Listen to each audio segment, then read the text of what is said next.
Chapter 119. The atmosphere in the hall was extremely heavy. The group of elders sat silently, their expressions either cold, gloomy, or heavy.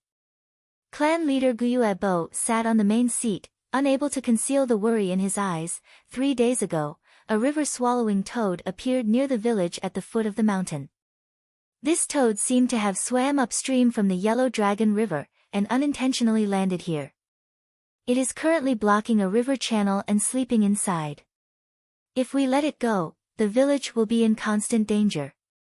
Elders, do you have any good ideas to drive this toad away? The clan elders looked at each other, no one spoke for a moment. The river-swallowing toad was a rank 5 gu with great power. When it opened its mouth, a river would flow. If this matter was not handled well and it was angered, half of Qingmao Mountain would be flooded, and the entire village would be washed away. After a long silence, Guyuelian spoke. This matter is very serious and needs to be resolved as soon as possible. Once the news is leaked, there might be people with ulterior motives sneaking in and provoking this river-swallowing toad to harm our Guyue clan. Elder Qi Lian is right. Guyue Mo Chin nodded. Although he was Guyuelian's political enemy, at this crucial moment of life and death for the village, he completely let go of his prejudice. After a pause, he continued, there is another more serious situation. Once the river-swallowing toad floods Qingmao Mountain, the wolf nest will be submerged. To escape, the wolf pack will naturally migrate up the mountain. At that time, the wolf tide will erupt earlier. We will have to fight with countless wild beasts for living space on the mountain top. The clan elders heard this. Their faces turned pale. Gyuebo added in a heavy tone, everyone, don't forget the foundation of our village. Back then, the first-generation ancestor established the village here because of the spirit spring beneath our feet. Once the water floods Qingmao Mountain, this spirit spring will be destroyed.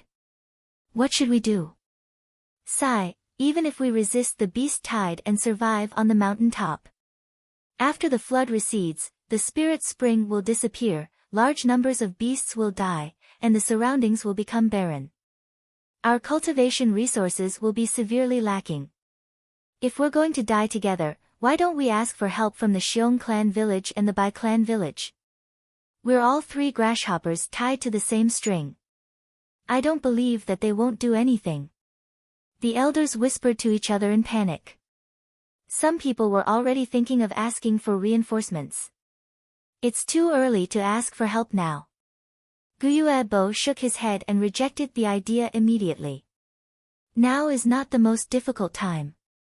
Back then, when the first-generation ancestor had just established the village, a rank 5 blood river python attacked the village. He was killed by the first-generation clan leader. Compared to the blood river python, the river-swallowing toad is much cuter. It has a gentle temper and doesn't offend any mortals. Only when it sensed the aura of other gu worms would it be vigilant. Only after suffering heavy injuries would they become enraged and spit out water. By chance, I once heard the previous clan leader mention this. There are rumors about the river-swallowing toad. In the hall, Gyuebo spoke with fervor and assurance. The voice was slow. All the elders listened attentively with nervous and flustered expressions on their faces. He couldn't help but relax. As expected of the clan leader. Gyue Yaoji sensed the change in the atmosphere and looked deeply at Gyuebo, praising in her heart. According to what Lord Clan Leader said just now, driving this river-swallowing toad away is not a difficult matter. An elder said. You can't say that. Gyuebo shook his head, these are only rumors. I haven't seen it with my own eyes and there's no evidence of it. This is an important matter and cannot be careless. I think we should send a group of Gu masters to try it out. All the elders nodded. Guyuelian said, to do this, only my chief faction can do it. If he can't do it, I'm afraid no one in my clan can. Everyone knew who Qi Lian was talking about and agreed. Clan leader Gyuebo smiled, since it is so, then let's send the Qi Shan group. It was the beginning of autumn and the weather was gradually cooling down. Fang Yuan sat alone by the window in the tavern, quietly tasting his wine. The manager of the tavern stood beside him, bowing and groveling. "Shopkeeper, a few days ago I asked you to inquire about bitter shell wine. Have you found anything?" Fang Yuan asked. Fang Yuan was only lacking a portion of bitter shell wine to refine the liquor worm. However, bitter shell wine was hard to find, and because of the red steel relic gu, he was the center of attention. Wherever he went, people would point fingers at him. Thus, he couldn't inquire about the bitter shell wine. It was only in these few days that the commotion gradually subsided. Maybe after extreme misfortune comes bliss, Fang Yuan unintentionally found some clues about the bitter shell wine. The shopkeeper quickly replied, reporting to young master, "The bitter shell wine you wanted me to inquire about, someone had drunk it in by clan village. The raw material of this wine is a kind of shell from deep pools. This kind of shell was completely black, and there were circles of white veined patterns on the shell, like tree rings. We call it bitter shell. Ordinary shells can be brewed into pearls. It swallows the sand and stones in the water, but can only dissolve the sand and stones, turning it into bitter water. Someone pries open its shell and obtains this bitter water, using it to brew wine. The bitter shell wine brewed is both bitter and fragrant. It is very unique." Fang Yuan heard this and slightly raised his brows. "That means, by clan village has this bitter shell wine?" The shopkeeper quickly bowed. "I can't guarantee it, I only heard people talking about it occasionally. But to be honest, Bai Clan village is truly famous for its white liangye.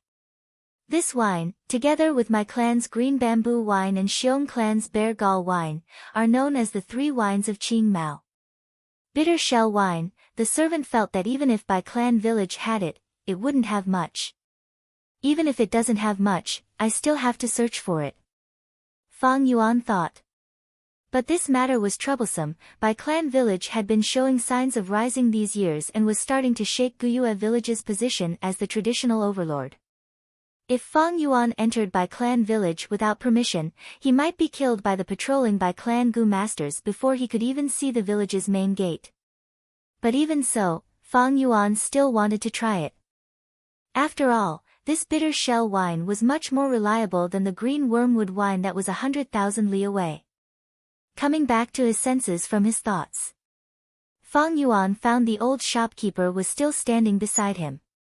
He waved his hand. "All right, you can leave, there's nothing for you to do here." The old man did not leave, his face showing a hesitant expression, wanting to say something but hesitating. Finally, he gathered his courage and said, "Young master, can you take back this wine tavern? I and all the other workers want to work under you. You don't know, once the old owner returns, he will take away half of our remuneration. Just by relying on such a small amount of primeval stones every month, it will be very difficult for us to support our families." Fang Yuan shook his head, his face expressionless. "I have already sold this wine tavern to him.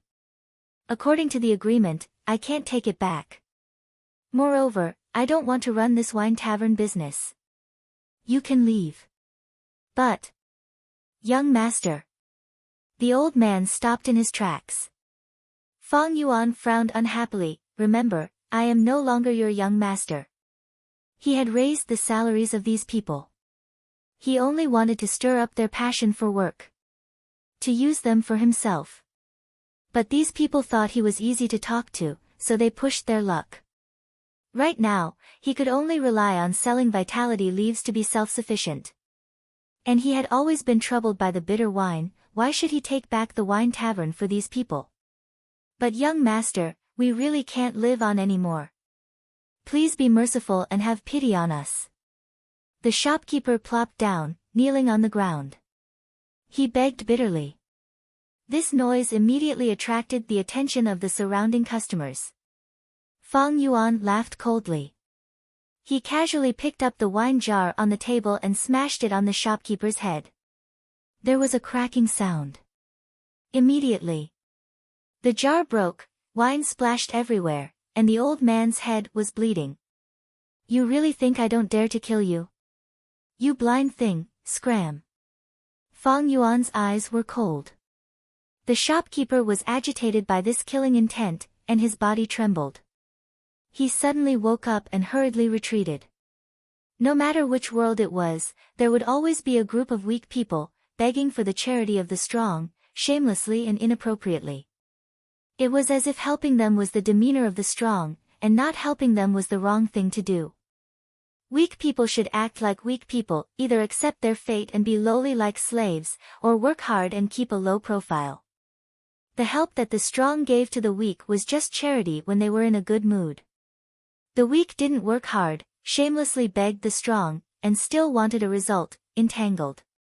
Then they deserved to be rejected. People who were willing to be weak, and didn't work hard, and only wanted to beg the strong, were not worthy of sympathy. Shopkeeper, hurry and bandage the shopkeeper's wound. The waiters surrounded the old man with dirty blood all over his face, and were in a mess. The old shopkeeper was just a mortal, even if he was killed on the spot, it wouldn't matter. With this ending, the surrounding customers felt bored, and retracted their gazes, continuing their conversations. Did you know? Something big happened recently. You mean that river-swallowing toad? Who doesn't know about this now? This is a rank 5 goo worm. If we don't handle it properly, we might face the danger of the village being exterminated. I heard that this river-swallowing toad feeds on water. When it is hungry, it opens its mouth and directly swallows a river. If it gets angry, it can flood Qingmao Mountain, and its power is extremely terrifying. We might all die. Then what do we do? Sigh, let's see how the higher-ups of the clan handle this. We can't escape anyway, where can we escape to? In the wine shop, there was a panicked and confused atmosphere. River-swallowing toad, huh? Fang Yuan listened, smiling in his heart. Fear was contagious, and the more it spread, the more fearful it became. Actually, the river-swallowing toad was very gentle, and was not scary. It loved to sleep, and people often saw the river-swallowing toad drifting in the river. They would often lay on the water surface with their white bellies facing upwards, sleeping soundly. Sometimes when they woke up, they would swallow the river water to fill their stomachs. After they were full, they would continue sleeping. They had no interest in fighting and killing, and if they met an enemy, their first reaction would be to escape. Only when they were in a desperate situation, and could not avoid it, would they brazenly retaliate. They had great battle strength, and when they opened their mouths, they could spit out a long river.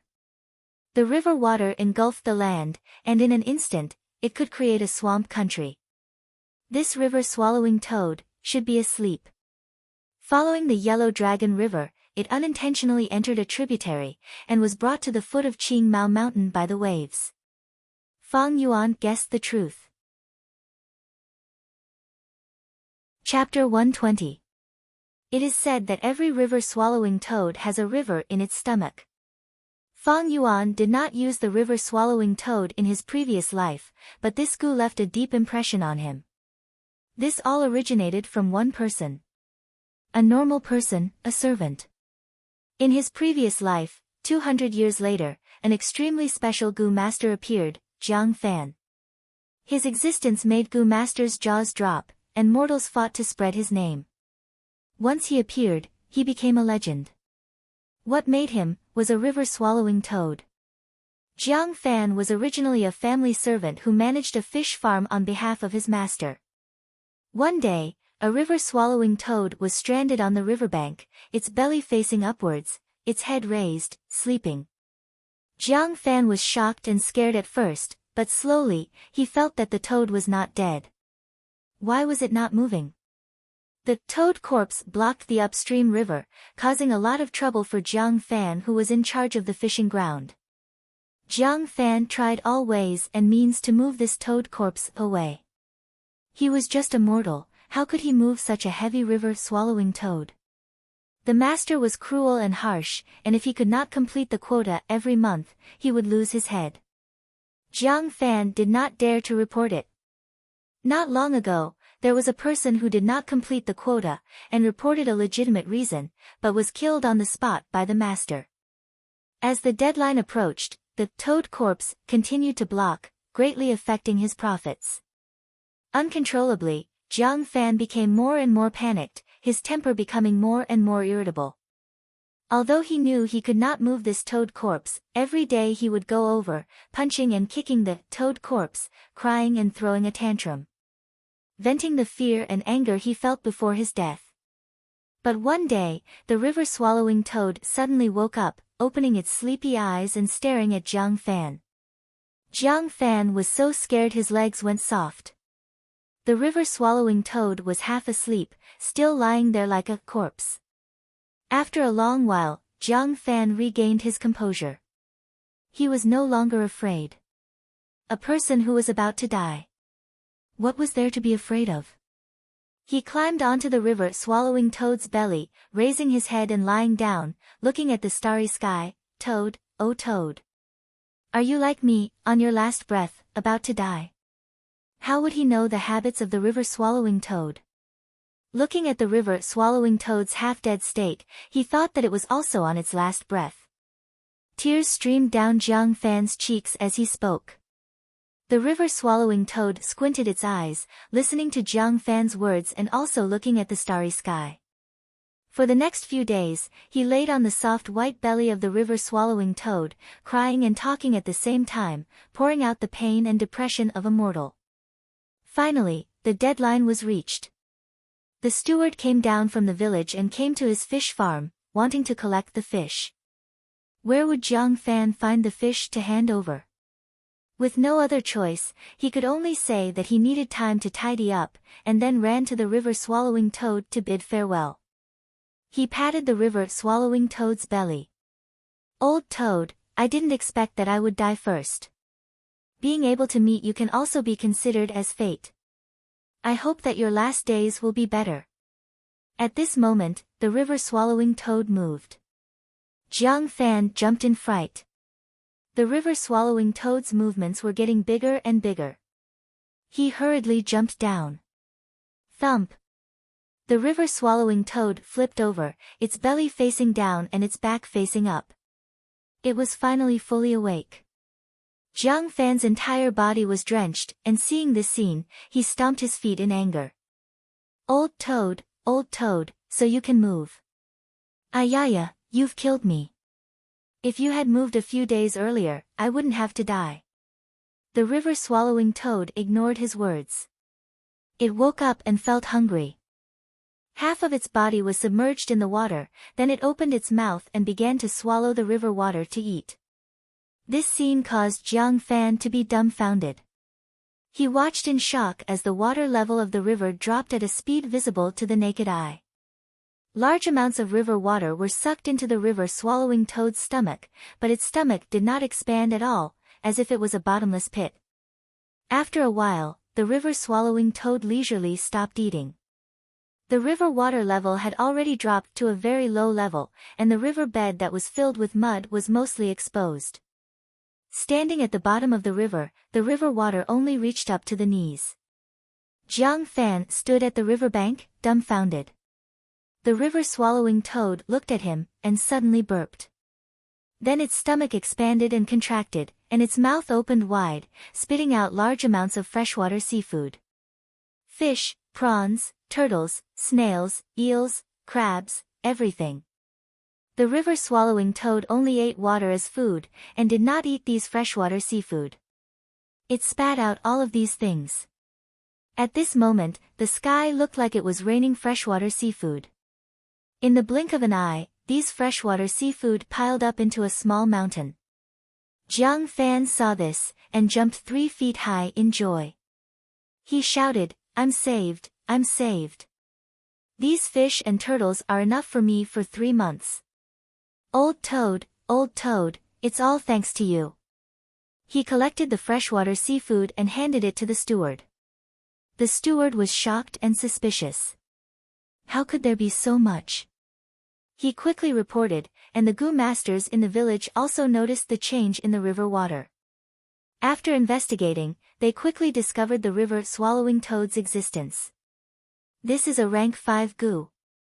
The village was in a state of panic, and a large group was formed to chase the river-swallowing toad away. Jiang Fan did not want the river-swallowing toad to be harmed, and these days, he had treated the river-swallowing toad as his only friend. He knelt in front of the Gu masters, begging in pain. How could Gu masters put this mortal in their eyes?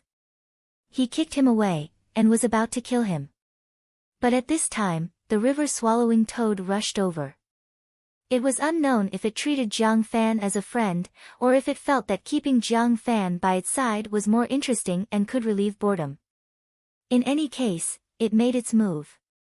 It carried Jiang Fan on its back, and spat out a river that engulfed the whole village, submerging half the mountain peak. This battle shook the entire southern border. From then on, Jiang Fan's name spread throughout the 10,000 mountains. With the river-swallowing toad by his side, he had a rank 5 Gu. One had to know, even a rank 5 Gu master might not have a rank 5 Gu. Rank 5 Gu masters were rare, and even in the entire history of the Guyue clan, there were only 2. One was the first-generation clan leader, and the second was the fourth-generation clan leader. But he, Jiang Fan, did not even open his aperture. He was just a mortal, but he raised a river-swallowing toad. His existence shook the Gu master world.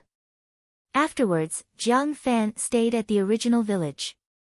He built a village. He was tolerant towards people, and had sympathy towards mortals, and was determined to build a village where everyone was equal. A village without oppression. He became a flag, and the surrounding mortals in the village all rushed towards him. They all wanted to attach themselves to him. But in the end, he was still assassinated. A mere rank 5 river-swallowing toad could not make him a true expert. He was after all not a Gu master, and after he died, the river-swallowing toad also left. The Gu masters razed his village to the ground, and massacred all those daring mortals. Jiang Fan used his mortal body to challenge the entire society system, and naturally incurred the wrath of the Gu masters. I wonder if in this life, because of my influence, Jiang Fan will still appear. The reminiscence ended. Fang Yuan laughed. But Qi Shan could not laugh. His face was gloomy, and he returned in defeat. The villagers at the foot of the mountain had been waiting for the Gu masters to solve this problem. But even the great Guyue Shan himself could not solve this problem.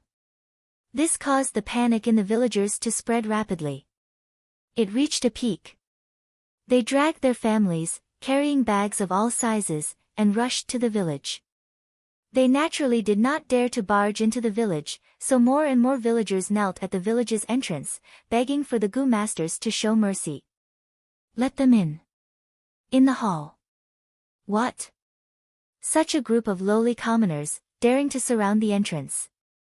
Outrageous, they are getting more and more daring. Kill them all. The punishment hall elder roared. Medicine hall elder Guyue Yao Ji's face was also gloomy.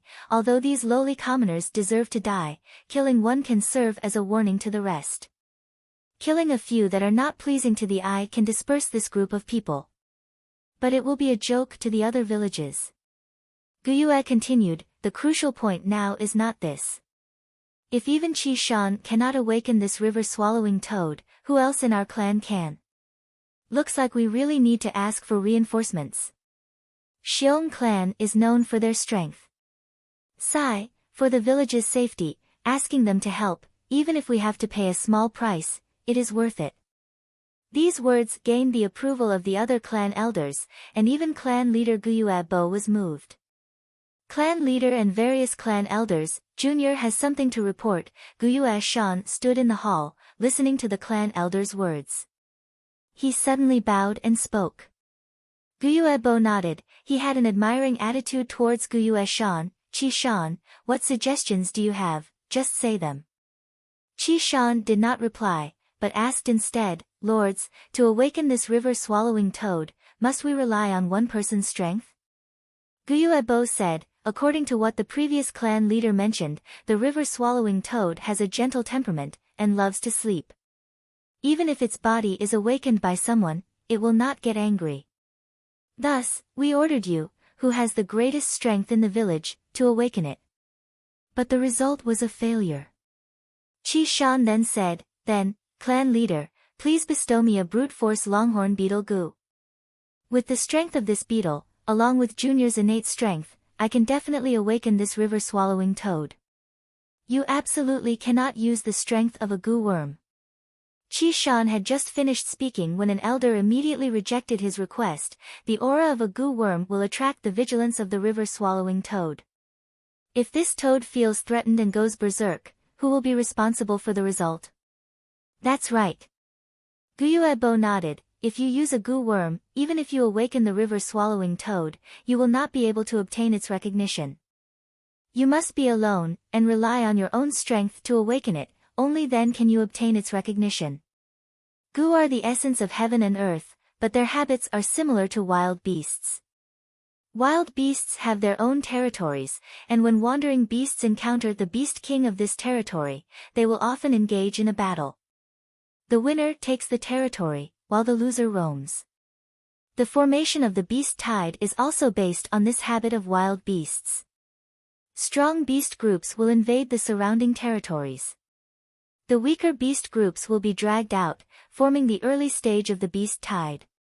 To drive the river-swallowing toad away, one must start from this habit. The river-swallowing toad is docile, and does not like to fight. As long as it acknowledges the ability of the beast king of this territory, it will retreat. Thus, using goo worms is not possible. The aura of the goo worm will be sensed by the river-swallowing toad, and the consequences are unpredictable. Gathering everyone's strength is also not possible. Once there are too many people, even if the river-swallowing toad is pushed, it will not leave. Because this is the strength of everyone, it will not accept an unfair victory. Thus, the clan leader let Qi Shan make a trip. This is because his physical strength is the strongest in Guyue village. "So that's it, I understand now." Qi Shan finally understood the whole story, cupping his fists. "Since it is like this, then Junior will recommend a person to the elders. This person's strength is even greater than mine." "Oh, who is it?" "There is actually such a person, why do we not know?" "Qi Shan, don't keep us in suspense, quickly say it." "This person is Guyue Fang Yuan." Qi Shan said a name. Chapter 121. Guyue Fang Yuan. Hearing this name, the clan elders looked at each other. But they knew this person. In fact, ever since the beginning, Guyue Fang Yuan's name had been ringing in their ears. Especially after the awakening ceremony, when he started his Gu master cultivation, this kid became even more troublesome, often causing trouble and attracting attention. "Oh, I remember him. Some time ago, this kid sold his parents' inheritance and bought a red steel relic Gu, right?" An elder suddenly realized. Guyue Yen and Guyue Mo Chin heard this and their expressions turned ugly.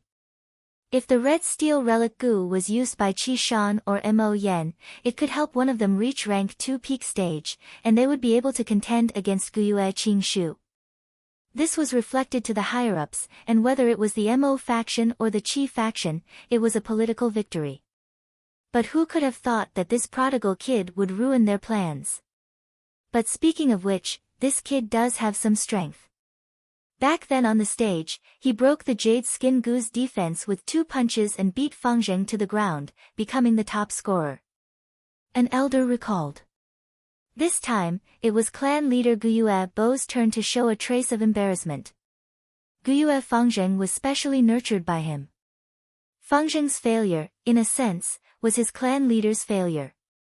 As long as one entered the system, anyone would be labeled as a faction. There were neutral factions in politics, but there was no such thing as a faction-free person. But in terms of strength, I'm afraid his strength cannot compare to Qi Shan's, right? Qi Lian asked suspiciously. Qi Shan replied respectfully, "Clan elders might not know, but Fang Yuan not only bought the red steel relic Gu, he also bought a black boar Gu. These few months, he has been buying wild boar meat to feed the black boar Gu and increase his strength. Once, I saw him moving a huge rock on a hill, measuring his strength. Once, I saw him moving a boulder on a hillside to measure his strength. But from what I saw, I don't know how much strength he has at his maximum. But from what I saw, I know his strength will not lose to mine. I see. I didn't expect Fang Yuan to have grown to such an extent. Guo nodded. Then let's order Fang Yuan's group to try again. Hearing this, the Internal Affairs Hall elder stood up from his seat with an awkward expression. He stood up and said, Lord Clan Leader, please allow me to report. This Fang Yuan is currently alone and has yet to join the team. What does that mean? Guo frowned slightly. It's like this. Ever since the first beast tide, the group he was in was almost completely annihilated, and he was the only survivor. The Internal Affairs Hall elder replied. Even if that's the case, why didn't you include him in the reorganization? An elder asked curiously. Sigh. The Internal Affairs Hall elder sighed deeply. I've also warned him about this, but he has no intention of joining the team. To be honest, I don't like this kid. He's the best at playing tricks. I'm afraid he's lost his fighting spirit after inheriting that inheritance. Playing tricks? That's impossible. If he doesn't have a team, how can he complete the clan's monthly missions? An elder asked suspiciously. The Internal Affairs Hall elder's face completely darkened. He takes on the mandatory missions every month. But he fails every time. His track record is the worst I've ever seen. Almost all of them are mission failures. I've talked to him a few times, but he's still doing things his own way without any remorse. But he didn't violate the clan's rules, so I have no qualms in punishing this kind of stubborn and crafty kid. The elders looked at each other. They had never seen a younger generation who didn't seek to improve himself. The more missions he failed, it meant that his future in the clan was smaller. This kid is muddle-headed, simply stubborn and crafty. He's destroying his own future. If I have such a mischievous younger generation, I'll directly slap him to death. All right. Guo raised his hand, stopping the elder's whispers, his expression unreadable. Guo's gaze looked around, finally stopping at the Internal Affairs Hall elder. Enforce the order, Guo Fang Yuan, go to the river swallowing toad and let him help. This kid is stubborn and unruly, and he's used to being free and undisciplined. He needs to be polished. If he fails, we can use this to punish him. Yes, Lord Clan Leader. The Internal Affairs Hall elder quickly replied. The wine tavern was bustling with noise. Do you know, just now, the clan sent the Qi Shan group to the foot of the mountain, but they returned in failure. The villagers at the foot of the mountain are blocking the entrance of the village, kneeling on the ground. These lowly commoners have no knowledge at all. What is the river swallowing toad? It's a rank 5 gu. Do they really think they'll be safe hiding in the village?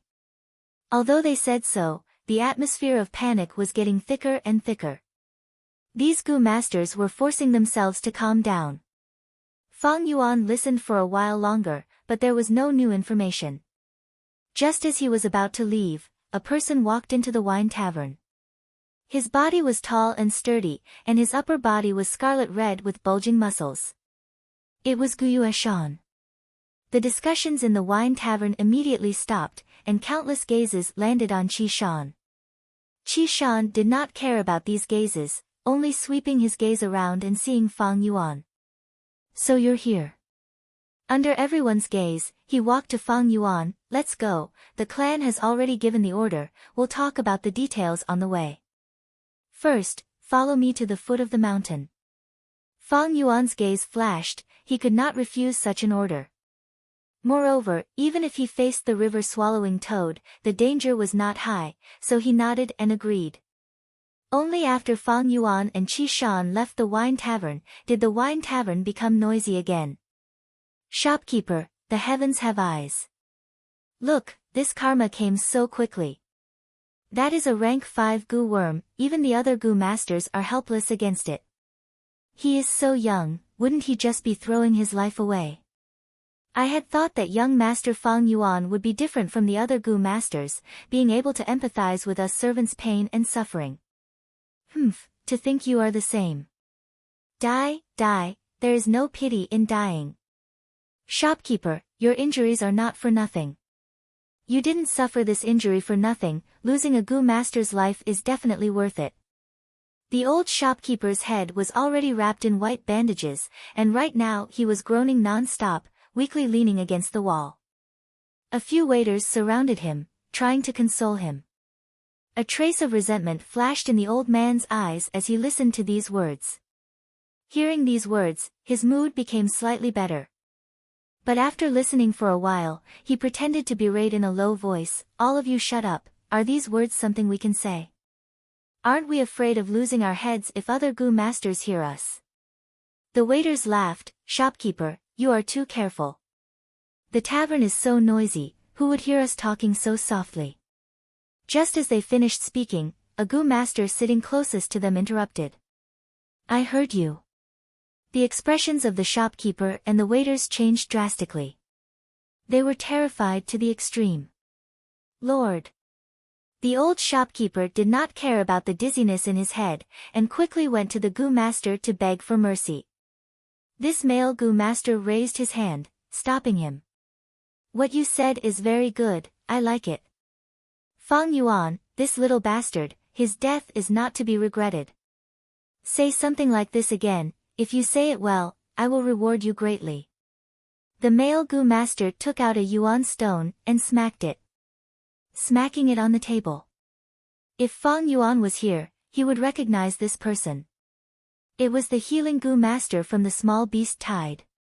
Fang Yuan used the girl he loved as a shield, blocking in front of him. Because of this, he hated Fang Yuan deeply, and had not been able to resolve it. The waiters looked at each other in dismay. One of the more daring ones stared at the yuan stone on the table, his eyes staring straight at it. The male Gu master's 3 companions, however, frowned, but they could not persuade him. He could only listen to the few employees scolding Fang Yuan as they fought to outdo each other.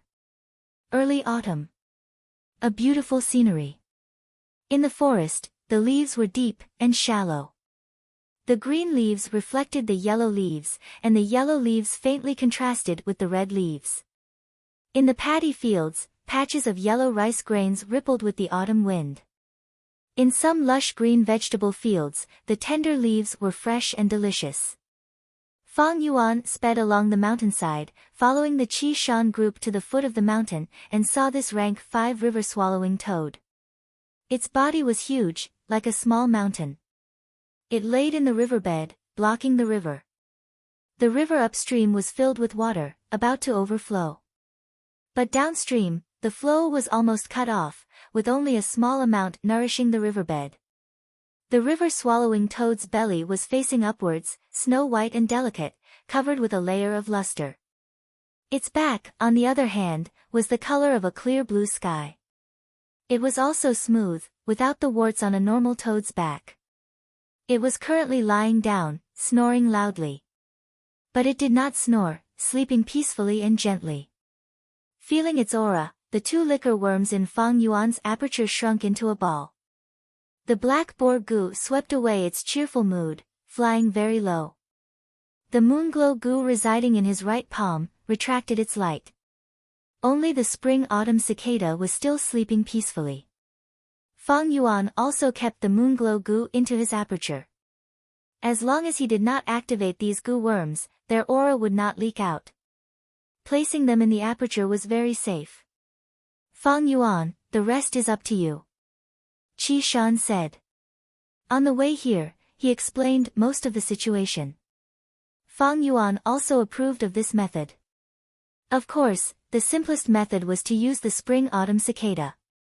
As long as the rank 6 Gu worm's aura leaked out, this river-swallowing toad would flee in panic. Of course, this was also because the river-swallowing toad did not like to fight. If it was a violent Gu like the blood river python, the spring-autumn cicada's aura would cause it to go berserk and attack crazily. Fang Yuan stood on the river bank, trying to push it. The river-swallowing toad's skin was slippery, giving him a feeling that he could not exert any strength. Adding on its heavy weight, it did not budge at all. "Are you sure you can do it?" Crimson Castle said sarcastically. Fang Yuan ignored him, saying to Qi Shan, "Although I have the black boar goo to increase my strength, but in terms of strength, I am only slightly stronger than you. But to move this river-swallowing toad, it is not impossible, I still need your help." "How?" Qi Shan immediately asked. Fang Yuan said slowly. Qi Shan showed a trace of doubt. "Then, aren't we cooperating? Even if the river-swallowing toad wakes up, will it still acknowledge you and willingly admit defeat?" Fang Yuan laughed. "You don't have to worry about this. As long as you are a bit further away, making it unable to sense you, it will naturally work. It is after all a goo worm, don't think it is that smart." Chapter 122. The autumn air was crisp and clear, the sun shining brightly. The blue sky was clear and clean like a crystal. The wind blew gently, ruffling Fang Yuan's hair. Looking from afar, the nearby villages were already sparsely populated. Nearby, the hill-like river-swallowing toad was in deep sleep, stuck in the riverbed. Fang Yuan stood at the riverbank, and compared to this rank 5 giant goo, he was like a monkey beside an elephant. Fang Yuan's state of mind was calm, without a trace of nervousness. He thought to himself, "I have used the white boar goo and black boar goo to temper my body and raise my strength. With the strength of 2 boars, in addition to my own strength, I can surpass 5 to 6 adults. But to wake this river-swallowing toad, I would need the strength of 2 bulls. With just my own strength, I can't do it. But, as long as I borrow the strength of the waves, it's coming." Swish swish swish, Fang Yuan turned his body to look, and saw a wave coming, the calm river water welcoming a turbulence. The waves became bigger and bigger, continuously slamming against the river-swallowing toad, creating waves that soared to the sky. Fang Yuan had only stood for a while, but his body was already drenched. He did not care, and began to push the river-swallowing toad with all his strength. The river-swallowing toad was still in a deep sleep. It was originally a goo that lived in the rivers and lakes, and the attacks from the waves were too common to it, and could not wake it up. Following the waves' momentum, Fang Yuan worked hard for a while, and finally pushed the river-swallowing toad away from its original position. The lower the river went, the wider the riverbed became. Adding on the water flow on both sides, it made it easier for Fang Yuan to push. After pushing for about 300 meters, the river-swallowing toad opened its sleepy eyes. A pair of dark green pupils. From a dazed state, it gradually became focused, and stared at Fang Yuan who was beside it. Fang Yuan had no fear, and stared back at it. From its deep and serene pupils, Fang Yuan could clearly see his own reflection. Jiangong. The river-swallowing toad raised its head, and suddenly opened its mouth, letting out a weird croak. The croak spread. It reverberated in Qingmao Mountain. For a moment, Fang Yuan felt his ears ringing.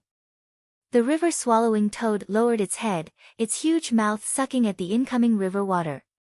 Hua hua hua. The river flowed more than 10 times faster than before. They all rushed into the belly of the river-swallowing toad. The level of the river dropped at a speed visible to the naked eye. Fang Yuan stood beside the river-swallowing toad, and could clearly see the countless fishes, prawns, eels and turtles. They were also sucked into the river-swallowing toad's stomach along with the river. Sensing the change in the river, Qi Shan's team rushed over. Seeing the river-swallowing toad eating, they were all moved. What a spectacular sight! Qi Chen couldn't hide his astonishment. Did you succeed? Qi Shan looked at Fang Yuan. It should be. Fang Yuan nodded indifferently. The river water dropped lower and lower until it stopped flowing. The river-swallowing toad raised its head high again, its stomach expanding and contracting, spitting out countless fishes, prawns, turtles and turtles. Pa, pa, pa. For a moment, a large number of freshwater fish fell to the ground. Crackling sounds could be heard. A fish was jumping on the ground, a turtle was thrown into confusion, a crab was moving horizontally, and then it was smashed by the falling freshwater fish. Fang Yuan didn't pay much attention at first, only looking casually. Suddenly, he smelled a trace of wine. Strange, why is there the smell of wine? Qiqing sniffed, his face full of surprise. It should be the 100-year bitter shell. The female Gu master in the group pointed at a broken black shell the size of a millstone. This shell was as black as ink, and there were circles of white patterns on it, like the growth rings of a tree. Not bad. The bitter shell can turn sand and stones into bitter water. The bitter water in the 100-year bitter shell, through the accumulation of time, changes and becomes wine. The current clan leader of the Bai clan likes to drink this bitter shell wine. Qi Shan added. Without needing his explanation, Fang Yuan had already picked up this shell and started to collect the bitter shell wine. Not long ago, he was still troubled about how to obtain this bitter shell wine, but to think it would appear in front of him in this form. This was truly wearing out iron shoes in fruitless searching, only to find it by chance. The river-swallowing toad had almost swallowed all the water in this river. In the depths of the river, the 100-year bitter shell that was buried in the sand was exposed. Fang Yuan quickly collected 600-year bitter shells. 2 of the shells were already damaged, but the other 4 were intact. I finally collected the bitter wine. With this, I can start to refine the 4 flavors liquor worm. At this moment, Fang Yuan's joy was not enough to tell others. Jiangong. After the river-swallowing toad finished spitting out the freshwater fish, it called out again. Then it looked deeply at Fang Yuan, and slowly turned its huge body, following the river and swimming downstream. It really succeeded. Qi Shan mumbled, his heart finally calming down. He watched as the river-swallowing toad left, until its figure disappeared from his sight. What, to chase it away so easily? If I knew this, we could have done it ourselves. But now we let Fang Yuan become a hero so easily. Qiqing's mouth twitched, his tone filled with jealousy and unwillingness. Fang Yuan, no matter what, you have done a great service this time. You are the hero of our Guyue tribe. Qi Shan looked at Fang Yuan with a complicated expression. Oh. Fang Yuan absent-mindedly replied, full of a perfunctory feeling. At the same time, his eyes shone brightly, as he continued to search for the 100-year bitter shell among the freshwater fish. What hero, it was just a compliment. And compliments and slander were just the views and opinions of others. Fang Yuan did not care about what others thought of him. You think you are, I will live my life. Hero? Coward? Ha, it's not even as practical as a bitter shell. The news of chasing away the river-swallowing toad immediately spread to the village. Guyue Bo said good 3 times, and the heavy atmosphere in the hall was swept away. Only the internal affairs elder had a complicated expression. He did not think well of Fang Yuan, and not long ago, he had criticized Fang Yuan. Now that Guyue village was in danger, Fang Yuan stood out to resolve it. One after the other, wasn't this a slap to his face? Guyue, Fang Yuan has done a great service in chasing away the river-swallowing toad. He will be promoted to group leader, and rewarded with 500 yuan stone. Guyue Bo muttered to himself for a while, before giving this order with deep meaning. In the tavern. What, Fang Yuan actually succeeded? Strange, he is just a newbie, how could he chase away a rank 5 Gu? Even Qi Shan had to return in defeat, but he did it, the news spread. Everyone was shocked. Fang Yuan became our clan's hero. This. The male Gu master who had enmity with Fang Yuan was at a loss when he heard the news. His group leader suddenly shouted, pointing at the tavern's shopkeeper and the waiters, you mere mortals. Slandering our clan's hero, you deserve death. Before he finished, he sent out a moon blade. The old shopkeeper did not expect his death to come so suddenly. The moon blade hit his neck, and his head separated from his body. "Lord, spare us." The waiters saw this, and were stunned, before kneeling on the ground, crying and begging for mercy.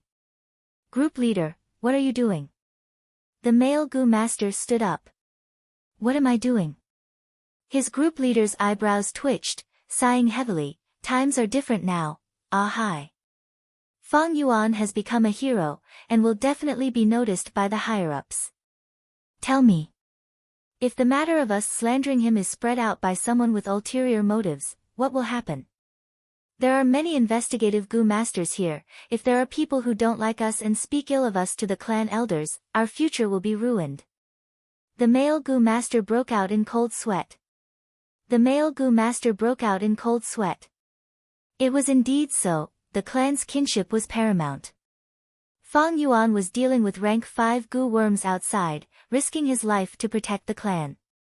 But at the same time, they slandered him in public, cursing him, insulting him. What kind of mentality was this? This was the heart of a wolf and lungs of a dog, heartless and indifferent. It was like a period of history on Earth. Yu Fei was fighting outside, protecting his country, while Qin Hui was a traitor in the imperial court. Although these Gu masters had not reached the stage of framing him, if this matter was spread out, would the clan's higher-ups be at ease with people like them? If it was Mo Yen or Qiqing with a strong background, then so be it. Unfortunately, the few of them didn't have any superiors to rely on. Climbing up in the system, it was nothing more than people squeezing and stepping on each other. If this matter was used by others, it would have a terrible impact on their future. It's not too late to save them. As long as we show our attitude, outsiders won't say anything. These mortals have cheap lives, their deaths are not worth pitying. No, they can sacrifice themselves for us, it is their honor. You guys take action immediately, each of you kill one. After you kill, praise Fang Yuan, show your attitude. The clan leader shouted. Damn it! The male Gu master cursed fiercely. Between hatred and his future, he chose the latter without hesitation. A moon blade slashed down, and a shop assistant died tragically. Sir, please let me go. At once, the other shop assistants collapsed on the ground, scared to the point of peeing their pants. The male Gu master did not care about them. Under the watchful eyes of the crowd, he righteously pointed at these pitiful shop assistants, scolding, "You bunch of people deserve to die.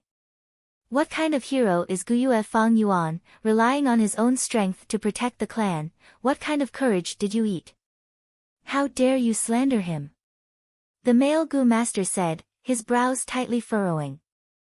This expression was not fake. Fang Yuan was someone he hated deeply, but he had to praise Fang Yuan in front of everyone. He felt sick and disgusted by his own words. "Sir, this is not what you asked us to, ugh." A shop assistant felt extremely wronged, shouting loudly.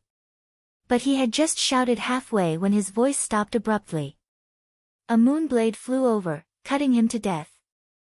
"A bunch of lowly commoners, it's fine if you slander us, but you still want to put the blame on us, implicating us." The one who attacked was a female Gu master, her face cold as she shouted. The other Gu masters looked over, as if they were watching a farce. Some sneered, some were indifferent, some continued to talk, but no one came up to stop them. So what if some mortals died? At most, they would just compensate some servants. Everyone was a clan member, they were all relatives, they would not interfere or pursue the matter for these outsiders, creating a rift for no reason. Happy face carrot. Chapter 123. The Guyue Tribe. Xiongli stood at the top of the hill, looking at the Guyue stronghold in the distance, a complicated expression on his face. The autumn wind was cool and refreshing, blowing gently. At this moment, autumn had dyed the entire mountain range. The leaves were a mix of red and yellow, and wild fruits were everywhere. Only the green spear bamboo, as green as jade, still stood upright.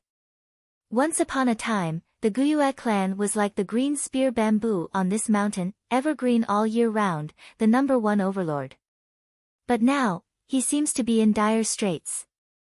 Xiong Li's lips curled into a mocking smile. But very quickly, he thought of his own clan's stronghold. The smile on his face flattened, and his heart became heavy. The rise of the Bai family village had already broken the old balance of Qingmao Mountain. The traditional hegemon, the Guyue clan, was weak, and the Xiong clan village was not doing well. This had caused the power structure of Qingmao Mountain to be in a state of turmoil. Xiong Li knew that the only reason this problem had not completely erupted was because Wolf Chao was suppressing him from above. The three mountain strongholds had to work together in order to survive this wolf attack. Therefore, they had tacitly chosen to cooperate and temporarily put aside their past grievances. Once the wolf wave passes, the old structure of Qingmao Mountain will be broken. By Ning Bing, it has only been a few years, but he has already reached rank 3, truly terrifying. The figure of a white-clothed youngster appeared in Xiong Li's mind. His heart felt like it was being pressed by a huge rock. It was extremely heavy. He, Xiong Li, was the number 1 rank 2 Gu master in Xiong village. He had fought dozens of battles in his life and won more than he lost, establishing his reputation. Possessing the Grand Bear Gu, when unleashed, he would have the strength of a bear, and was known as the strongest man in Qingmao Mountain. He had been in the martial world for a long time and had personally witnessed Bai Ning Bing's meteoric rise. He understood how terrifying this person was. Team leader, that's the Guyue knockoff. It's still so far away, so why are we stopping here? Xiong Lin clasped his hands together. He held the back of his head. He asked curiously. In this group of 5, Xiong Lin was the youngest, a newcomer who had just debuted. He was the same age as Fang Yuan and was the number 1 genius of the Xiong clan. He was short and had a shaved head. It looked white and shiny in the sunlight. Xiong Li's gaze swept over the rising star of the family, and his heavy heart eased a little. He replied in a deep voice, "We are on a diplomatic mission, not a reconnaissance mission. This is already the border of the Guyue clan. If we enter rashly, I'm afraid we'll be treated as enemies." "Oh, I see." Xiong Lin suddenly understood. "We've come here for 2 reasons. One was to hand over the Lord Patriarch's personal letter to Patriarch Guyue. The other was to investigate the river swallowing toad incident. Guyue village. After all, it's not our place. When we get there, all of you better control your bad temper. However, we absolutely cannot let down the prestige of our Xiong clan. Do you understand?" Xiong Li glanced at the 4 people around him. He shouted softly. The other Gu masters' expressions turned cold as they nodded silently. "Leader. Someone is coming." The investigative Gu master in the group suddenly spoke. "We've been exposed for so long, it's about time for them to come. I just don't know who it is, eh? So it's Qi Shan." Not long after, Xiong Li also discovered the Qi Shan group, and his gaze shone. "Wow! That person is so tall, he's Qi Shan. He's even taller than leader Xiong Li. This body of muscles, piece by piece, leader, he's that person with great natural strength, the one who always wanted to snatch the title of Qingmao Mountain's strongest man?" Xiong Lin stared blankly. Just based on him." Xiong Jiang, who was observing, curled his lips in disdain. "Xiong Li. Qi Shan." The distance between the 2 groups shortened to 50 steps. The 2 leaders met face to face, and their gazes were so sharp that sparks seemed to fly in the air. "Seems like this time, you're the Xiong clan's special envoy." Qi Shan snorted. He had fought with Xiong Li many times. "That's right. Is the Bai clan's special envoy here?" Xiong Li's expression was steely. "Why ask so much, follow me." Qi Shan was on guard, slightly turning his body as he invited. At the same time, in the second secret room, 4 jars of wine were placed in front of Fang Yuan. Sour, sweet, bitter and spicy 4 types of wine. The sweet was the golden honey wine, the spicy was the white grain liquor, the sour was the bayberry wine, and the bitter was the bitter shell wine. Fang Yuan sat cross-legged on the ground. With a thought, the 2 liquor worms flew out from his aperture. The process of fusing the 4 flavors liquor worm was slightly different from normal fusing. Under Fang Yuan's will, the 2 liquor worms burrowed into the bayberry wine jar. In the bayberry wine, they began to fuse. A white ball of light was produced in the wine jar. The bright light rushed out from the mouth of the jar, and shone on the top of the wall. Fang Yuan threw yuan stone into the wine jar. 1 stone, 10 stones, 50 stones. When it reached the 100th stone, the ball of light shrunk to the size of a fist, and floated in the middle of the wine jar. At this time, the bayberry wine had been used up. Fang Yuan picked up the 2nd jar of wine, and poured the golden honey wine that was as thick as oil into it. Under the immersion of the honey wine, the white ball of light suddenly expanded to its original size. Beads of sweat appeared on Fang Yuan's forehead. He had to maintain the fusion of the 2 liquor worms' consciousness, so multitasking was very taxing. He continued to throw yuan stone into the wine jar. With each yuan stone, the white ball of light would shrink a little, until it was once again the size of a fist, reaching its limit. Fang Yuan repeated the same process, pouring in the bitter shell wine and white grain liquor. When the 4 jars of wine were completely consumed, the white light in the wine jar suddenly flourished, and then disappeared. Success! Fang Yuan did not need to look at the wine jar to know that he had succeeded. He willed, and a goo worm flew out of the wine jar in a swaying manner. It was the 4 flavors liquor worm. Compared to the liquor worm, its appearance did not change much. It was only slightly larger than the liquor worm. It also resembled a silkworm, with a pair of bright black eyes. The only difference was that the liquor worm's entire body was white and flawless, but this 4 liquor worm's body had 4 colors that were constantly changing. Red representing spiciness, blue representing bitterness, green representing sourness, and yellow representing sweetness. It made Fang Yuan involuntarily think of the neon lights on Earth. Phew! Fang Yuan let out a long breath. His luck was good this time, he did not fail, and succeeded on his first try. He was afraid that if he failed, the liquor worm would be seriously damaged, and one would die. Or the bitter shell wine would be used up. That would be troublesome. Fortunately, that did not happen. Goo masters use goo, raise goo, and refine goo. None of those were easy. In terms of refining goo, many goo masters had to go through a lot of trouble to find the recipe and gather the materials. The recipes were all different. There might not be a suitable one. Some goo masters would even spend more than 10 years to gather the materials. Even if they found the recipe and gathered all the materials. But if the refinement failed, the materials would be wasted, and all the effort and preparation would be wasted. Goo master cultivation is so difficult. Fang Yuan sighed deeply in his heart.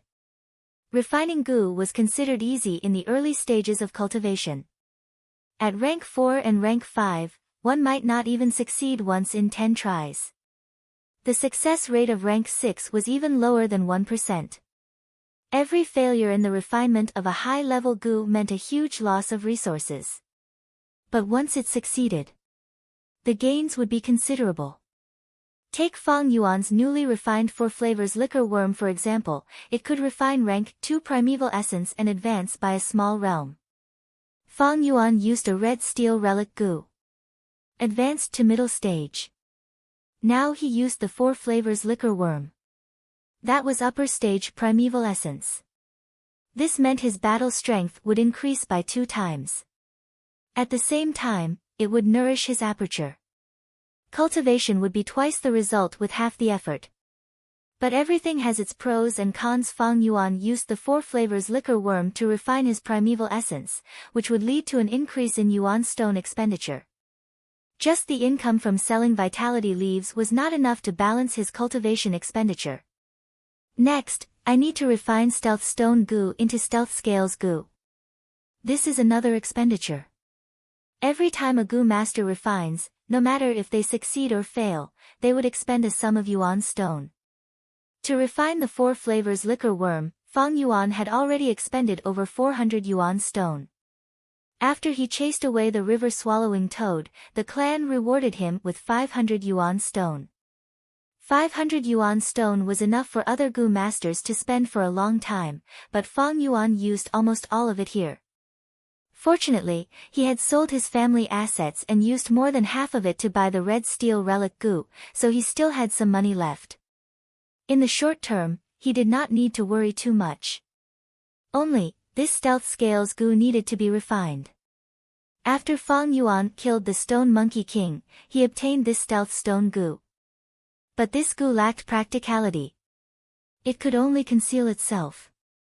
That is to say, after Fang Yuan used it, his torso, head and hair would all be concealed, making others unable to see them.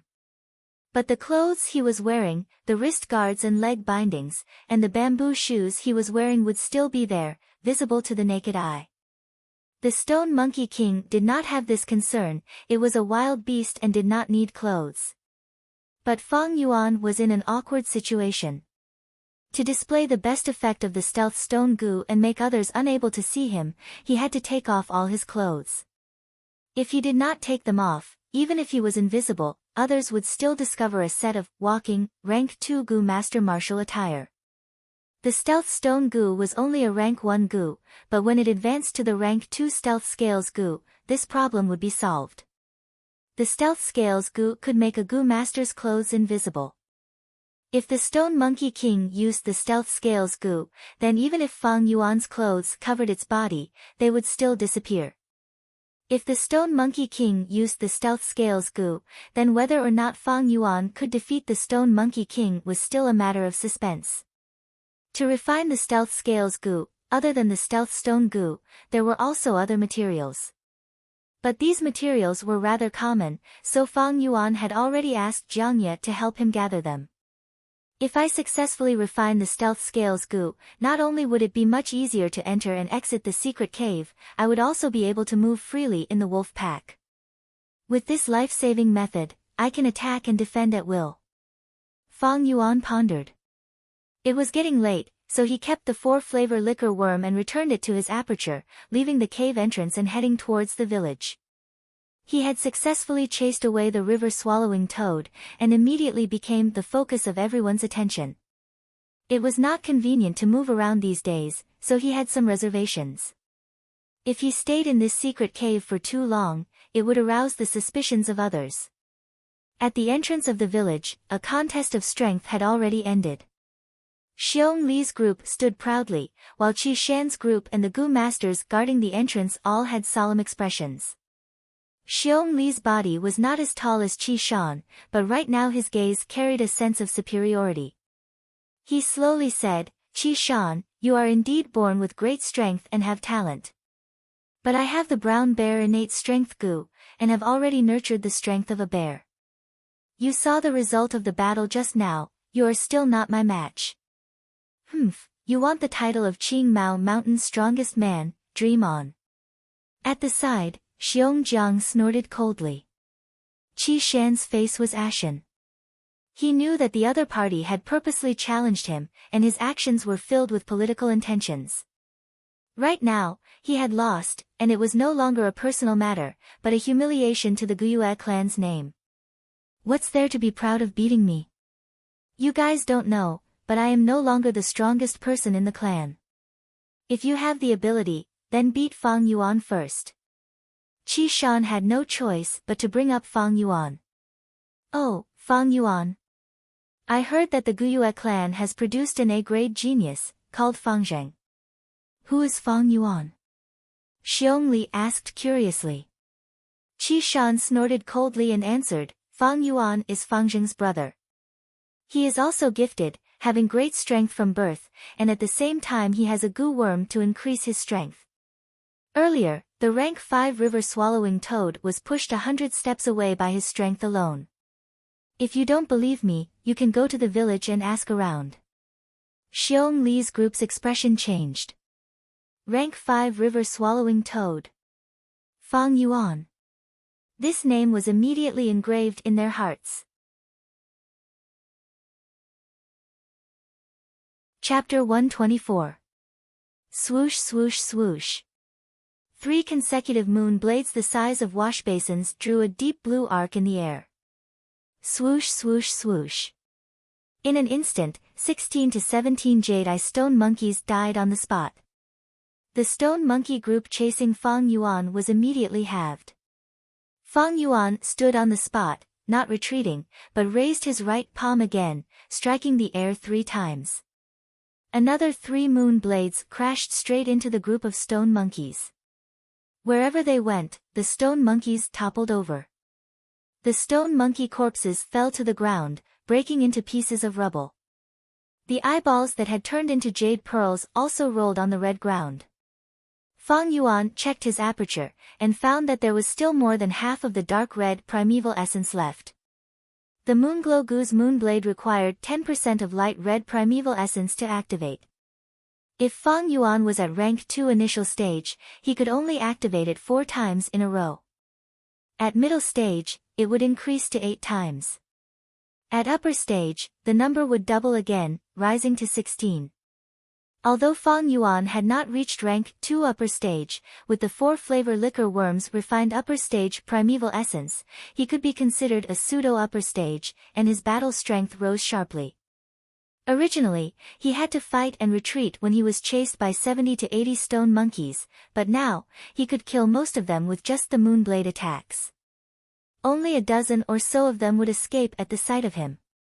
It's only been 2 days, and I've already broken through 3 stone pillars. This speed is several times faster than before. At this rate, I should be able to break through to the middle of the stone forest in a month and a half. Fang Yuan thought to himself. According to the flower wine monk's arrangement, the cave in the middle of the stone forest should be the next checkpoint. Before the checkpoint, there is a high chance of planting the earth treasury flower gu. But at this stage, the flower wine monk's strength inheritance should be almost complete. After all, he is heavily injured and his condition is not good, so he hastily set up this inheritance. Most likely, there will only be 1 or 2 more checkpoints in the future. With his previous life's experience, Fang Yuan thought of the image wall, the flower wine monk's blood-soaked and dying scene, and made this judgment. The time that the flower wine monk had left behind this inheritance was too short, so he couldn't do more. But this was just a special case of inheritance. Actually, normal inheritances needed to be designed and arranged by gu masters over a long period of time. Some of them were grand in scale, while others only opened once every decade or so. In the process of inheritance, there was more than one location. Instead, it was divided into several locations that were scattered all over the world. The distance between each location could be the ends of the earth. For those who wanted to inherit this inheritance, they would have to go through decades of exploration and all kinds of tests. Some inheritances, a gu master might not be able to successfully explore them in their lifetime. They would often leave this unfinished business to their descendants. The flower wine monk's inheritance is classified as a miniature inheritance. It has one flaw, which is that the inheritance is relatively rare. However, there was also an advantage to this, which was that the levels set up by the characters were usually based on the local conditions, so they were relatively simple. From this inheritance, I obtained the white boar gu, jade skin gu and liquor worm. Stealth rock gu could barely be counted as one. All that was left was probably 1 or 2 Morxidagarba flowers. Hopefully, among the remaining gu worms, there are scouting type or movement type gu worms. Time passed quickly, autumn passed and winter came. Early winter, the first snow. The sky was gloomy, and snow fluttered down, falling on Qing Mao Mountain. Fang Yuan walked alone in the snow. He had just come out from the secret cave in the rock crack, and was now rushing back to the village. Looking at the time, it has already been 2 months, but my progress in clearing the stone forest has not been good. Fang Yuan's eyes were filled with gloom. It was not that he did not want to work hard, but the prelude to the wolf tide had already begun. In winter, food was scarce in the cold wind. The growing wolf pack began to hunt on a large scale in order to gather more food to fill their stomachs. This caused the wild beasts around the wolf nest to be purged. Chaotic small-scale beast tides occurred frequently, and at the same time, there was also the crippled wolf tide. These crippled wolves were all eliminated by the wolf nest. To survive, they formed groups and began to show themselves around the village, frequently moving about. Although they had not reached the stage of attacking the village, the mortal hunters no longer dared to go hunting in the mountains. At the same time, there were villagers who lost their lives to the wolves. Guyue village mobilized a large number of Gu masters to carry out the purge. This way, there were more people coming and going, and among them were many scouting Gu masters. This made Fang Yuan wisely reduce the number of times he went to the secret cave in the rock crack. This way, there was no doubt that the advancement of the stone forest had greatly decreased. The howling cold wind was getting stronger and stronger, and the snowfall was also getting heavier. Low roars of beasts could be heard amidst the wind and snow. Fang Yuan stopped in his tracks, vigilantly looking around. A small-scale crippled wolf pack, about 20 lightning wolves, quickly appeared in his vision. Again. Fang Yuan mumbled. This was the 8th time he had met them this month. But this time, it was different. So close to the village, there are already wolf packs moving around. Looks like the clan's Gu masters will attack more frequently. The secret cave in the rock crack is not far, looks like I can't go there for the next few days. Thinking of this, Fang Yuan's heart sank. The journey was difficult, there would always be some wind and snow in this world, stopping people from moving forward. Gu Master Jinren walked elegantly. The wolf pack quickly surrounded Fang Yuan. Roar, roar, roar. They growled and pounced towards Fang Yuan.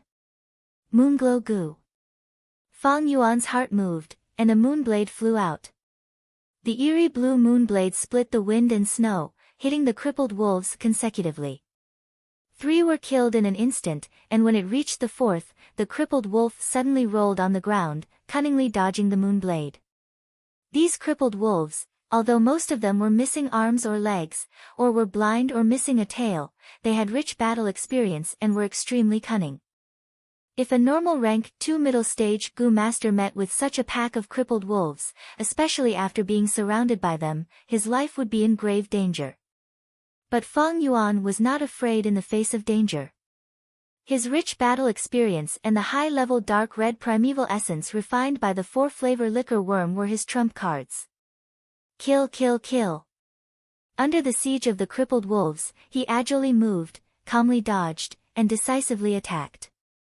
One by one, the crippled wolves died in his hands. Soon, the number of lightning wolves in the crippled wolf pack was reduced by half. Howl. An alpha wolf let out a mournful howl, and the wolf pack immediately stopped attacking and started to retreat. This was the craftiness of the crippled wolves. Once they realized that Fang Yuan was a tough nut to crack, they decisively retreated, giving up on the idea of hunting Fang Yuan. These old wolves, sick wolves, injured wolves, although they did not have perfect bodies, but to be able to survive until today, they had a set of survival wisdom. Fang Yuan stood on the spot, quietly watching the crippled wolf pack disappear into the wind and snow. His strength, if he could not expose it, he would not expose it. After confirming that the wolf pack had completely escaped, Fang Yuan squatted down and hurriedly collected the items on the wolf corpses. Wolf skin, wolf teeth, and so on, were all valuable. Although the market price was relatively low, but there was a lot of them. In these 2 months, Fang Yuan eradicated the crippled wolves, and relied on the spoils of war to earn a small sum of money. On the snow, the blood that flowed out of the wolf corpses was still warm. With the crippled wolves, although they had fallen to the ground, they were not completely dead, and there was still a trace of splendor in their eyes. In this nature, all living things are fighting and surviving. It's not just humans. This world is a wonderful stage to use life and death. Fang Yuan sighed in his heart, mercilessly giving these dying crippled wolves one last stab. The battle power of a crippled wolf was already higher than 2 jade-eye stone monkeys. With the cooperation of the wolf pack, their battle power would double. I can deal with these small crippled wolves, but if I were to deal with a large crippled wolf pack, or a small healthy wolf pack in the future, I'm afraid there will be trouble. Fang Yuan faintly felt a sense of pressure. Next, when the wolf tide breaks out, the whole clan will be mobilized, and I will naturally not be alone. From now on, if I want to hunt lightning wolves alone in the wild, I will need a scouting goo worm, or a movement goo worm. Otherwise, he might have perished in this wolf tide. The more experience Fang Yuan had, the more he could recognize his own shortcomings. With the 4 flavors liquor worm, his battle power had increased by a lot. With the Moonglow Goo and White Jade Goo, he could attack and defend, and with his previous life's accumulation, Fang Yuan was not at the same level as Qing Shu, Qi Shan, or Mo Yen. It could be said that he could barely stand in the top ranks of the rank 2 Goo masters in the clan. The reason why it was barely, was because he was not a true upper stage Goo master, and his aptitude was only C grade, very limited. His battle power was already the best he could do, but to survive in the wolf tide, battle power was only one aspect. Scouting methods are indispensable. If I had a scouting goo worm, I could sense the approaching wolf pack in advance, and quickly leave, changing my route. Or I could use the goo worm to run faster, escaping the wolves' encirclement and shaking them off, Fang Yuan thought. As long as he had one of these 2 goo worms, his chances of survival would increase greatly. With 2, he could basically do it with ease. I hope the Flower Wine Monk's inheritance has such a goo worm. If not, it's not a problem. According to my memory, every wolf tide, the 3 clans would work together to set up a battle merit board, and sell off the goo worms in their storage. Among them were many rare goo worms. At that time, I can even use the battle merit to exchange for goo worms from the Bai or Xiong clan. Fang Yuan planned in his heart and stood up. In this short period of time, he had neatly arranged his spoils of war, placing them in a bag and carrying it on his back. White snow fluttered in the air, quickly freezing the wolf blood and covering the wolf corpses. Look, Fang Yuan is back. He's carrying a bag. Did he go out to hunt wolves again? He's the one who saved our clan. Ha, it was just a coincidence. We all know the process, and if I had that much strength, I could do it too. It's nothing. Fang Yuan walked into the village, and along the way, passers-by turned to look at him. Some praised him, some were curious, and some were jealous. Fang Yuan. Qi Shan suddenly appeared at a corner, and shouted. Chapter 125. What's the matter? Fang Yuan looked at Qi Shan. Even in winter, he was still bare-chested, his red skin emitting warmth, making people feel like they were leaning against a stove. The white snow fell on his body and melted in an instant. This was because there was a twin orifice stove goo in his aperture. Stove goo was a rank 2 goo, containing fire energy and used for offense. Resisting the cold was only a side effect. Qi Shan's gaze was somewhat complicated. He stared at Fang Yuan and said in a deep voice, "Do you know that Xiong clan's Xiong Li wants to compete with you in strength these days?" "I know." Fang Yuan nodded. Qi Shan heaved a long sigh. "Xiong Li wants to compete with you in strength. It is not a simple competition, but it concerns the distribution of benefits in the 3-clan alliance. Under the wolf tide, the alliance will perish. But after the alliance, how to distribute the benefits is the most crucial issue. Thus, these days, the 3 clans have been in a deadlock over this matter." Fang Yuan glanced at Qi Shan and immediately understood why he took the initiative to look for him. Negotiation was the most difficult thing. For the sake of benefits, the 3 clans would not take the initiative to give in, they would fight for every inch of land. The negotiation table was already filled with smoke, the flames of war raging like wildfire. The values of this world, one was strength, and the other was familial love. Qing Mao Mountain's 3 clans were all clans, they had been in conflict for a long time, their hatred was deep, they naturally could not use familial love to smooth things over. Thus, to break the deadlock, they had to rely on strength. On Earth, there were military exercises to display strength.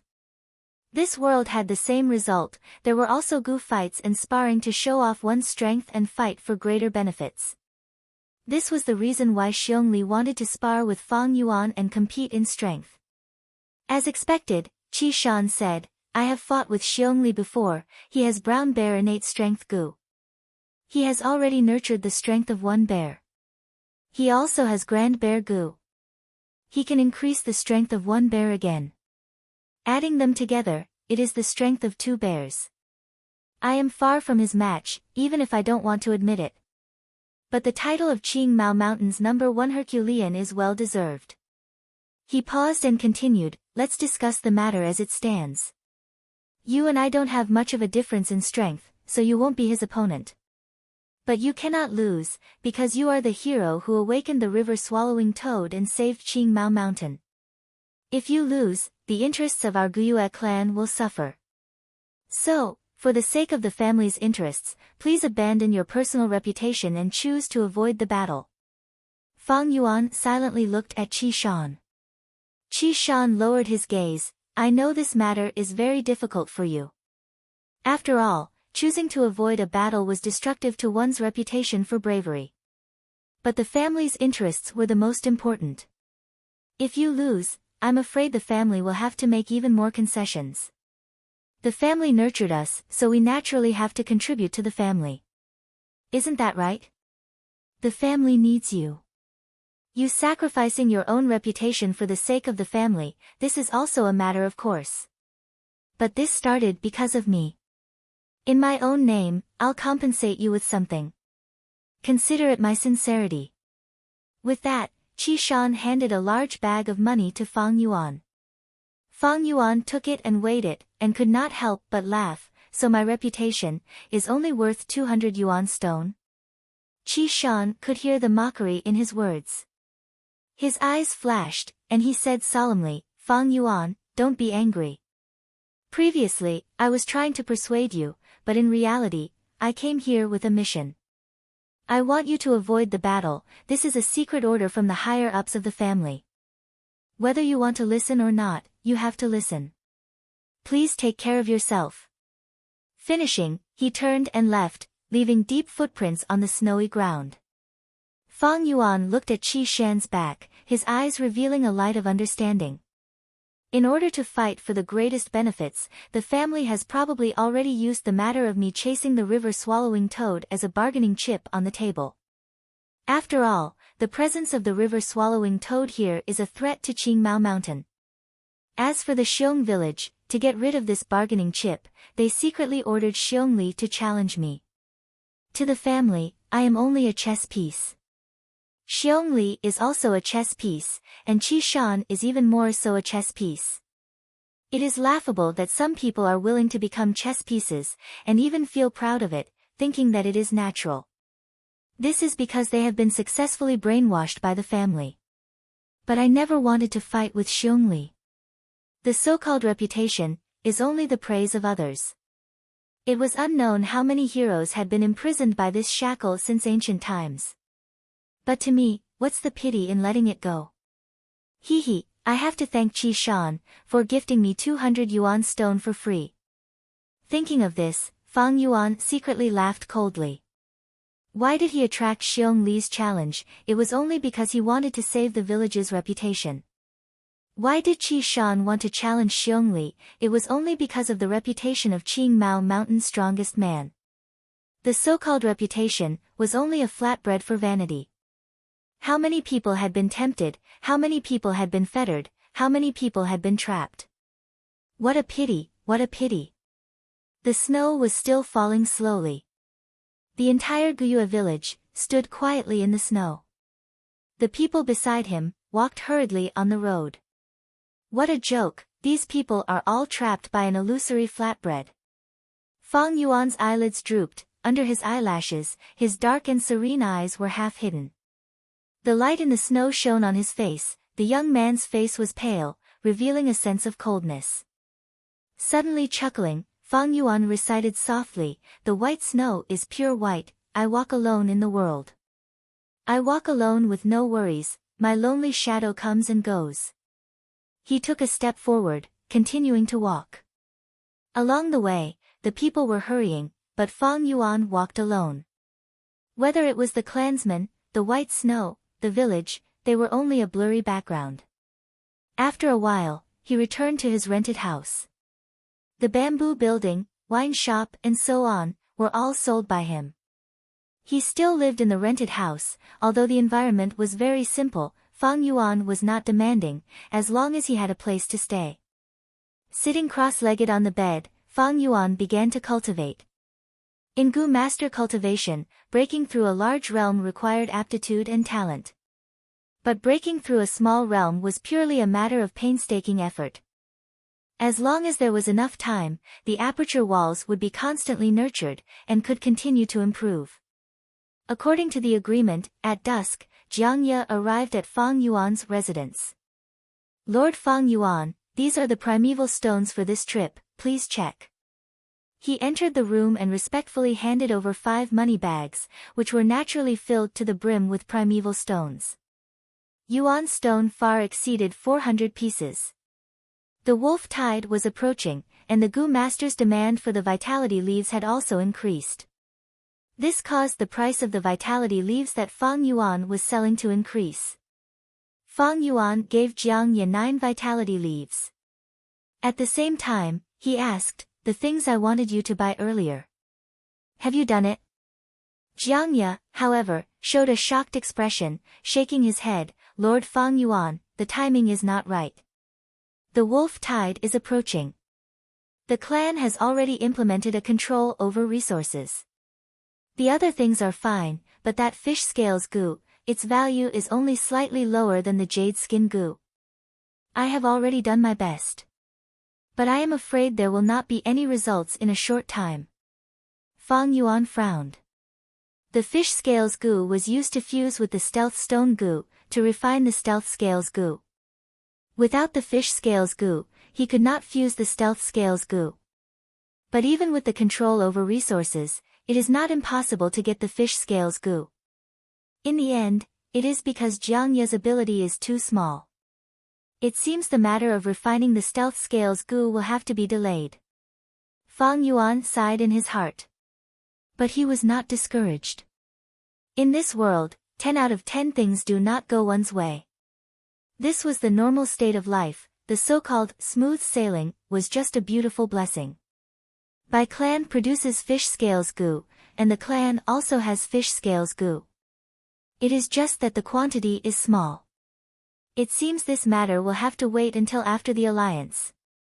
Fang Yuan was not impatient. He knew that once the 3 clans officially formed an alliance, they would set up a battle merit ranking. They would encourage Gu masters to hunt wolves. By then, they could use battle merits to exchange for resources from the 3 clans. Of course. Guyue clan's Moonlight Gu, Xiong clan's Bear Strength Gu, Bai clan's Stream Gu, these were the symbols of the clans, and were not part of the exchange. But the fish scales Gu was definitely there. Opportunities often accompanied by danger. To Gu masters, the wolf tide was a severe test, but it was also a good opportunity to rise. Under the attack of the wolf tide, countless famous Gu masters died, and countless Gu masters became famous. The old forces in the clan might weaken, and the new forces would walk on the political stage with their heads held high. In the evening, another unexpected guest came to visit. It was Guyue Qing Shu and Guyue Fangzheng. Qing Shu went straight to the point, bringing up the old matter and wanting to buy Fang Yuan's liquor worm. But other than this, he also wanted to buy Fang Yuan's black boar gu, and even the 9-leaf vitality grass. The 9-leaf vitality grass was definitely not for sale, and the liquor worm had already been refined into the 4 flavors liquor worm. Fang Yuan could not take it out even if he wanted to. Thus, he rejected it. As for the black boar gu, I have already gained the strength of a boar, and the value of the black boar gu to me is very low. The best result of the black boar goo is the steel mane goo. Although this goo can attack and defend, to me, with the white jade goo, it is not very useful. I might as well trade for a fish scales goo. As Fang Yuan thought of this, he brought it up. Fish scales goo. Qing Shu frowned slightly, but soon nodded. I know, you are indeed lacking a defensive goo worm. The fish scales goo can be refined into the rank 2 scale armor goo, and it will have a good defensive effect. The recipe of using the fish scales goo and stealth rock goo to refine the stealth scales goo was discovered by accident 200 years after the end of his previous life. It was normal that Qing Shu did not know about it now. Fang Yuan did not expose him. The black boar goo is much more expensive than the fish scales goo. If you trade it, you have to compensate me for the difference. Of course. Qing Shu nodded and asked, forget about the 9-leaf vitality grass, but are you really not selling the liquor worm? It's useless to you now. Raising it for nothing, and even wasting yuan stone. Fang Yuan shook his head, don't mention the liquor worm anymore, it is not for sale. Qing Shu rubbed his nose, and could not help but laugh bitterly. Fang Yuan, this matter is more complicated than you think. Do you know about Guyue Yaolu? She is the granddaughter of the medicine hall elder, Guyue Yao Ji, a new student this year with B-grade aptitude. Guyue Yao Ji loves this granddaughter very much, and had once bid for a liquor worm in the treehouse, but did not succeed. You have used the liquor worm before, and naturally you know its benefits the best, so I will not say more. It is just that for her granddaughter, Lord Yao Ji really wants to buy this goo worm. An elder's love for her child is completely understandable. So she came to you. She sincerely wants to buy it, and the price she offered is very high. She even promised that if you get injured in the wolf tide, you will be taken care of by the medicine hall. Please think it over carefully. Today is 1 chapter, tomorrow is 1 chapter, and the day after tomorrow there will be 2 chapters. This is the side effect of deleting the chapters. This is the consequence of deleting the chapters, and I have already expected it. I am also silently bearing the consequences of letting everyone down. I will make up for the missing 4 chapters, just that it will take a little longer. The future is long, and I will make up for it eventually. Sigh, even though I lost my character this time, there are still so many people supporting me, I am very touched.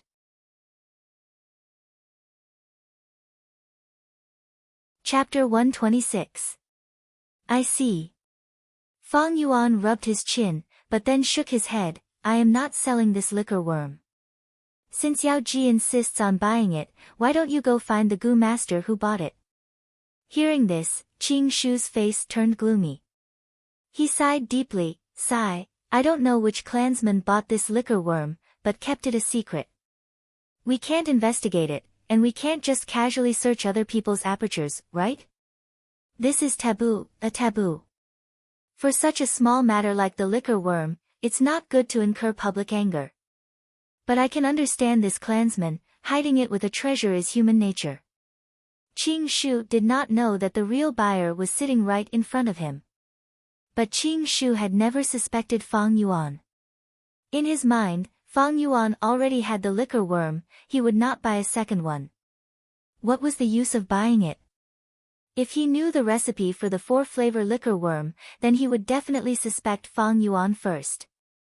But for now, only Fang Yuan had the recipe for the 4-flavor liquor worm. The only person who knew that Fang Yuan was the buyer was Jia Fu. But from Jia Fu's point of view, Fang Yuan could have bought it for someone else.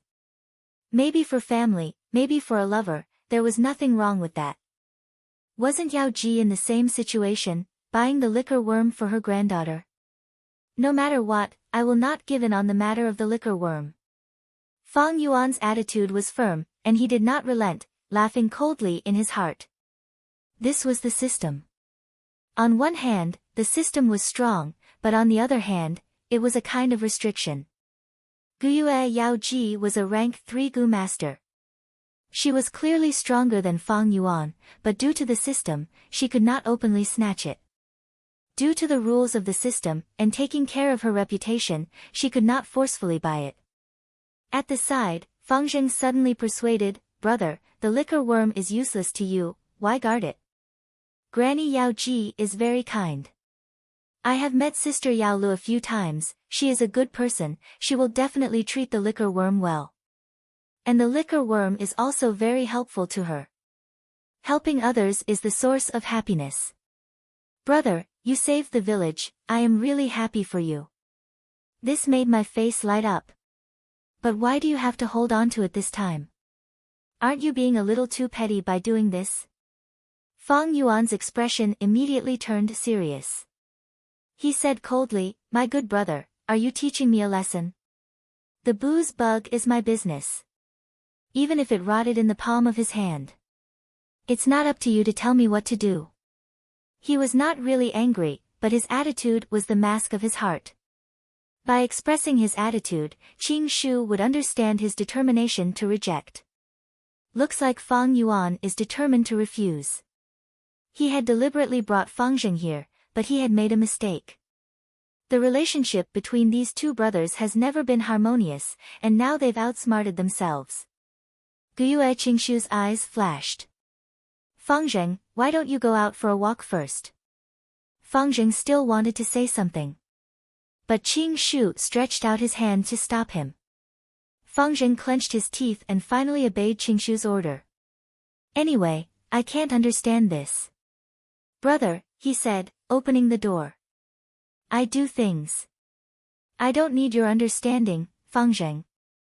Fang Yuan was expressionless. Fang Zheng's action of opening the door paused, then he quickly walked out of the room without looking back and slammed the door.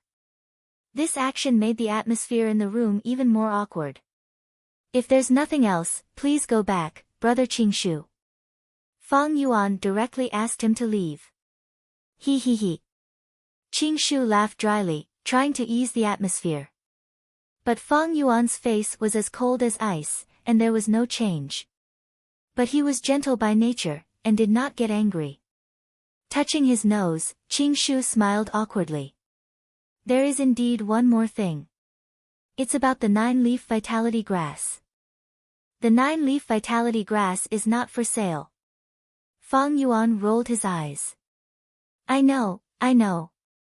Qing Shu nodded repeatedly.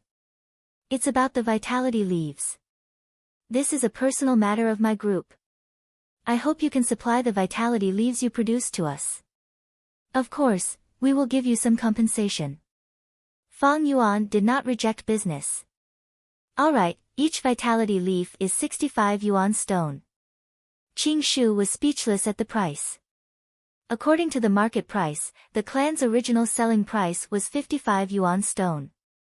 Although the vitality leaf was a rank 1 consumable goo and could be used up after one use, no one would complain about having more of this life-saving item. And with the wolf tide approaching, the clan raised the price. One vitality leaf was sold at 60 yuan stone. Actually, not only the vitality leaf, the prices of many other items were also rising. This was because of the turbulent situation, and goo masters could only pinch their noses and accept it. But Qing Shu did not expect Fang Yuan's price to be even higher than the clan's. "You think my price is too high? You can choose not to buy it. But as far as I know, after the wolf tide, the clan will control the resources, and the vitality leaves will be in short supply. At that time, the price will continue to rise, and you might not even have the stock. What do you think?" Fang Yuan's tone was firm, and he was sitting on the fishing platform. Qing Shu choked, and said helplessly, "You can see it clearly. But raising the price like this is a bit too much. Aren't you afraid of offending people?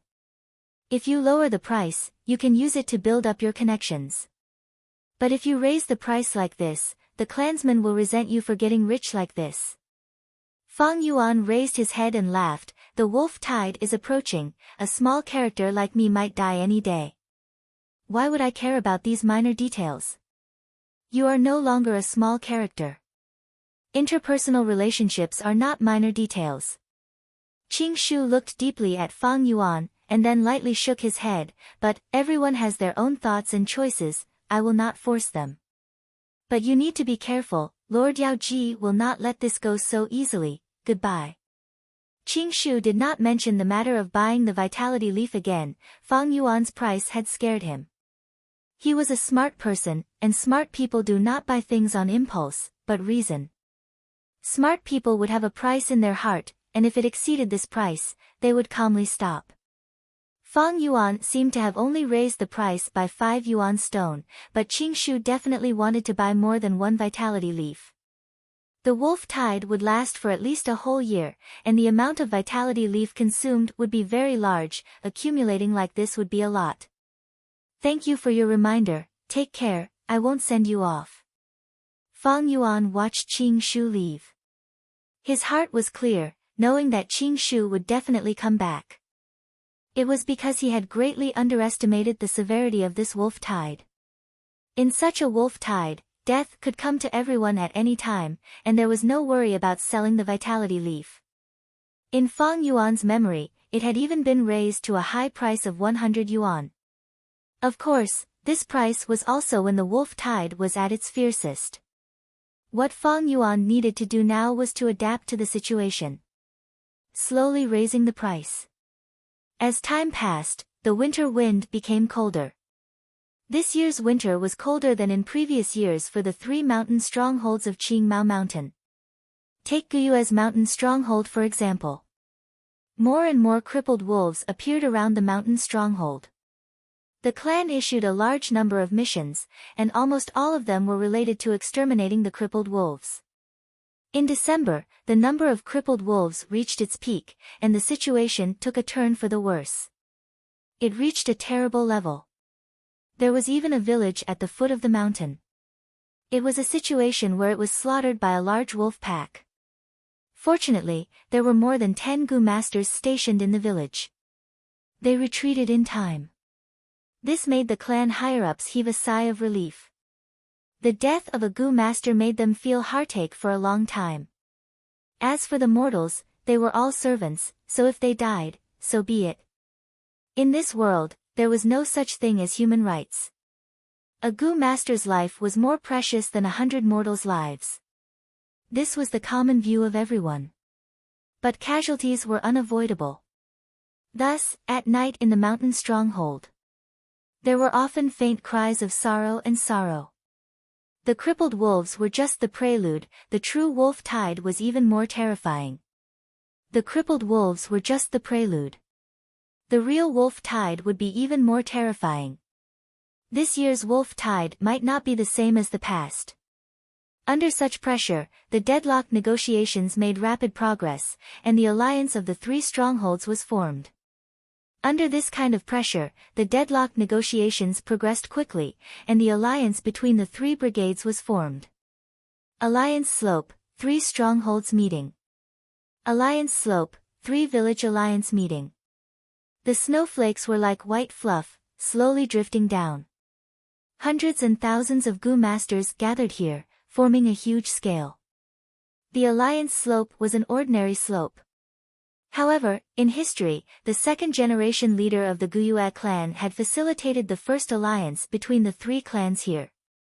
From then on, all future alliances would be held here. After many years of remodeling, the current alliance slope was dozens of times larger than its original appearance. It was practically a huge plaza. On the other side of the square against the mountain wall, there was a tall boulder erected. On the huge stone platform, there was a pavilion carved out of stone. There were stone tables and chairs in the pavilion, and the higher-ups of the 3 families were sitting inside, discussing closely. Under the huge stone platform, the Gu masters of the 3 villages stood in distinct groups, forming 3 enormous groups. The Gu masters were all wearing similar battle attire and belts, their cultivation level could be seen at a glance. Fang Yuan was among them. He secretly sized up and observed. The Gu masters below the stage were all rank 2 Gu masters.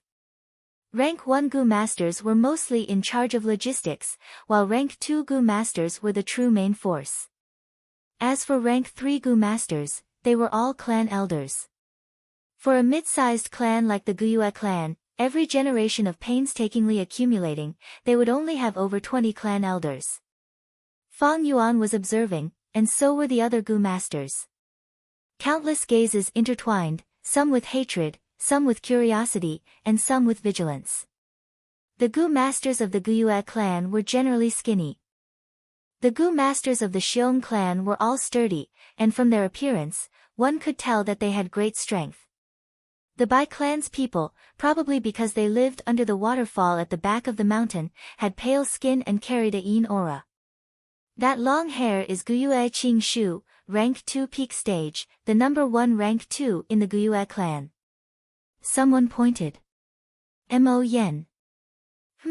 It's you bitch who cut off one of my arms. After the wolf tide, I will get my revenge. Someone snorted in his heart. Wow, that girl riding on the huge bear, she should be the Xiong clan's Xiong Jiao man. Don't be fooled by her cute appearance, she is very crazy when she fights.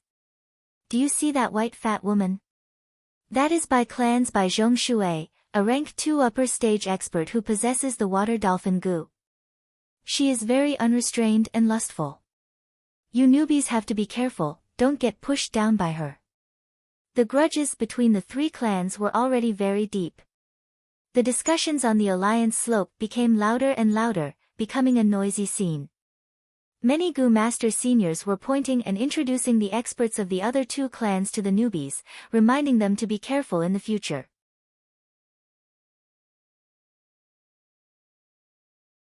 Chapter 127.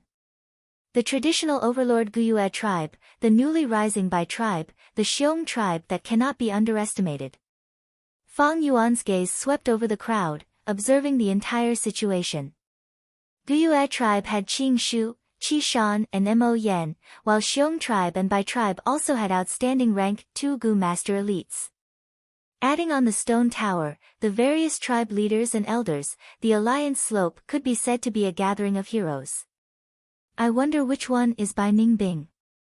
The man who symbolizes the rise of Bai tribe. Bai Ningbing already has rank 3 cultivation, he is definitely not among the rank 2 Gu masters. It seems that he is not on the stone tower either. Gradually, the topic of discussion was focused on Bai Ningbing. Although Bai Ningbing did not appear, his brilliance had already overshadowed all the Gu masters on the stone tower. 3 years ago on the alliance slope, it was him, Bai Ningbing, who was the first to stand up and challenge everyone for a battle Gu. In just 3 years, he became a rank 3 elder, it is truly terrifying to think about. He soared to the sky in one go. When he was rank 2, he defeated an elder of Xiong tribe. This child's future is limitless. Most importantly, he has already grown up. At this rate, he can become a rank 4 expert, or even rank 5. As for rank 6. Rank 5 to mortal, rank 6 to immortal, rank 5 is already very impressive. Rank 6. Don't overestimate him. That is not certain, who can say for sure what will happen in the future? Amidst such discussions, the 3 tribe leaders on the stone tower stood up, looking down at the 1,000 Gu masters below. Guyue tribe leader was in the middle, while Bai tribe leader and Xiong tribe leader were on his left and right. The alliance slope gradually quietened down. Guyue Bo held the railing, glancing around, and said concisely, the 3 tribes are in an alliance, we are in the same boat. The Gu battle convention is mainly about exchanging pointers, we will not go overboard. Let's begin. Silence reigned on the slope of the alliance. Everyone looked at each other. The 3 tribes were in an alliance, there would be a Gu battle convention. Other than showing off the tribe's strength, it was also to promote communication and temporarily resolve grudges, reaching a consensus of cooperation. But who would be the first to stand out? The first Gu master to challenge, if he lost in front of everyone, his reputation would be tarnished. It had even shaved the face of the upper echelons of the family upstairs. Last year, Bai Ningbing stood up. But this year, while everyone was hesitating, over at the Xiong village, suddenly, a group of Gu masters stepped out from the crowd. It was Xiong Li's group. Immediately, the group of 5 attracted the gazes of countless people. Xiong Li's group walked past the Guyue clan's camp and stood in front of the Bai village's camp under the watchful eyes of the crowd. It's Xiong Li, Qing Mao Mountain's strongest man. Not bad. It was said that not long ago, Qi Shan of the Guyue clan had also lost to him in public. No one can shake his name, not even Bai Ningbing. Damn it. Is the Guyue clan deliberately bullying our Bai clan? In the camp of the Bai village, there was a slight commotion. Many people recognized Xiong Li and felt a sense of pressure in their hearts, but Xiong Li swept his gaze around. He had been standing at the same spot, but Xiong Jiang who was beside him stood up. Xiong Jiang's body was thin and stood out among the Xiong village's strong men. He took a few steps forward and faced the Bai village's Gu masters, cupping his fists and saying, Xiong village's Xiong Jiang is here to seek guidance from brother Bai Bing Yi. Once he said this, uncontrollable gasps could be heard from below the stone floor. Bai Bing Yi's status was equivalent to Qi Shan and Xiong Li. Among the young Gu masters of the Bai village, he was second only to Bai Ningbing. Xiong Jiang wanted to compete in Gu with him, clearly wanting to use the weak to fight the strong. But could he do it? Bai Bing stood up with a gloomy expression. He was short and had a pale face, like a patient who had just recovered from a serious illness, looking a little weak. But no one dared to underestimate him. Xiong Jiang, you dare to challenge me, you have some courage. How do you want to compete? Say it, I will accept it, he said to Xiong Jiang. Xiong Jiang laughed sinisterly, I am good at defense, brother Bai is good at offense. How about this, you defend and you attack. I will give you 3 chances to attack and we will see the result. This was not a life and death battle, but a sparring session. But Xiong Jiang was so confident, he clearly came prepared, causing many people to have doubts. Bai Bing Yi raised his eyebrows, Xiong Jiang, no matter what Gu worm you have, you are still a rank 2 Gu master, your cultivation is still there. Do you really think you can block my water drill Gu? If I injure you, you can't blame me. Xiong Jiang snorted, how will we know if we try? Come. Saying so, he activated the Gu worm in his body, and his skin started to lose color, becoming dry and green, like a gloomy dead wood. At the same time, his teeth became long and sharp, his 4 canines protruded out of his lips. Furthermore, the pupils of his eyes had also turned into a lustrous green. This was a rank 2 roaming zombie Gu. As long as it was activated, it could turn a person into a zombie. Compared to a living person, zombies were more resistant to physical attacks, and had stronger recovery ability. But they were afraid of fire and lightning, and had higher defense against water and wind poison. At the same time, zombies were not as strong under the sun as in the dark, affected by the weather. Even so, I am not afraid. Bai Bing Yi sneered, raising his right hand. Under everyone's gazes, he put his 5 fingers together and retracted his fist. First, a drop of water condensed in the air above his 5 fingers. Then, in the blink of an eye, the water droplet expanded, turning into a rapid flow of water. From the starting point of the 5 fingers, it started to revolve around Bai Bing Yi's palm. In the time of 2 breaths, a light blue spiral drill had formed on Bai Bing Yi's fist that was constantly rotating. Rank 2 Water Drill Gu. Able to drill through rocks and steel, its offensive ability was very impressive, almost no Gu worm could defend against it. Take this. Bai Bing Yi coughed and punched with his right fist. Xiong Jiang raised his arms. They formed into an arm shield. The water drill hit his arm, and large amounts of water splattered out. Both sides were in a deadlock for a few breaths of time. Suddenly, the water drill spun rapidly, sending Xiong Jiang flying by 5 to 6 steps. Xiong Jiang fell on the ground, but soon stood up again with a carp flip.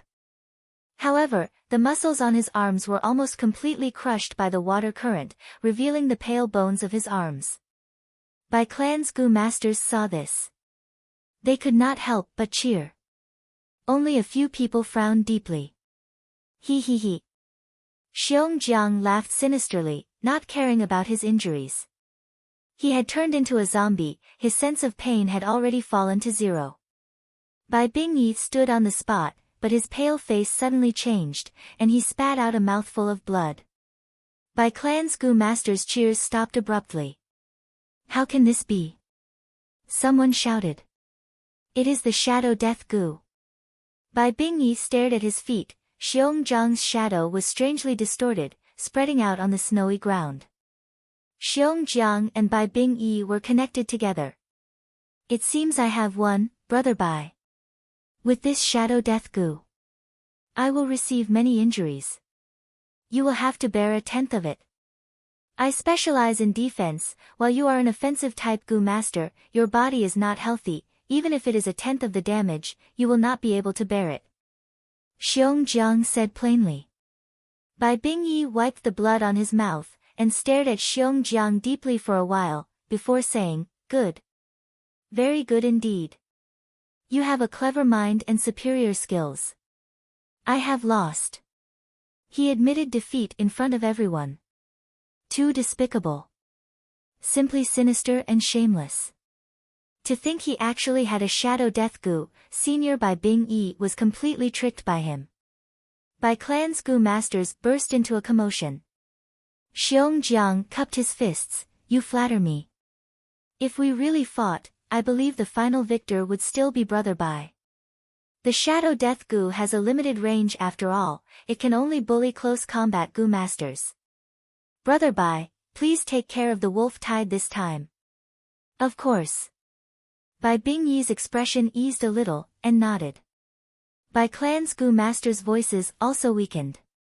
Standing on the stone tower, the 3 clans higher-ups who had been watching from a high vantage point nodded subtly at this scene. The Gu battle convention was only a spar, not a battle of strength. Xiong Jiang took the initiative to reveal his trump card, it was also to increase mutual understanding and trust. Be it Xiong Jiang or Bai Bingyi's attitude, they were both very good.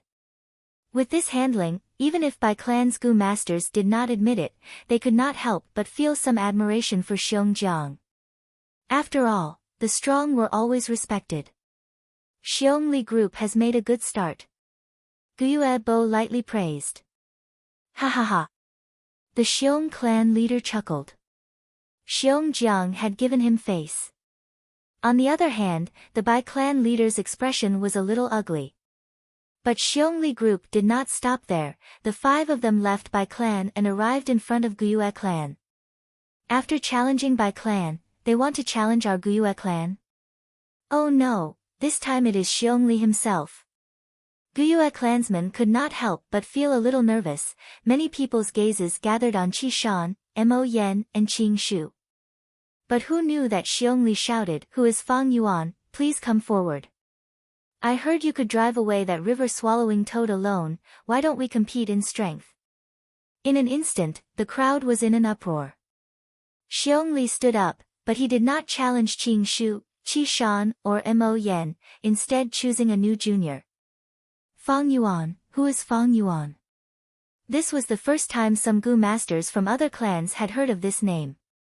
He drove away the river-swallowing toad alone, oh my god, that is a rank 5 Gu worm. How can he be so awesome? Many people looked at him in amazement. Guyue clan's Gu masters automatically opened up a path, exposing Fang Yuan in the crowd. With nothing blocking their line of sight, Xiong Li and Fang Yuan looked at each other. Xiong Li's lips curled into a smile, saying in a deep voice, I hope Fang Yuan will not be stingy with your guidance. This Fang Yuan, who is he, doesn't he have 3 heads and 6 arms? Driving away the river-swallowing toad was a coincidence, it was not a difficult thing. Being targeted by Xiong Li, this muscular man, he is in big trouble this time. Fang Yuan, you really can't avoid it this time. Sigh, then you can only brace yourself and fight. Qi Shan sighed in his heart. Oh, so it's like that. Fang Yuan shrugged and said, then I admit defeat. Once he said this, everyone was stunned.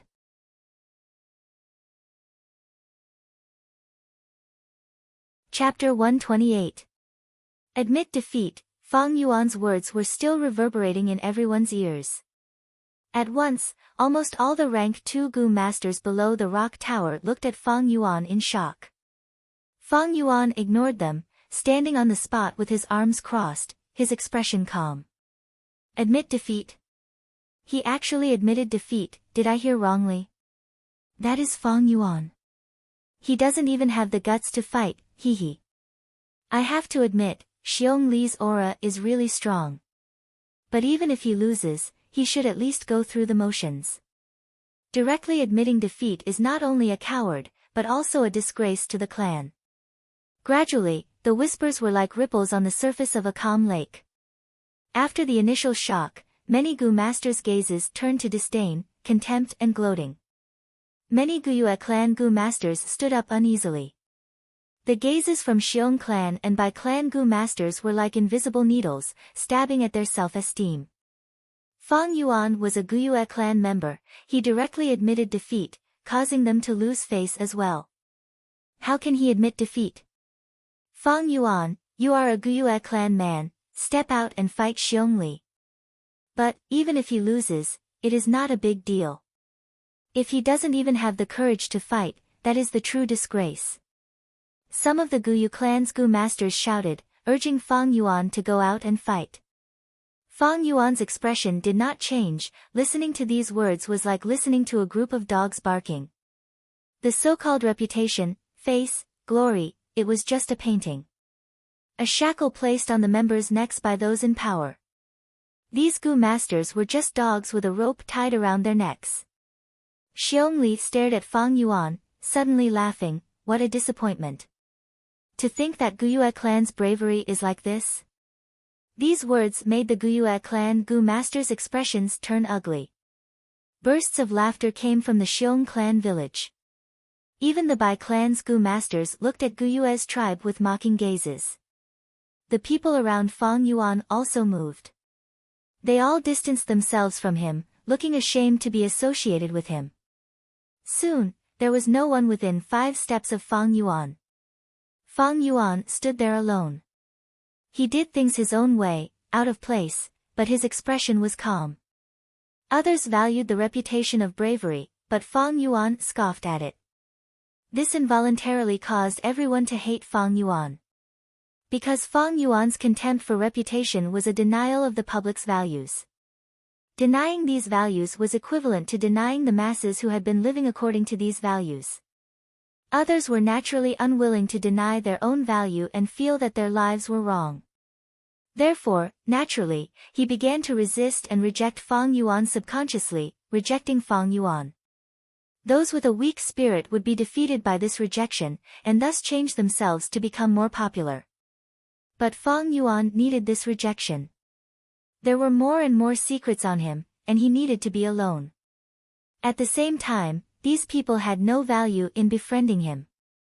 In his memories, Qingmao Mountain's 3 villages barely survived the wolf tide, but after that incident 2 years later, they were all annihilated.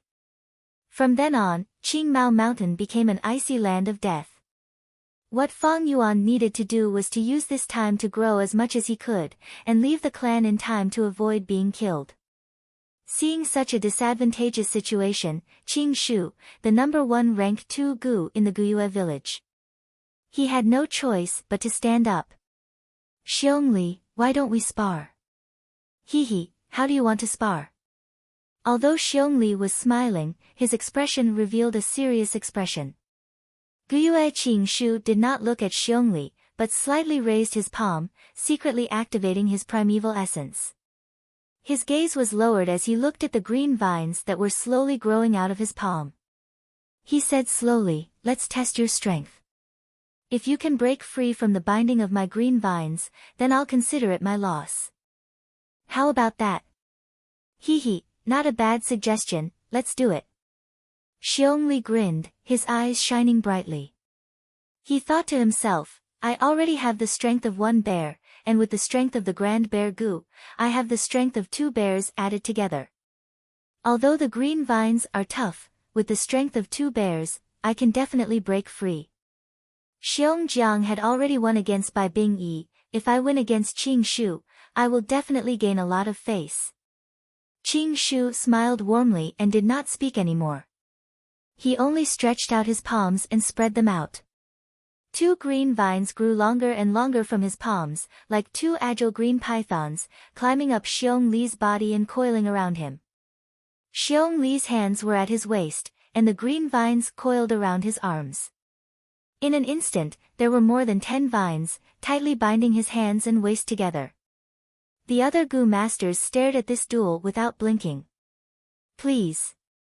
Qing Shu said to Xiong Li. Xiong Li's eyes widened, and he clenched his fists, starting to exert strength. The muscles on his body bulged out, as if they were huge rocks. The strength of one bear. Bam bam bam. The green vines, under his immense strength, started to break one by one. Ha ha ha, brother Qing Shu, it seems I have won this duel. Xiong Li used his strength while still having the strength to speak. Senior Qing Shu. Fang Zheng's hands were sweating as he watched, his face nervous. The other Guyue clan Gu masters were the same. Guyue Qing Shu was their number 1, if he lost again, then the Guyue clan would lose all their face. That might not be true. Guyue Qing Shu smiled, his eyes shining with confidence. Just as he finished speaking, the green vines in his hands started to change. The original jade green color suddenly turned dark green. At the same time, the vines became thicker, and large green vine leaves started to grow around them. Xiong Li's expression changed, feeling that the twisting force from the green vines had increased by more than 10 times. What made him even more shocked was that the green vines that he had broken grew back, connecting the broken parts together. Grand Bear Gu. He knew the situation was bad, and quickly activated the Grand Bear Gu in his aperture. Immediately, his hair stood up like steel needles. The muscles on his body expanded, and his whole body seemed to have swelled up a lot. The strength of 2 bears.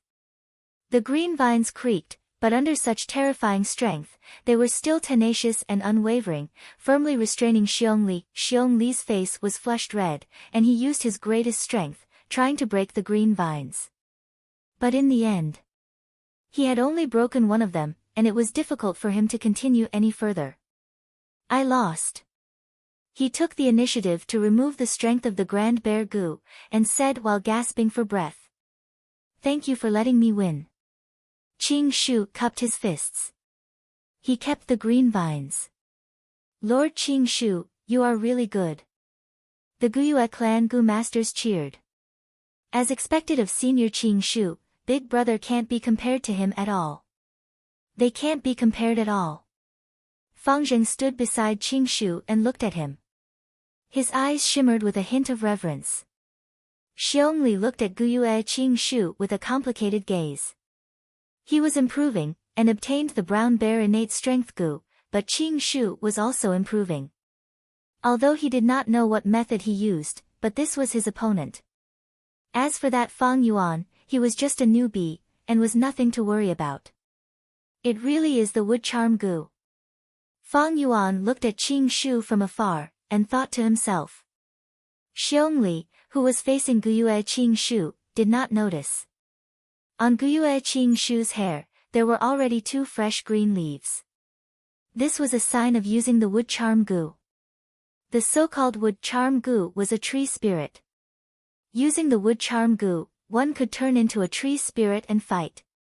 Tree spirits were very special creatures. They could directly absorb the primeval energy of heaven and earth, and use it for themselves. But Gu masters could not do so, and could only use the primeval essence in their aperture. Once they used the wood charm Gu and turned into a wood charm tree spirit, the Gu master could directly absorb the primeval energy of heaven and earth from the air to replenish their primeval essence. It was like absorbing the natural primeval essence in Yuan stone. When ordinary Gu masters fought, they could not divide their attention to absorb the natural primeval essence in Yuan stone while fighting. But after turning into a tree spirit, absorbing the primeval essence in heaven and earth was an instinct, and did not need to be distracted. This meant that Gu masters who used the wood charm Gu were most proficient in prolonged battles. Although their primeval essence was not inexhaustible, because of the continuous replenishment, they could fight for 3 times longer. At the same time, once they turned into a tree spirit, they could amplify goo worms like green vine goo and pine needle goo. Fang Yuan immediately thought of many things. The fusion of the wood charm goo can be said to be one of the most extravagant advancement routes in the world. It is a rank 3 goo, and needs to be fused with the 100-year lifespan goo to advance to rank 400-year wood charm. Then fuse with the 1000-year lifespan goo to become a rank 5000-year wood charm. This fusion recipe is widely known, but very few goo masters use this recipe. Because lifespan goo is more precious, most goo masters would directly use it to increase their own lifespan.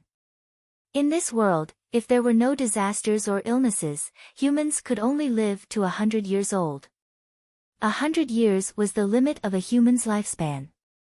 But if lifespan goo was used, it could increase one's lifespan. 100-year lifespan goo increased one's lifespan by 100 years. 1000-year lifespan goo meant one could live for another 1000 years. Lifespan goo was extremely precious, and was sought after by everyone. In his previous life, Fang Yuan had lived for over 500 years, and had used 500-year lifespan goo. A total of 500 years of lifespan. Originally, including his original 100-year lifespan, he could have lived to 600 years. But midway, he was besieged by righteous sects, and had no choice but to self-detonate. Lifespan goo represented longevity, and could allow people to live longer. But it did not mean immortality. Although the wood charm goo is powerful, it has a flaw. That is, a goo master cannot use it for too long. If it is too long, the wood charm goo's power will affect the goo master's body, causing their muscles to turn into wood, and finally turning into a tree man corpse. In my previous life, Guyue Qing Shu died like this. Thinking of this, Fang Yuan's gaze flashed. Normally, powerful goo worms had a huge flaw, and needed to be used in conjunction with other goo worms. Otherwise, it would have a negative effect on the goo master. Xiong Zhang's roaming zombie goo was best used in conjunction with the blood qi goo. Otherwise, if he used it too much, his blood would decrease, and he would really turn into a zombie. Xiong Li's group returned to their own camp. They had first defeated Bai Bing Yi, and then lost to Qing Shu. But even so, they still received a lot of applause and praises. Mo Yan, I want to challenge you. Come, Xiong Jiao Man, let me have a battle with you. After Xiong Li's group, the whole scene suddenly became lively. Many goo masters went out, challenging the strong enemies in their hearts, showing off their bravery. The alliance slope was in chaos, and the goo sparring was brilliant. The real goo sparring had just begun.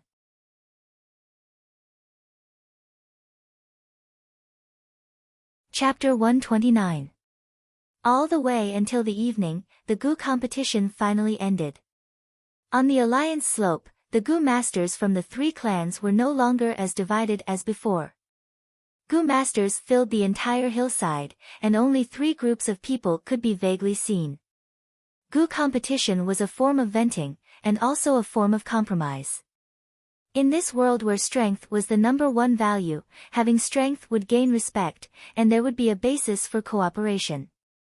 Ever since Xiong Li challenged Fang Yuan, no other goo masters came to find him. Fang Yuan was only a newbie, and had not interacted much with the goo masters of the other 2 clans, and had no grudges or feelings. As for the goo masters in the village, they would never challenge their own clansmen in such a situation.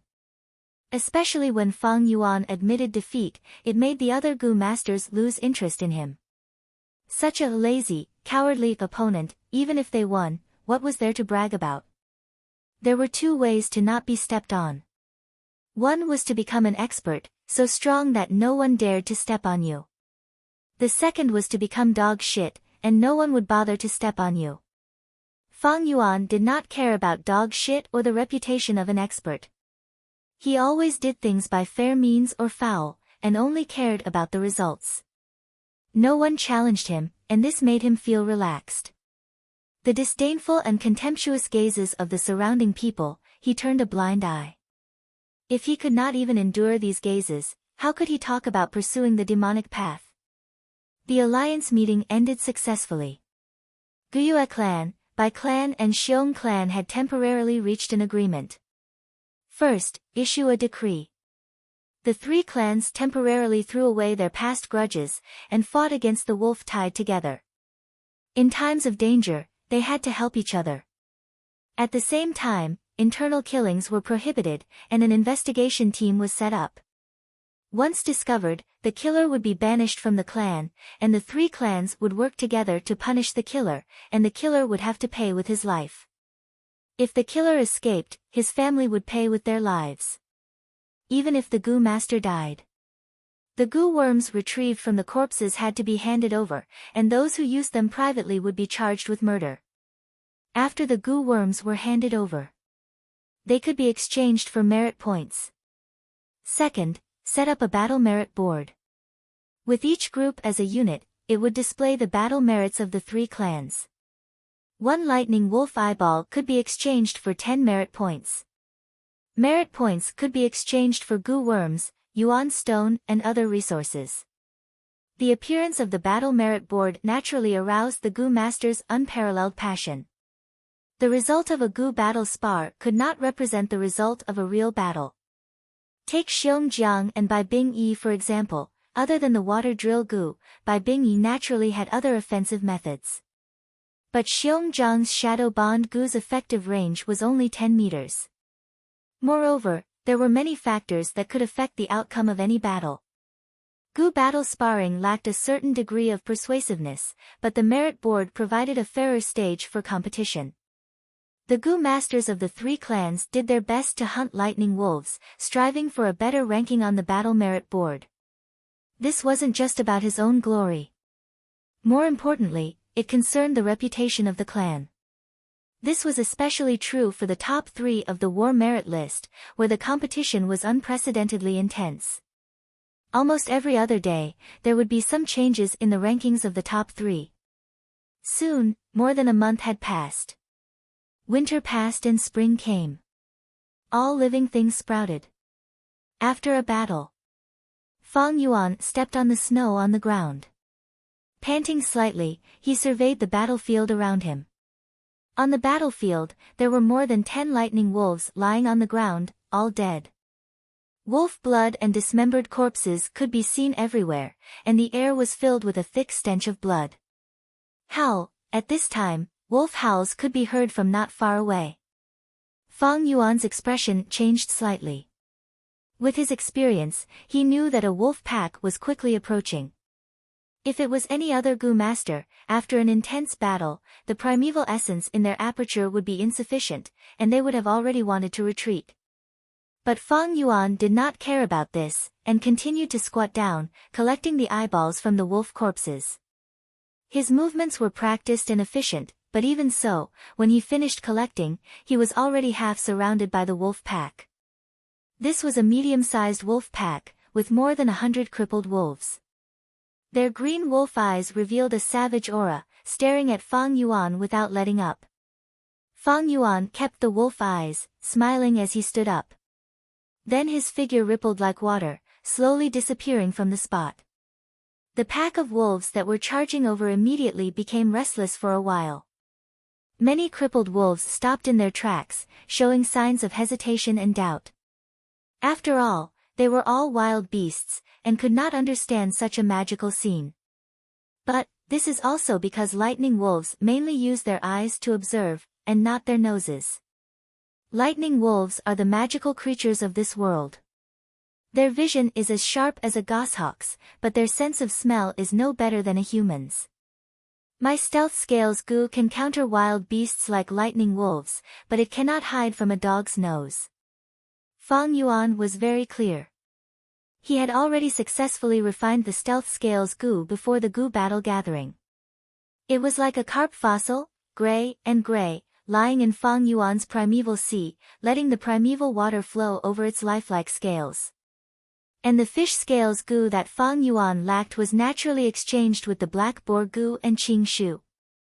With this stealth scales goo, Fang Yuan safely escaped under the wolf pack's eyes. This kind of situation had happened many times in the past few days. Normally, wolves or dogs would have a keen sense of smell. But lightning wolves were different. They were very fast, and without sharp vision, they would crash into trees and rocks. But nature was fair. While giving them sharp eyes, it deprived them of their keen sense of smell. But the Thunder Crown Wolf was different. With the stealth scales Gu, Fang Yuan could easily move through a normal wolf tide. But in front of a myriad beast king like the Thunder Crown Wolf, he had nowhere to hide. This was because the Thunder Crown Wolf's eyes often had the electric eye Gu, and this Gu could see through invisibility. Other than the electric eye Gu, there were many other Gu worms that could detect Fang Yuan's invisibility. For example, the snake communication Gu, which could sense heat. The beast language Gu, which could allow a Gu master to obtain information from a conversation with a wild beast. The clairvoyance Gu, which could make a Gu master's hearing extremely sensitive. So, with the stealth scales Gu, it did not mean that Fang Yuan would be safe and sound. At most, he had a small method to protect his life. When he returned to the village, it was still noon. The spring sun shone brightly, and people came and went in front of the village. Different from previous years, most of the people on the road were Gu masters, and only a few were mortals. Under the influence of the wolf tide, the wilderness was not safe. The hunters did not dare to hunt in the mountains, and the farmlands were abandoned. On the streets, the morale of the Gu masters was high. One by one, they returned from the outside with blood stains, or set off in high spirits. They were either discussing their ranking on the battle merit board, or discussing their experiences in killing lightning wolves. Or discussing the outstanding Gu masters of other villages. Fang Yuan mixed into the crowd and entered the village, arriving at the square in front of the clan head pavilion. There was a platform set up in the square, and it was the place to exchange battle merits. Large numbers of Gu masters gathered here, and the rank 1 Gu masters recorded. A portion of the rank 2 Gu masters squeezed together, exchanging their blood-stained wolf eyes for battle merits. There was also a portion of the rank 2 Gu masters who used their blood-stained wolf eyes to exchange for battle merits. In the middle of the square, a huge banner was erected, and the words of this world were written on it. It was constantly changing. This was the battle merit board, and on it were more than 10 swimword Gu. The rank 1 swimword Gu was controlled by the rank 1 logistics Gu masters, and could be changed into words on the banner at will. Why is the first place still by clans by Bingyi group? Someone looked at the battle merit board and frowned. Let me see, Bai Bingyi is first, my clan's Qing Shu group is second, Xiongli group is third, my group, 137th, some Gu masters were silently counting. At this time, someone suddenly shouted, it changed, it changed. Qing Shu group got first place. They pushed the Bai clan's sickly group down. On the battle merit board, the words that marked the second place Qing Shu group suddenly moved, climbing up. Pulling the first place Bai Bingyi group down with one hand, then ascended to first place himself, and at the same time used his foot to step on it. Such a human-like action on the words was naturally done by the Gu master controlling the swimword Gu.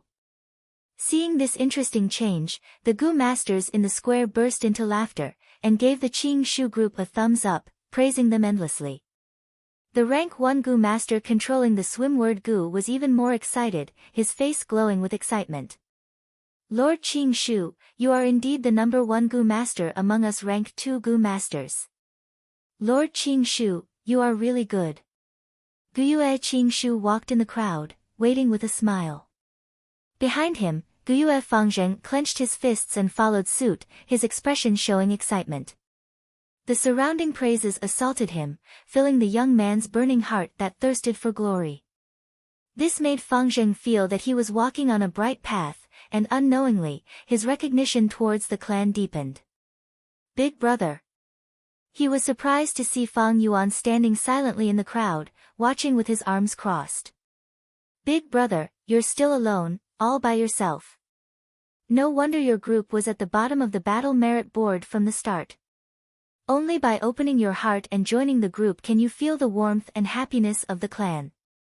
Feng Zheng sighed in his heart, suddenly feeling that Fang Yuan was somewhat pitiful and sad. Like Fang Yuan, fighting alone without any companions, he could not feel the kinship of the clan, nor the friendship in the battlefield. Facing everything alone, not only was it dangerous, it was also boring. Living alone, if there was no friendship, love, kinship, what was the point of living? Fang Yuan stood in the crowd, silently looking at the battle merit board that was erected high above. No doubt, the last position of the battle merit board was written Fang Yuan Group. Other Gu masters, seeing this, would feel ashamed. But Fang Yuan's gaze was very calm, not minding it. After he was promoted to group leader by Guyue Bo, he had never thought of recruiting other group members. He was a lone group leader, the most special group among the 3 clans of Qing Mao Mountain. There was only him. Of course his daily hunting results were not as much as the other groups. Of course, with Fang Yuan's current individual strength, if he really exploded out, he would definitely not be the last. But this was meaningless to Fang Yuan. He did not need battle merits, he had stockpiled living necessities and food for Gu worms. He had planned to use battle merits to exchange for a fish scale Gu, but now he did not need it. He hunted lightning wolves every day, one was to keep up with the weather, and the other was to accumulate some battle merits to exchange for moon orchid petals. After all, his moonglow Gu still needed this kind of food. Half a month passed in a flash, and the atmosphere of spring was getting stronger. Trees were growing green, and wildflowers were blooming by the roadside.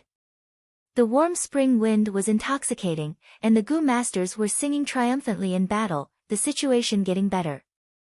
Fang Yuan walked on the streets, seeing everyone's smiling faces, and hearing praises and praises of bravery. Of course, there were some Gu masters who were deeply worried, frowning.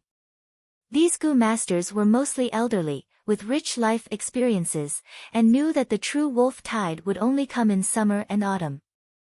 Fang Yuan's mind was clear. The reason for this situation is because of the alliance of the 3 clans, lowering their guard against each other. Thus, more Gu masters are involved in resisting the wolf tide. The second reason is that the lightning wolves that are being exterminated are only crippled wolves.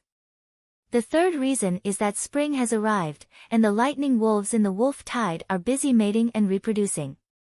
When summer comes, the truly strong wolf groups will flood in from all directions. This will cause huge casualties to the 3 clans. Thinking of this, Fang Yuan's eyes flashed coldly. This year's wolf tide would surpass history, reaching an unprecedented level. Even the clan higher-ups had greatly underestimated the severity of the wolf tide. In his memories, most of the Gu masters would die. The accumulated resources of the 3 clans would be used up. Fang Yuan had never thought of reminding the clan higher-ups. Firstly, even if he did, the clan might not take his suggestion seriously. Taking it seriously would be more troublesome, and he would not be able to explain the source of this information. Secondly, there was no point in reminding them, this was the difference in strength. Thirdly, and most importantly, reminding the clan was not in his best interest. I would rather betray the world than let the world betray me. What kinship, friendship, love, they were just embellishments in life, how could they compare to a man's ambitions? On earth, Xiang Yu wanted to cook Lu Bang's father. Han Taizu Lu Bang laughed and said, "Cook it, don't forget to give me a piece of meat." Tang Taizong Li Shimin killed his brother at Xuanwu sect, and Cao Cao's army ran out of rations, so he killed and cooked human jerky as rations. Liu Bei borrowed Jing Zhou, but never returned it. The values and morals that the higher-ups promoted were just tools to maintain their rule. If they were really bound by these, how could they achieve anything great? For those who stepped into a truly high position, whose hands were not stained with blood, stepping on corpses. The primitive accumulation of capital by capitalists was always bloody. Any politician was dirty. The so-called philanthropists used money to exchange for social fame. But the successful ones mostly covered up their unbearable past. Those who were deceived by the autobiographies of the successful ones were fools. These fools are everywhere, They are bound by their emotions and morals, they deserve to be ruled, fooled and manipulated. What's even more tragic is that when they see others not bound, they would jump out and criticize them, trying to instill such values into the free people, not wanting to see others having more freedom than them. And in the process, I even enjoyed an inexplicable sense of moral superiority and happiness. Fang Yuan thought of this as he looked at the Gu masters walking beside him. These people only had a body full of ability, and some of them even had a higher cultivation than him. But what use was that? They were just pawns, slave dogs that were bound.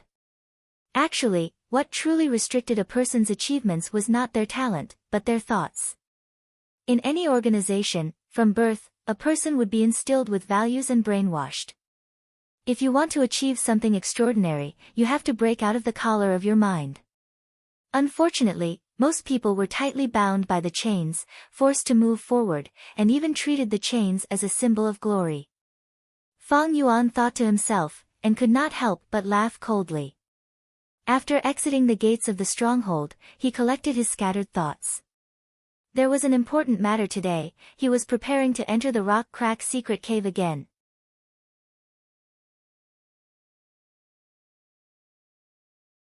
Chapter 130. The stone forest was still filled with a dark red light. Stone pillars hung down from the top of the cave, like giant trees that reached the sky. It was a magnificent sight. It has been over a month since I last came here. Fang Yuan thought, feeling helpless. Ever since the three clans formed an alliance, they had been sweeping away the surrounding wolf groups, causing Gu masters to appear near the rock crack and secret cave. Under such circumstances, even if Fang Yuan had the stealth scales Gu to conceal himself, he would still be in danger of being exposed. Fang Yuan did things cautiously, and his 500 years of life had nurtured him enough patience. During this period of time, he had been restraining his desires and did not come here. Only until winter passed and spring arrived, when the remaining wolves were wiped out and there were fewer Gu masters coming in and out, did Fang Yuan take a big detour in the outer sect and use the stealth scales Gu to conceal himself all the way here. Over a month had passed, and on the previously cleared path, there were more stone monkey groups migrating over. But fortunately, the number of monkey groups was small. Fang Yuan spent some effort, killing the monkey groups and advancing, finally reaching the center of the stone forest. Under the shadow of the huge stone pillars, an obviously man-made cave appeared in front of him. In the cave, rough stone steps led to the dark underground. Fang Yuan activated the white jade Gu, and his body was covered in a layer of faint jade light as he carefully walked down the steps. His left hand held a torch, and his right hand was shining with moonlight. The moonglow Gu was ready to go. The surroundings were dark, and even with the torch, it could only light up a distance of 5 steps. In this situation, it would be much better if there was a Gu worm to illuminate the surroundings. Unfortunately, Fang Yuan did not have such a rich family background. One step at a time. After walking for a while, he finally reached the end of the stone steps. A crudely made stone door appeared in front of Fang Yuan. Golden Centipede Cave is a fatal disaster, use earth listening to avoid it. Fang Yuan raised the torch and found some words carved on the stone door. Earth listening, Golden Centipede. Fang Yuan squinted his eyes shining brightly as he seemed to have understood something. If I am not wrong. He squatted down and touched the ground with his hand. Soon, he touched the moist ground in front of the stone door. Got it. His heart was filled with joy. He used his hands to dig up the soil, and sure enough, he found a sepulchre flower. His heart gently pushed aside the petals. He took out a Gu worm from the heart of the flower. This Gu was quite special. It looked like a human ear, just a little smaller, and its entire body was an earthy yellow color. Dry and dull. Pinching it in his hand, it felt a little shriveled, like a pickled radish with a little warmth. Around the ears, roots extended outwards. There were dozens of these slender roots, and they looked like the roots of ginseng. This was a rank 2 grass Gu, people called it, earth communication ear grass. Looking at the earth communication ear grass in his hand, Fang Yuan's eyes flashed a few times. This earth communication ear grass came in time and could be used for scouting. It was perfect for him. The earth communication ear grass had a huge advantage, and that was its detection range of 300 steps. This range was quite outstanding among rank 2 investigative goo worms. Moreover, the earth communication ear grass was easy to feed. Its food source was the ginseng's roots. This world's southern border was filled with deep mountains and forests. Ginseng was much more abundant than on Earth. Hunters would go hunting in the mountains and pick some from time to time. Especially ginseng, it was easy to store. As long as it was dry and sealed, it could be stored for a long time at room temperature. Moon orchid's petals would wither in a few days, but ginseng roots could be stored for a long time. Goo worms are raised, used, and refined. These three aspects are broad and profound, with extraordinary profundities. Although the earth communication ear grass is easy to raise, it is quite troublesome to use. Fang Yuan thought to himself. He pinched the earth communication ear grass in his hand and secretly activated his true essence. In an instant, he had refined it.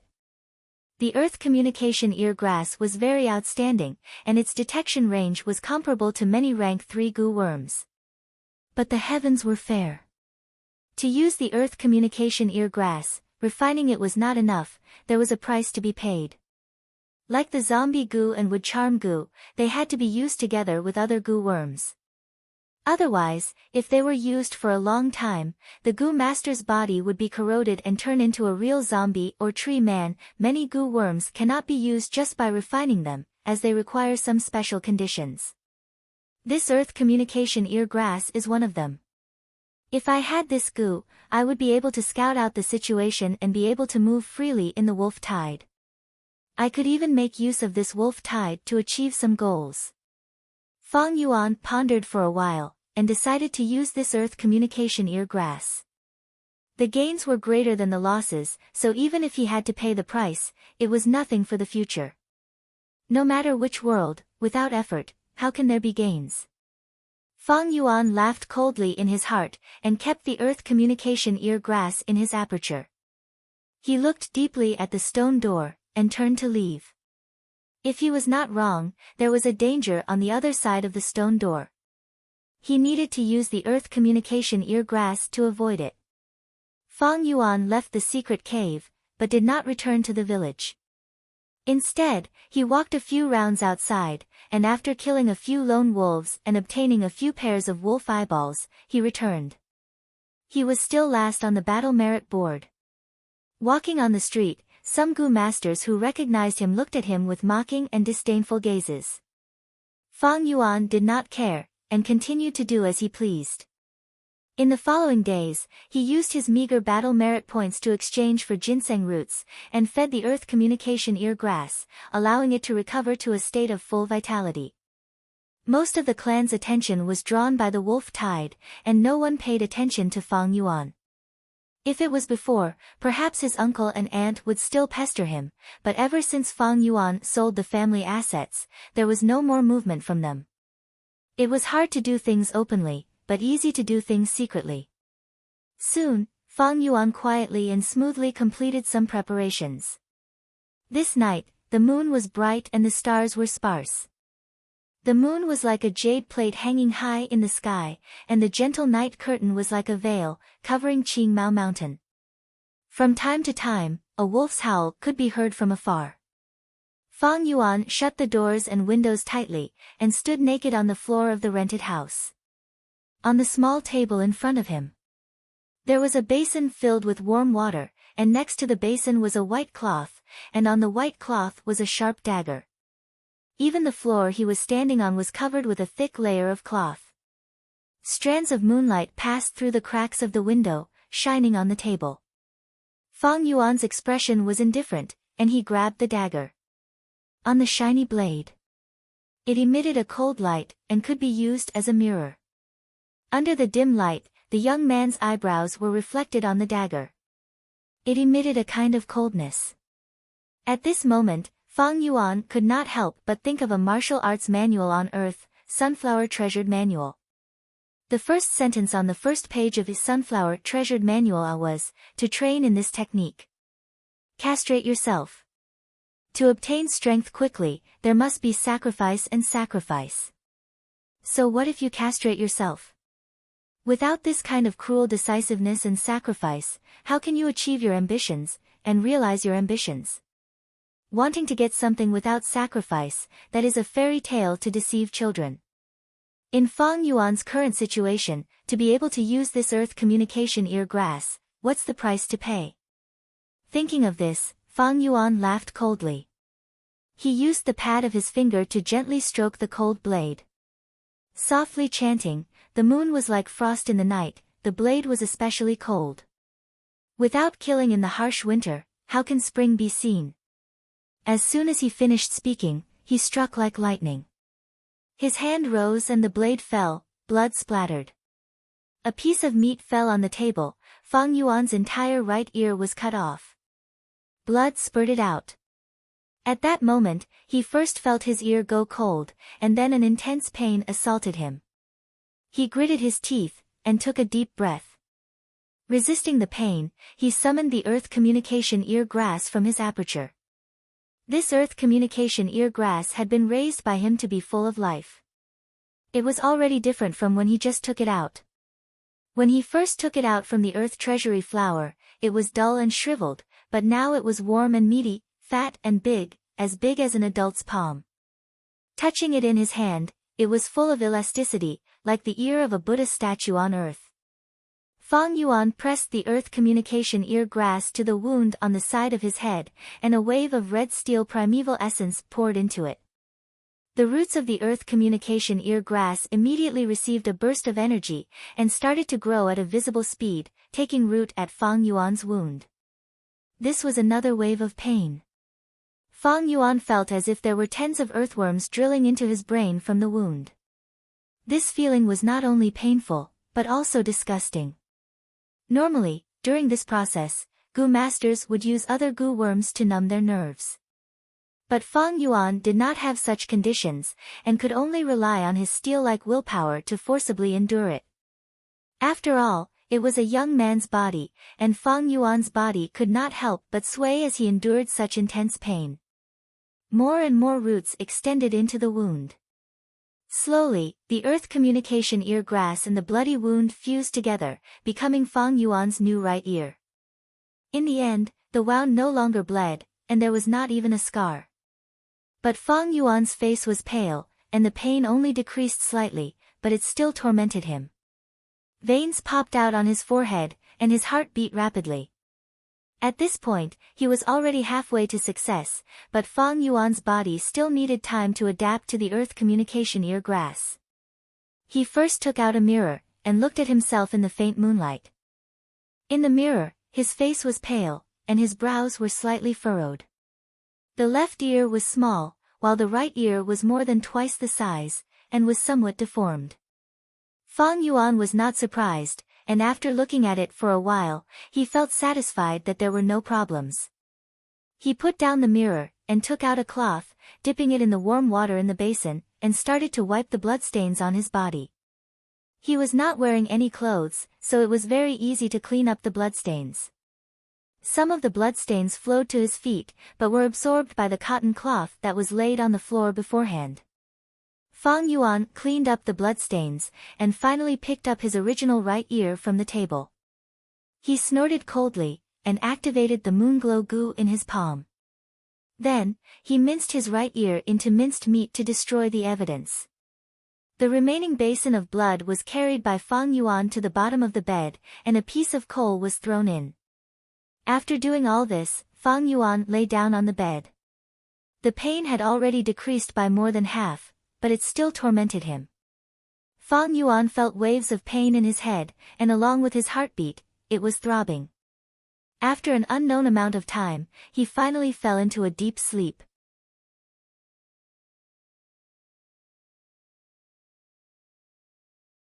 Chapter 131. By the time Fang Yuan woke up, it was already noon of the next day. His head no longer hurt, the pain had disappeared. He subconsciously touched his ear, and the feeling was the same as before.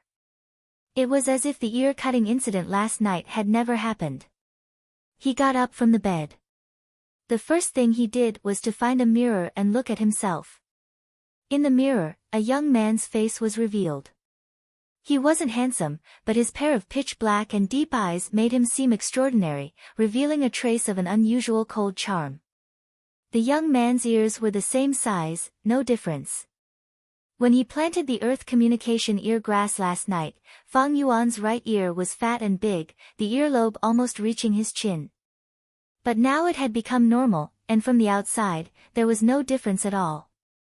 This was because his body and the earth communication ear grass had gotten used to each other. Fang Yuan's heart moved, and from his aperture, he transferred a small amount of red steel primeval essence. The primeval essence flowed along his body, all the way up to his right ear. Immediately, his hearing increased by several times, and the footsteps of countless people entered his ears. Although he was on the second floor, he had the illusion that he was stepping on the ground. Fang Yuan listened attentively, his primeval essence continued to move, and his hearing also increased. In the mirror, roots were slowly growing out of his right ear. These roots were like the roots of a 1,000-year-old ginseng, spreading out from the ear, sparse and growing, drooping towards the ground. At the same time, his right ear also showed signs of growing bigger and fatter. Fang Yuan tried to stop activating the earth communication ear grass, and after a second, the roots that grew out from the ear all retracted back, and his right ear also returned to its normal shape. Of course, his hearing also returned to its original state. This way, I have an investigative goo. Fang Yuan put on his clothes, and took out a water basin from under the bed. The dark red blood water from last night, because of the coal that was thrown in, had already turned into a pool of black dirty water. The blood towel that was soaked in it was the same. The original blood red and white color had been covered by the black-gray color. It was easy for people to associate it with the greasy rag in the kitchen. This basin of water was carried out. Even if he poured it out in front of other people, he wouldn't give himself away. Summer was coming, and many of the clansmen had to clean the furnaces that had been used for the entire winter. It would often produce such a basin of dirty water. Striking while the iron was hot, Fang Yuan entered the secret cave again. This time, he did not come empty-handed. Instead, he caught a young deer in the wild, tied its forehooves with hemp rope, covered its mouth with a metal cover, and used the stealth scales goo to conceal his body, bringing it to the stone door. He was not in a hurry to push the door open. Instead, he activated the earth communication ear grass. The ginseng roots extended from the sides of his ears, and his hearing was instantly amplified several times. Dong dong dong. First, he heard a faint sound. A slow heartbeat. As the roots grew longer and longer, the heartbeat grew louder and louder. At the same time, the source of the heartbeat also increased. Fang Yuan didn't need to think to know that these heartbeats were coming from the jade-eyed stone monkeys in the stone forest behind him. He closed his eyes and could imagine it in his mind. These strange sounds were like snails living in their own caves, curling up their bodies and sleeping. But these weren't what he wanted to sense. He continued to listen. His right ear had become a little fat, and the roots on his ears were 1/2 meter long. The roots were spiritual. They extended to the stone door, digging into a very shallow depth. At this moment, Fang Yuan felt that his hearing had received a huge boost. With him as the center, he could sense the countless sounds within a radius of 300 steps. This was the true use of the earth communication ear grass. Previously in the village, he had only dabbled in it. If the earth communication ear grass's roots did not touch the ground, its detection range could only be considered average among rank 2 goo worms. But once the roots were rooted in the ground, its detection range would receive a qualitative increase. This was easy to understand. Using the theory on Earth, the speed of sound transmission was related to the medium. The speed of sound transmission on the ground and in water was much faster than in the air. In ancient China, some soldiers would sleep with a wooden quiver as their pillow. Once there was a cavalry attack, the soldiers would be woken up by the sound transmitted through the ground. If the sound was transmitted through the air, they would not be able to react in time. The roots were rooted in the stone door, and Fang Yuan immediately felt the movement behind the stone door. It was a series of sparse sounds that were very subtle and dense. Compared to this sound, the stone monkey's heartbeat was like the beating of a drum. If it was a newbie using the earth communication ear grass for the first time, they would have to think hard to guess what it was. But this sound was within Fang Yuan's expectations. But after listening for a while, his brows gradually furrowed. He pushed the stone door open. The stone door was heavy, but he had the strength of 2 boars now, so it didn't take much effort. The stone door opened, and in front of him was a dark and serene tunnel. It stretched out horizontally, leading to the unknown and mysterious. Fang Yuan untied the deer he caught and threw it into the tunnel ahead. The deer was very intelligent, and it could sense the danger in the darkness ahead, not daring to move forward. Its big eyes looked at Fang Yuan, revealing a look of fear and pleading. Fang Yuan snorted coldly, and swung his hand with a moon blade. The moon blade was controlled by Fang Yuan to not be too powerful, and it slashed diagonally, leaving a shallow wound on the deer's body.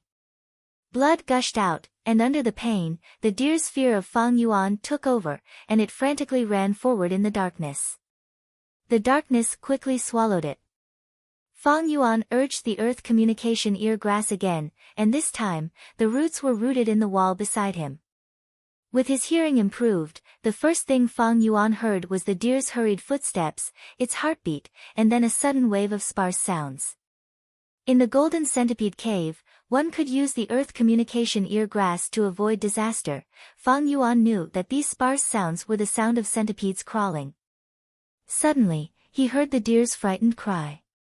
Obviously, it had barged into the worm's nest and encountered centipedes. Fang Yuan immediately imagined a scene in his mind. The deer was panicking, and the centipedes swarmed it like a tide, surrounding it. The deer spun around in fear, stomping its young hooves, and whining as it felt the aura of death.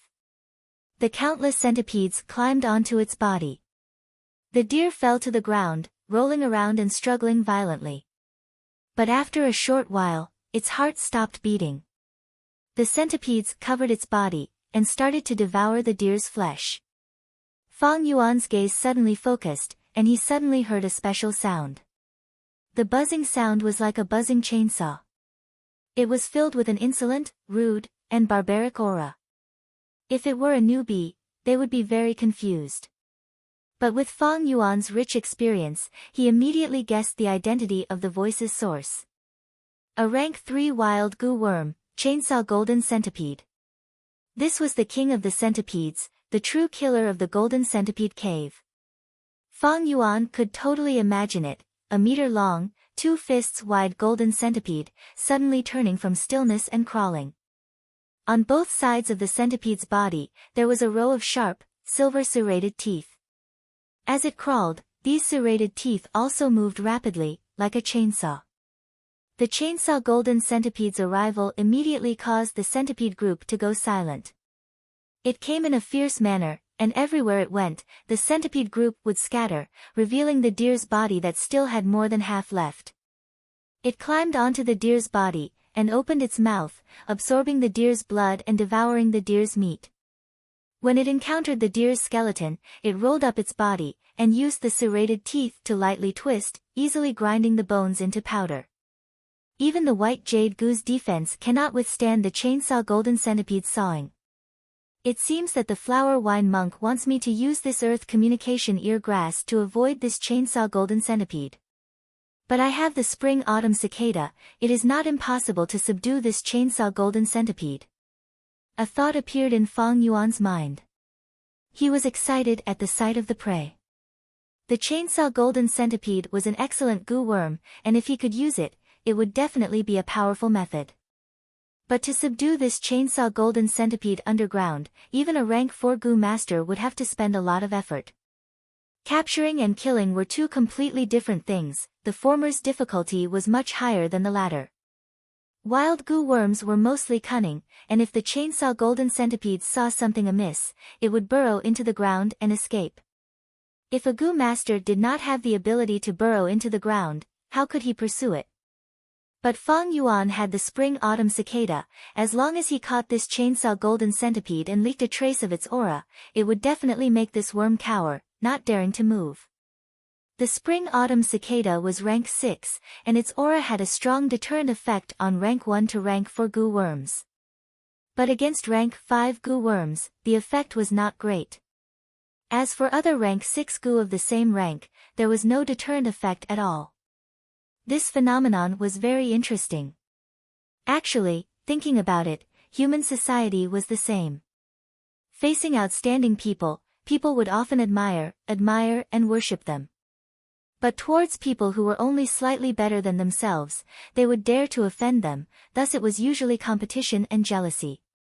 But I am only at rank 2 middle stage. It is not impossible to subdue a rank 3 chainsaw golden centipede now, but the timing is a bit too early.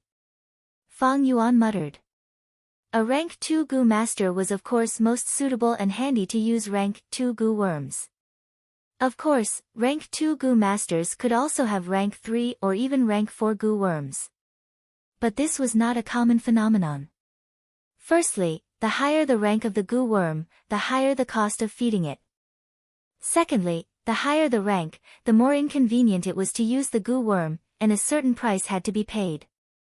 It was like a baby waving a large hammer. If it tried to forcefully swing it, it was very likely that the weight of the hammer would pull its muscles and smash its own feet. The fawn has already alarmed the entire worm swarm. I'm afraid it will take at least 10 days to half a month for this swarm to truly calm down. Now that I have probed it, I have already verified my guess, but it is not a good time to continue exploring. Why don't I put it aside for now, and take it easy? This matter cannot be rushed.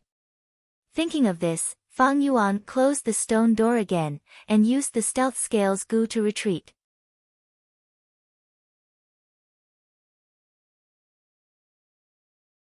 Chapter 132. Dark clouds gathered in the sky, casting a shadow over the entire Qingmao mountain, as if a storm was brewing. On a remote hillside, a dozen strong lightning wolves bared their teeth and growled, surrounding Fang Yuan. These wolves had all 4 limbs, no longer the crippled wolves from before.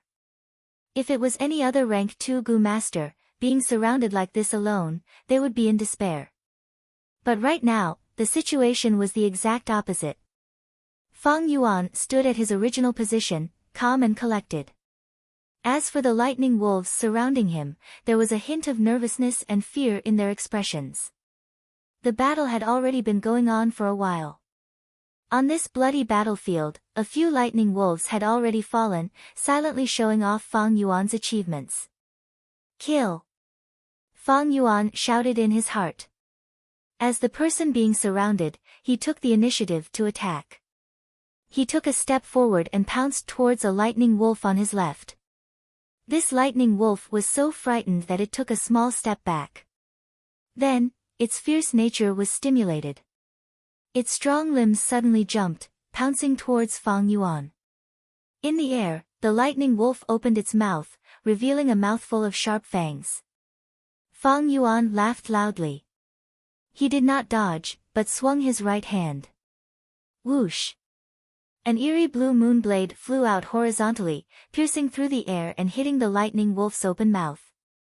With a "chi" sound, this unfortunate lightning wolf was instantly cut into 2 from mouth to tail by this moon blade. Boiling wolf blood spurted out with a splash, falling like a rain of blood. Fang Yuan's body shone with a white jade light, rushing through the rain of blood. He rampaged through the wolf pack. The lightning wolf pack reacted, surrounding him from all directions. They opened their mouths to bite, but under the defense of the white jade goo, they crushed their teeth. Their claws also returned empty-handed. Fang Yuan punched and kicked. With the strength of 2 boars, one lightning wolf after another was kicked away by him, or their skulls were directly smashed. They died on the spot. He had the upper hand. But good times did not last long. The primeval essence in his aperture was depleting quickly. Fang Yuan only had C-grade talent, and his cultivation was rank 2 middle stage. At most, his true essence was less than 50%. Seeing that his primeval essence was about to be exhausted, but there were still a few lightning wolves left, Fang Yuan couldn't help but think, stealth scales parasite. Instantly, his figure rippled like water and gradually disappeared. In the blink of an eye, he had disappeared. The lightning wolves stood still, not knowing what to do. They let out angry howls and began to patrol the hillside again, but to no avail. Fang Yuan was not far away, watching the lightning wolf's movements while taking out a yuan stone to replenish his primeval essence. At the same time, he continued to activate the stealth scales goo. Lightning wolves had outstanding eyesight. However, his sense of smell was not very sensitive. Fang Yuan used the stealth scales goo to restrain them. When his true essence recovered to 30%, the pack of lightning wolves finally retreated unwillingly. Fang Yuan didn't have a movement-type goo worm. If the lightning wolf really retreated, his speed wouldn't be able to keep up with it. Thus, he removed the stealth scales goo. He revealed himself. Howl! When these lightning wolves saw Fang Yuan, it was as if they saw their father's murderer, and they all rushed towards him. Fang Yuan snorted coldly. When the lightning wolves were in front of him, he fiercely punched with his right fist. His right fist was covered with a layer of faint white jade light, it was incomparably hard. He fiercely hit the waist of a lightning wolf. Instantly, there was a crisp crack. This unfortunate lightning wolf was sent flying far away by Fang Yuan's attack, its lumbar vertebra already fractured. It fell to the ground, frantically struggling and howling, but could no longer get up. Fang Yuan's primeval essence was now abundant, and his battle strength was strong. In a short while, he killed another 4 lightning wolves. The remaining few lightning wolves had completely lost their will to fight. They looked at Fang Yuan in fear, letting out whimpering sounds, then turned around and ran away with their tails between their legs. Fang Yuan stood still, not giving chase. In terms of speed, he couldn't compare to these lightning wolves, so chasing was useless. The ground was littered with wolf corpses, all Fang Yuan's spoils of war. But Fang Yuan was cautious, and did not rush to dig out the eyeballs of the lightning wolves. Earth communication ear grass. He half squatted down, using his palm to support himself, his right ear facing the ground. The ginseng roots on his ear grew out, stabbing into the soil one by one. Immediately, his hearing ability increased by several times, and everything within a radius of 300 steps was within his detection range. Countless sounds entered his ears. But there were no wolf packs attacking, or the footsteps of other goo masters. It's safe for now. Fang Yuan heaved a sigh of relief, took out his dagger, and started to dig out the eyeballs of the lightning wolves. These eyeballs, he only handed over a small portion, and kept the rest. If he handed them all over, such a battle result would definitely attract suspicion, and even secret investigations. Of course, Fang Yuan would try his best to avoid such trouble. After digging out the eyeballs of these lightning wolves, Fang Yuan immediately left this place. After killing another 2 wolf packs, the dark clouds in the sky had become extremely thick. The wind started to howl, blowing the green pine trees in the forest, and the leaves rustled. Howl, the howls of a large number of lightning wolves could be heard in the wind. Fang Yuan's expression changed slightly. According to his memories, today was the day the wolf tide would truly erupt. Using the earth communication ear grass again, Fang Yuan did not hear the sound of a large number of lightning wolves rushing over. He was not surprised, and instead calmed down. This meant that the distance between him and the lightning wolves was at least 300 steps. This distance, along with his own speed, and his familiarity with the terrain, was enough for him to safely return to the village. These lightning wolves are cunning, attacking in this kind of weather. The howling of the wind, the rustling of the pines, to a large extent, cover them up. Fang Yuan sighed in his heart, running at his fastest speed towards the village. After running for a few hundred meters, he bumped into a group of 5 Gu masters. "Io, it's Guyue Fang Yuan." A young Gu master in the group noticed Fang Yuan and immediately raised his eyebrows, greeting him in a strange tone. He was Guyue Peng, Fang Yuan's classmate. During his days in the academy, he was naturally bullied and extorted by Fang Yuan. Fang Yuan glanced at him indifferently, his speed not changing as he brushed past him, not giving him a chance to speak again. This guy. Guyue Peng was momentarily stunned, and immediately a stifling feeling welled up in his heart, slowing down his pace. He still had not found a chance to ridicule Fang Yuan. "Little Peng. Quickly catch up. If we want to maintain our position on the battle merit board today, we need to kill at least 50 lightning wolves." The group leader opened his mouth.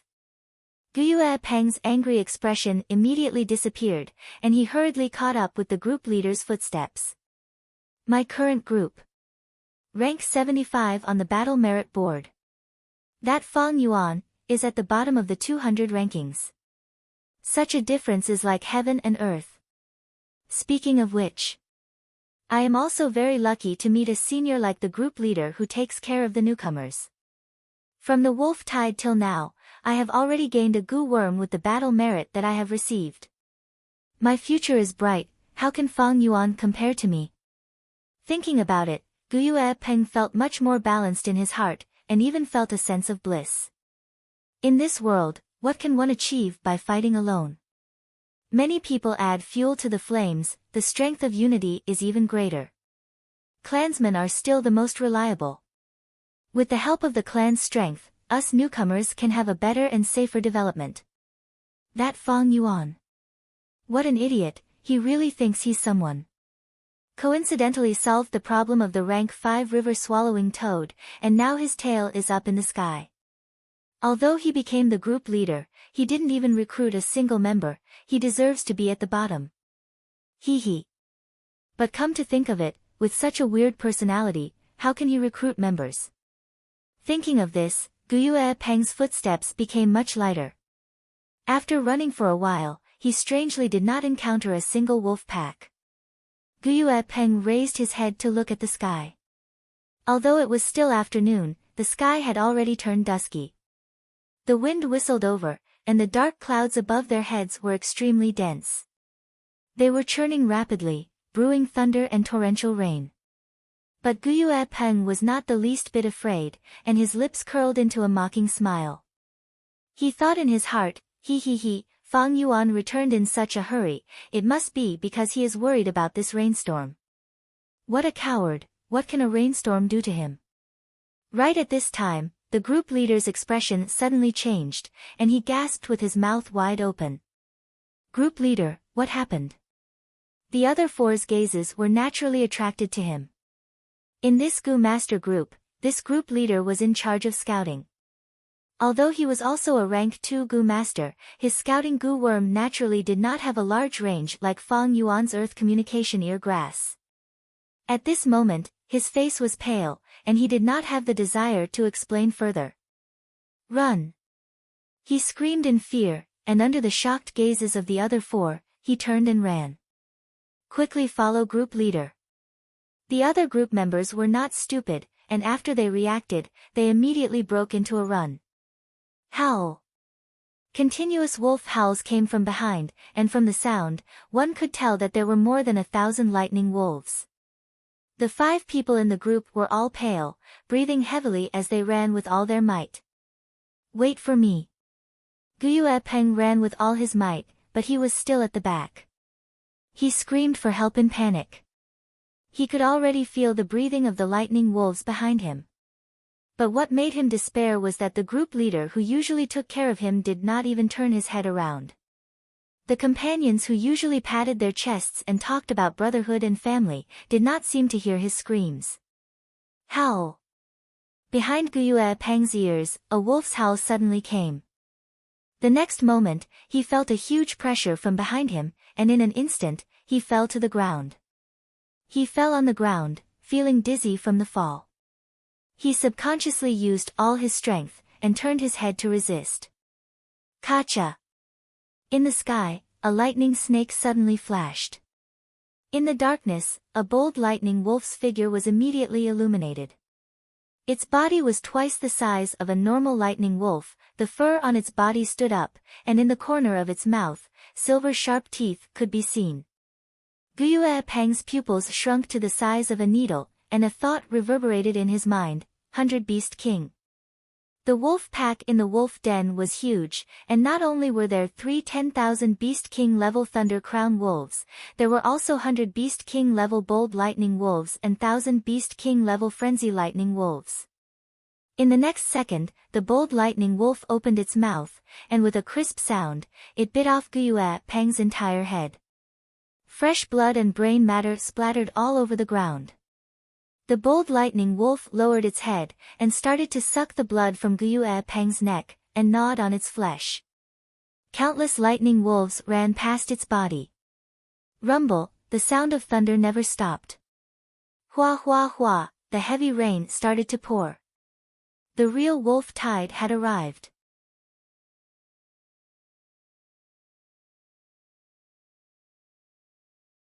Chapter 133. The rain poured down, and the lightning snakes danced in the sky, continuing for an entire night. Fang Yuan laid on his bed, hearing the shouts of the Gu masters outside, and the sound of their footsteps in the rain. He squinted his eyes, and the memories of his previous life surfaced in his mind. In his previous life, when the wolf tide came, he was still a rank 1 Gu master. Thus, as a logistical force, he hid in the village and escaped the disaster. But in this life, he was already a rank 2 middle stage Gu master, and with the 4-flavor liquor worm, he was making big strides towards upper stage. Thus, he had to be like the other rank 2 Gu masters, defending against the wolf tide in the middle of the night. It's raining so heavily outside, and I still have to fight against the lightning wolf pack in the dark. I'm really looking for trouble. Fang Yuan snorted in his heart. He was not sleeping in the rented house, but in an inn. If he was in the rented house, he would definitely be captured by others. The clan's higher-ups have undoubtedly underestimated the wolf pack's battle strength. The most correct method is to hole up in the village and defend. Unfortunately, they were blinded by their past experiences. Fang Yuan thought as he turned around on his bed. Outside the window, the rain poured down, covering the sky and earth. The rumbling of thunder could be heard continuously. On the streets, the sounds of Gu masters' urgent movements, footsteps, and angry shouts never stopped. At this moment, the wolf howls were extremely close to the village. Tonight was destined to be a sleepless night. Whether it was the Gu masters who risked their lives and left the village to fight, or the mortals who hid in their homes and shivered, or even Fang Yuan, who slept until midnight and woke up naturally. He did not get up either. In the darkness, he laid on his bed with his eyes open. The sounds outside the window entered his ears. Others were fighting for their lives, and one could imagine the thunderstorm outside the village. The Gu masters and the wolf pack formed a lively and bustling stage. No matter which character it was, they were showing their true colors. Entering the role of a character, this was a good show. But Fang Yuan did not have the slightest awareness of entering the role.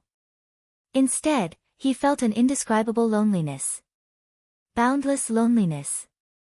This was not because he was a transmigrator or a reincarnated person who carried secrets that could not be divulged. Instead, everyone was born to be lonely. Humans were like floating islands, drifting in the ocean of fate. When people met, it was like a collision between floating islands. As long as it was a collision, there would definitely be an impact. Sometimes, the lone floating ice islands stuck together in the name of interests, kinship, friendship, love, and hatred.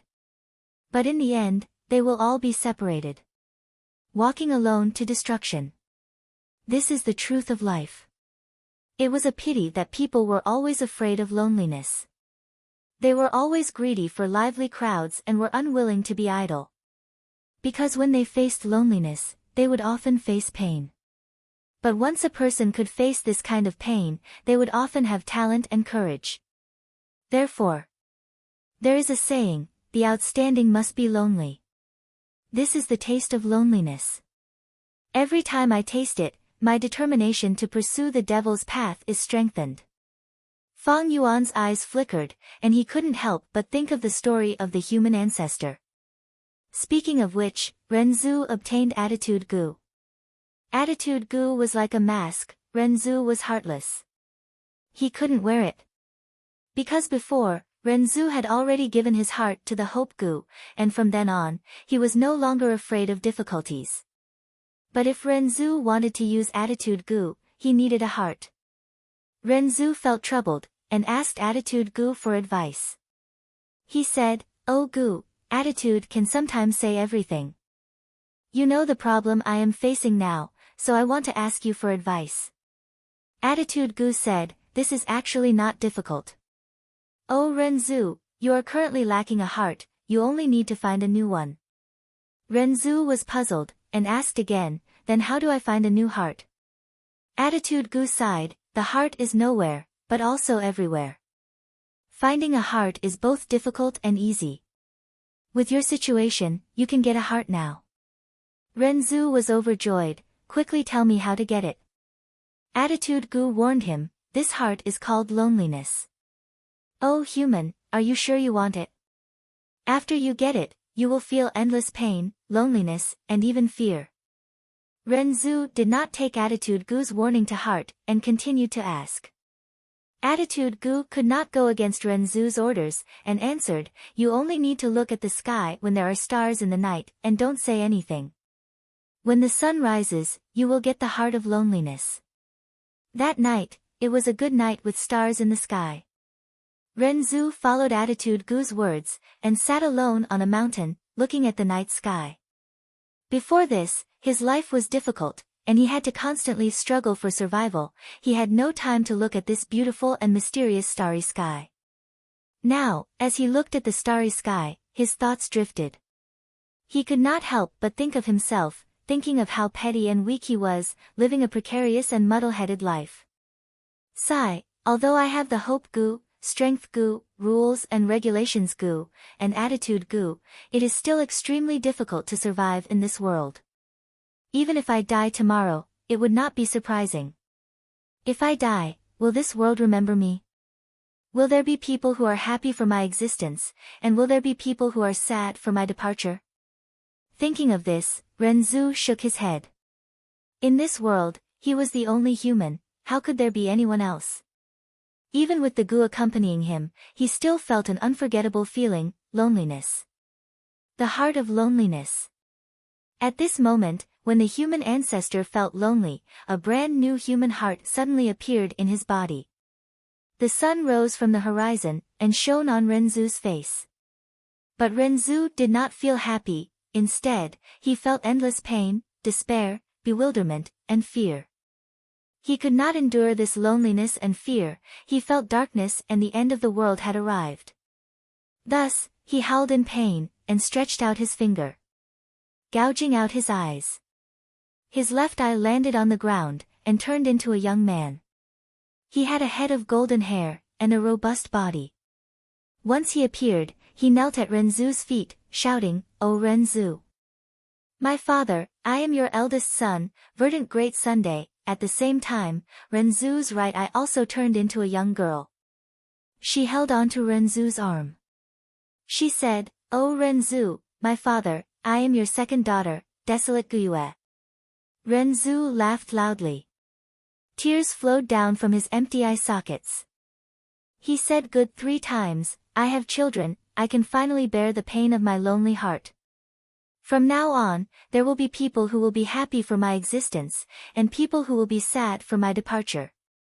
Even if I die, you will all remember me."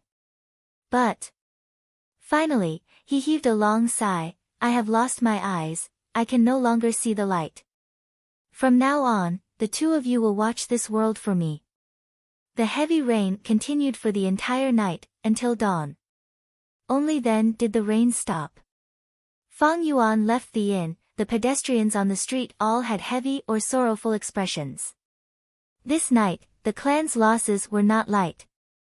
In fact, none of the 3 great clans of Qingmao Mountain escaped. They all suffered heavy losses. This was clear to Fang Yuan as soon as he saw the battle merit board. After a night, the battle merit board had lost 25 teams, all of them sacrificed in the wolf tide. Even if there were 1 or 2 survivors, they were either injured or crippled.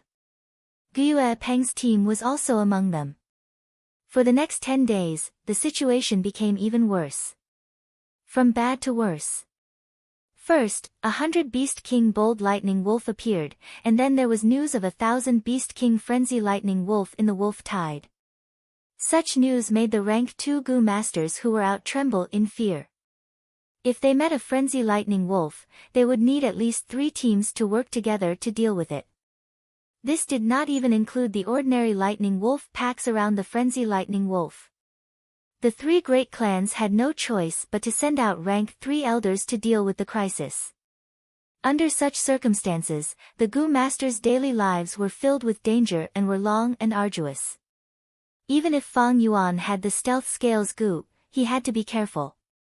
After all, he might meet a Beast King level Lightning Wolf with the Lightning Eye Gu.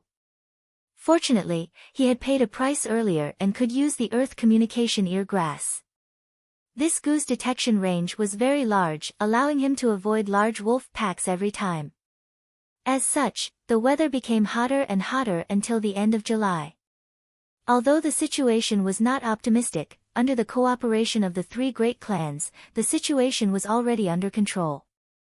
Halfway up the mountain, the 3 Gu masters who had already gone through an intense battle faced a bold lightning wolf that had just arrived. The smell of death was already assaulting them. Damn it, I don't have enough primeval essence. If I had 60%, no, 30%, I wouldn't be chased by it like this. As the group leader, Xiong Zhan looked at the approaching bold lightning wolf that was like a cat playing with a mouse, and spat out a mouthful of blood. The mountain wall is in front, there is no way out, what do we do? A group member with a pale face said. What else can we do? We can only hope for reinforcements. I heard our clan's lord Bai Ningbing has already come out and is rushing to the battlefield. This was a Gu master from the Bai clan village. There were originally 2 groups, one from the Xiong clan and the other from the Bai clan. They had worked together to face the wolf tide, but now there were only 3 people left. Rather than relying on Bai Ningbing who we don't even know where he is, we might as well fight to the death. Xiong Zhan gritted his teeth. Beast Kings are scary because of the Gu in their bodies. I have a plunder Gu that can forcefully plunder the enemy's Gu worms. I just need to keep using it and not move. During this time, you guys have to protect me. Okay. The other 2 looked at each other and stood in front of Xiong Zhan, temporarily blocking this bold lightning wolf for him. Even though they knew the chances were pitifully small, no one would be willing to die. If I can plunder it, I have a chance to live. Heaven protect me. Xiong Zhan's eyes were fierce as he slowly raised his right hand. Whether they lived or died depended on this. The 3 men and 1 wolf did not know that high up on the cliff, a white-haired, white-clothed young man was calmly watching this scene. Life is so boring. He sat on the ground, one hand on the ground, the other holding a wine flask and pouring it into his mouth. What he poured out was not wine, but only sweet mountain spring water. He did not like to drink wine, but only water. This white-clothed young man drank water as he watched the show below him. Fight, die. It's too boring for you to live such an ordinary life. Only this kind of life and death battle can add a trace of excitement to your lives. This way, your lives will have value. He smiled lightly in his heart, not having the slightest desire to help. Even if he had this ability, even if his Bai clan members were at the foot of the mountain. But so what? To him, loneliness was the deepest darkness, and the light of family was just an illusion. He, Bai Ningbing, would not do something so boring as saving people.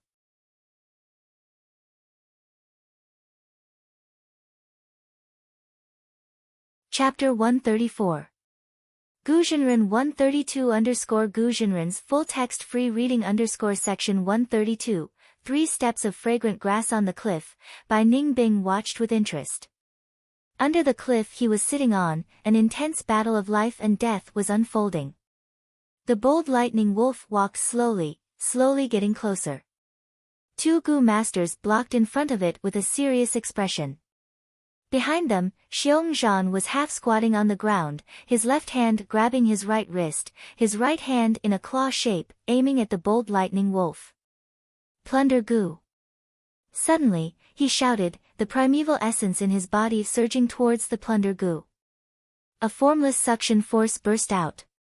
Xiongzhan's right hand grabbed at empty air. He had the illusion that he was grabbing a Gu worm. But this Gu worm continued to struggle and wrestle with him. This force was huge, his center of gravity was already very low, but it still made him feel like he was being dragged forward.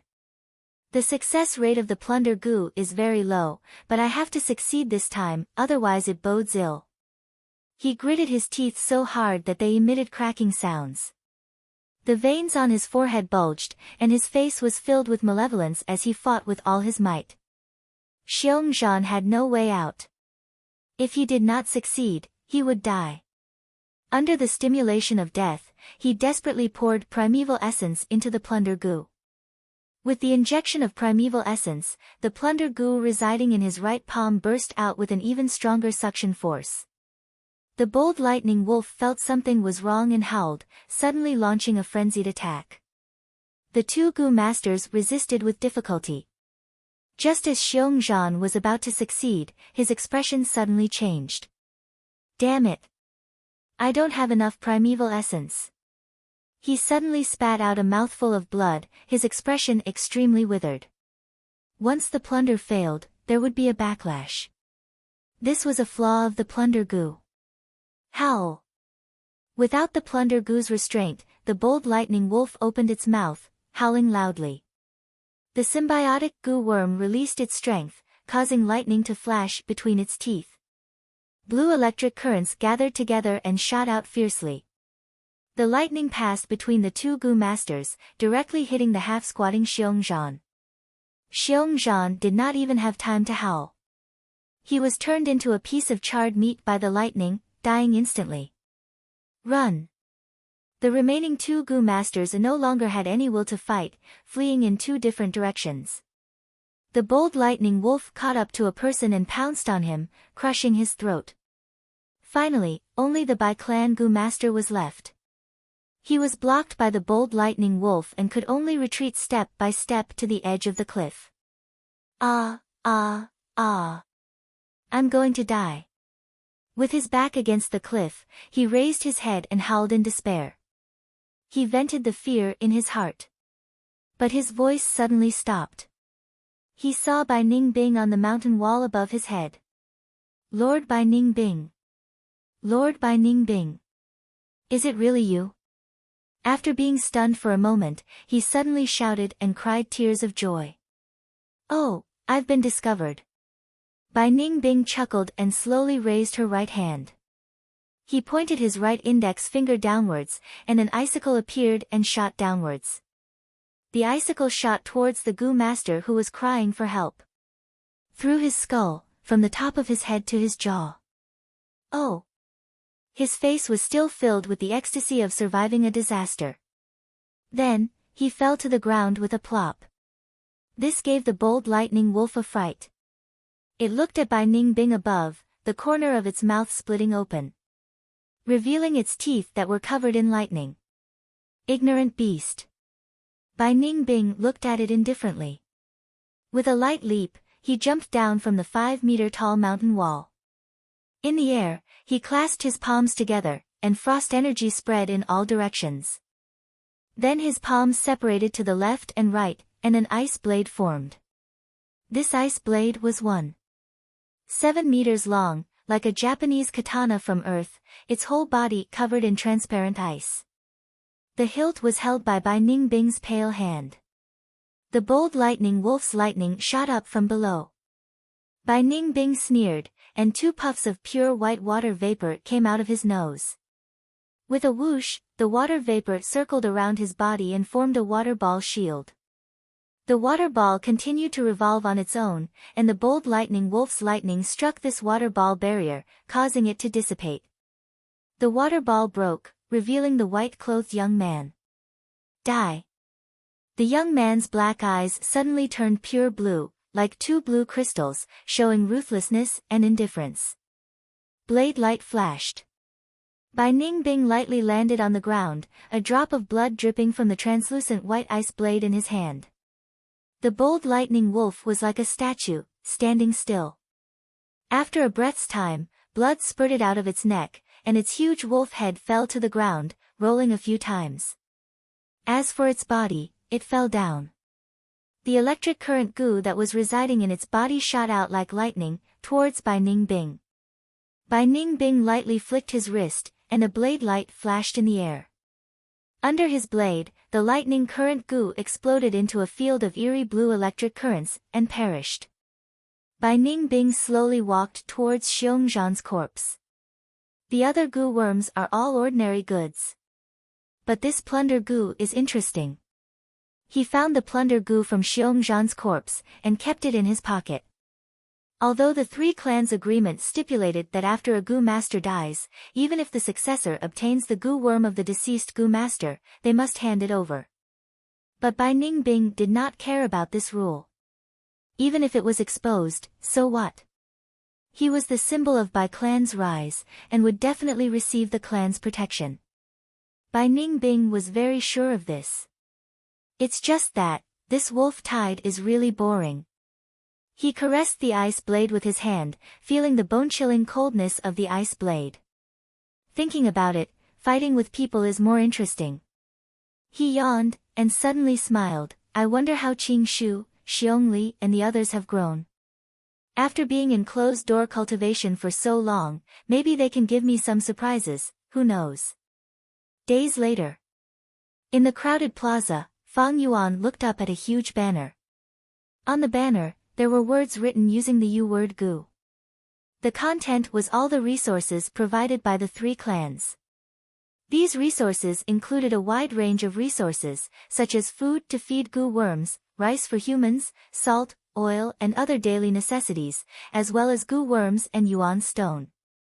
But behind these resources, there was a number, signifying that they needed corresponding battle merits to exchange for them.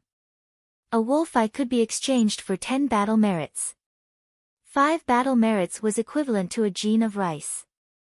Using 25 battle merits, a goo master could obtain a piece of yuan stone. No doubt, the arrival of the wolf tide brought opportunities that were not available during peacetime.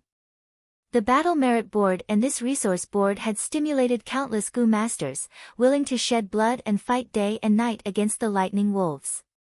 Especially recently, with the outbreak of the wolf tide, the three clans took out their assets, stimulating the goo masters' enthusiasm and raising their battle strength, helping the village tide over this crisis. As a result, there were many rare items on the resource list. Like now, Fang Yuan noticed this goo worm. 3-step fragrant grass goo. He mumbled, staring at the huge banner's content. 3-step fragrant grass goo was a goo worm that Fang Yuan needed, because it could assist in movement and increase Fang Yuan's running speed. Honestly speaking, these few days on the resource board, there were many goo worms that appeared. But only this 2-step fragrant grass goo suited Fang Yuan the most. But this grass goo was not easy to get. Not only was it the only one on the resource board, it also required a lot of battle merits to exchange. If I use my true abilities, I can naturally accumulate enough battle merits to exchange for this 3-step fragrant grass goo. But if I do that, I will definitely arouse suspicion. That would not be nice. Fang Yuan thought silently. There is another way, and that is to mass-produce vitality leaves. I can sell these rank 1 goo worms to the clan and exchange them for battle merits. But this method is slow, and after accumulating enough battle merits, the 3-step fragrant grass goo might be exchanged for by someone else.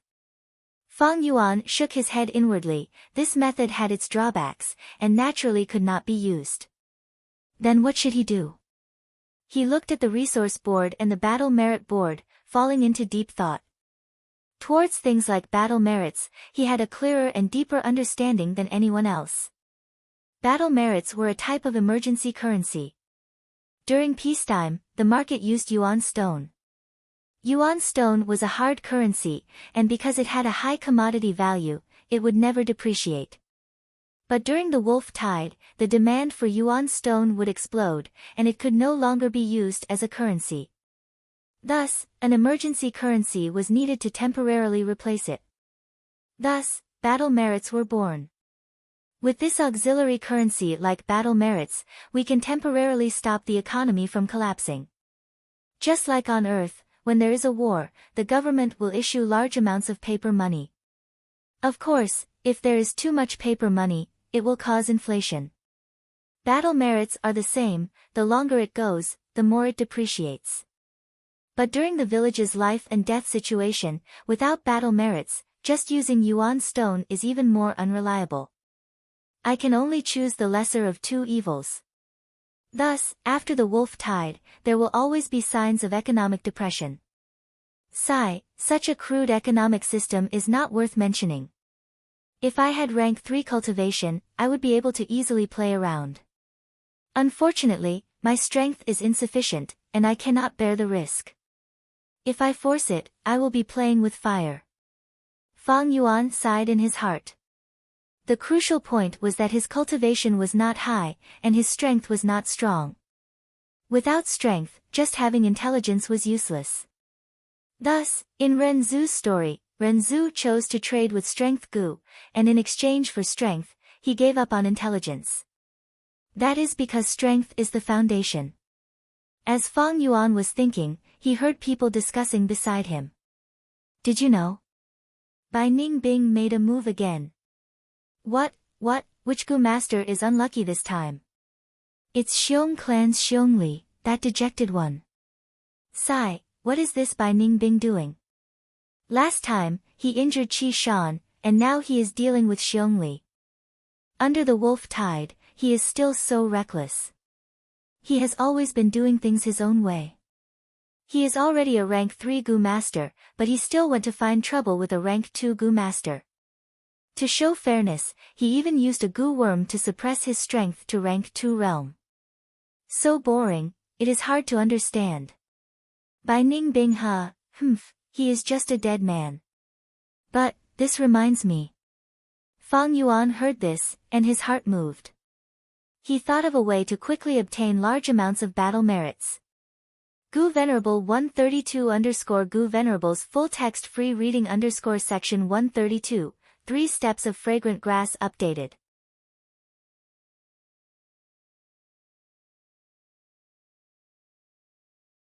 Chapter 135. Quickly running. The trees in front of him seemed to be crashing towards Fang Yuan. Fang Yuan dodged agilely, running as fast as he could. His right ear whiskers fluttered in the wind. Behind him was a bold lightning wolf that he had purposely provoked, as well as a few hundred strong normal lightning wolves. The lightning wolves were much faster than him. Especially the bold lightning wolf, its strong body moved like lightning in the complicated terrain, its speed extremely fast. Seeing that it was about to catch up to Fang Yuan, suddenly, Fang Yuan's body shimmered, and he disappeared. The bold lightning wolf could only slow down, looking around suspiciously. Fang Yuan ran far away again, revealing himself again. The bold lightning wolf's sharp gaze immediately found him. It growled angrily, pouncing towards Fang Yuan again. As for the normal lightning wolves, they followed closely behind. Fang Yuan laughed coldly to himself, running again. After a few tries, he finally reached his destination. This time, he completely concealed himself. The chasing wolf pack hesitated at the place where Fang Yuan disappeared. Soon after, the bold lightning wolf found a new target. In a valley not far away, 5 Gu masters were fighting with a wolf pack. Howl! The bold lightning wolf had limited intelligence, immediately forgetting about Fang Yuan. It raised its head and howled, and the lightning wolves behind it joined the battle in the valley like a tide. How can this be? The Gu masters who were fighting saw this scene, their faces turning ashen. I'm not talking about every wolf pack. Do they all have their own areas of activity? We painstakingly killed a bold lightning wolf, who would have thought another one would come. This time it bodes ill rather than well.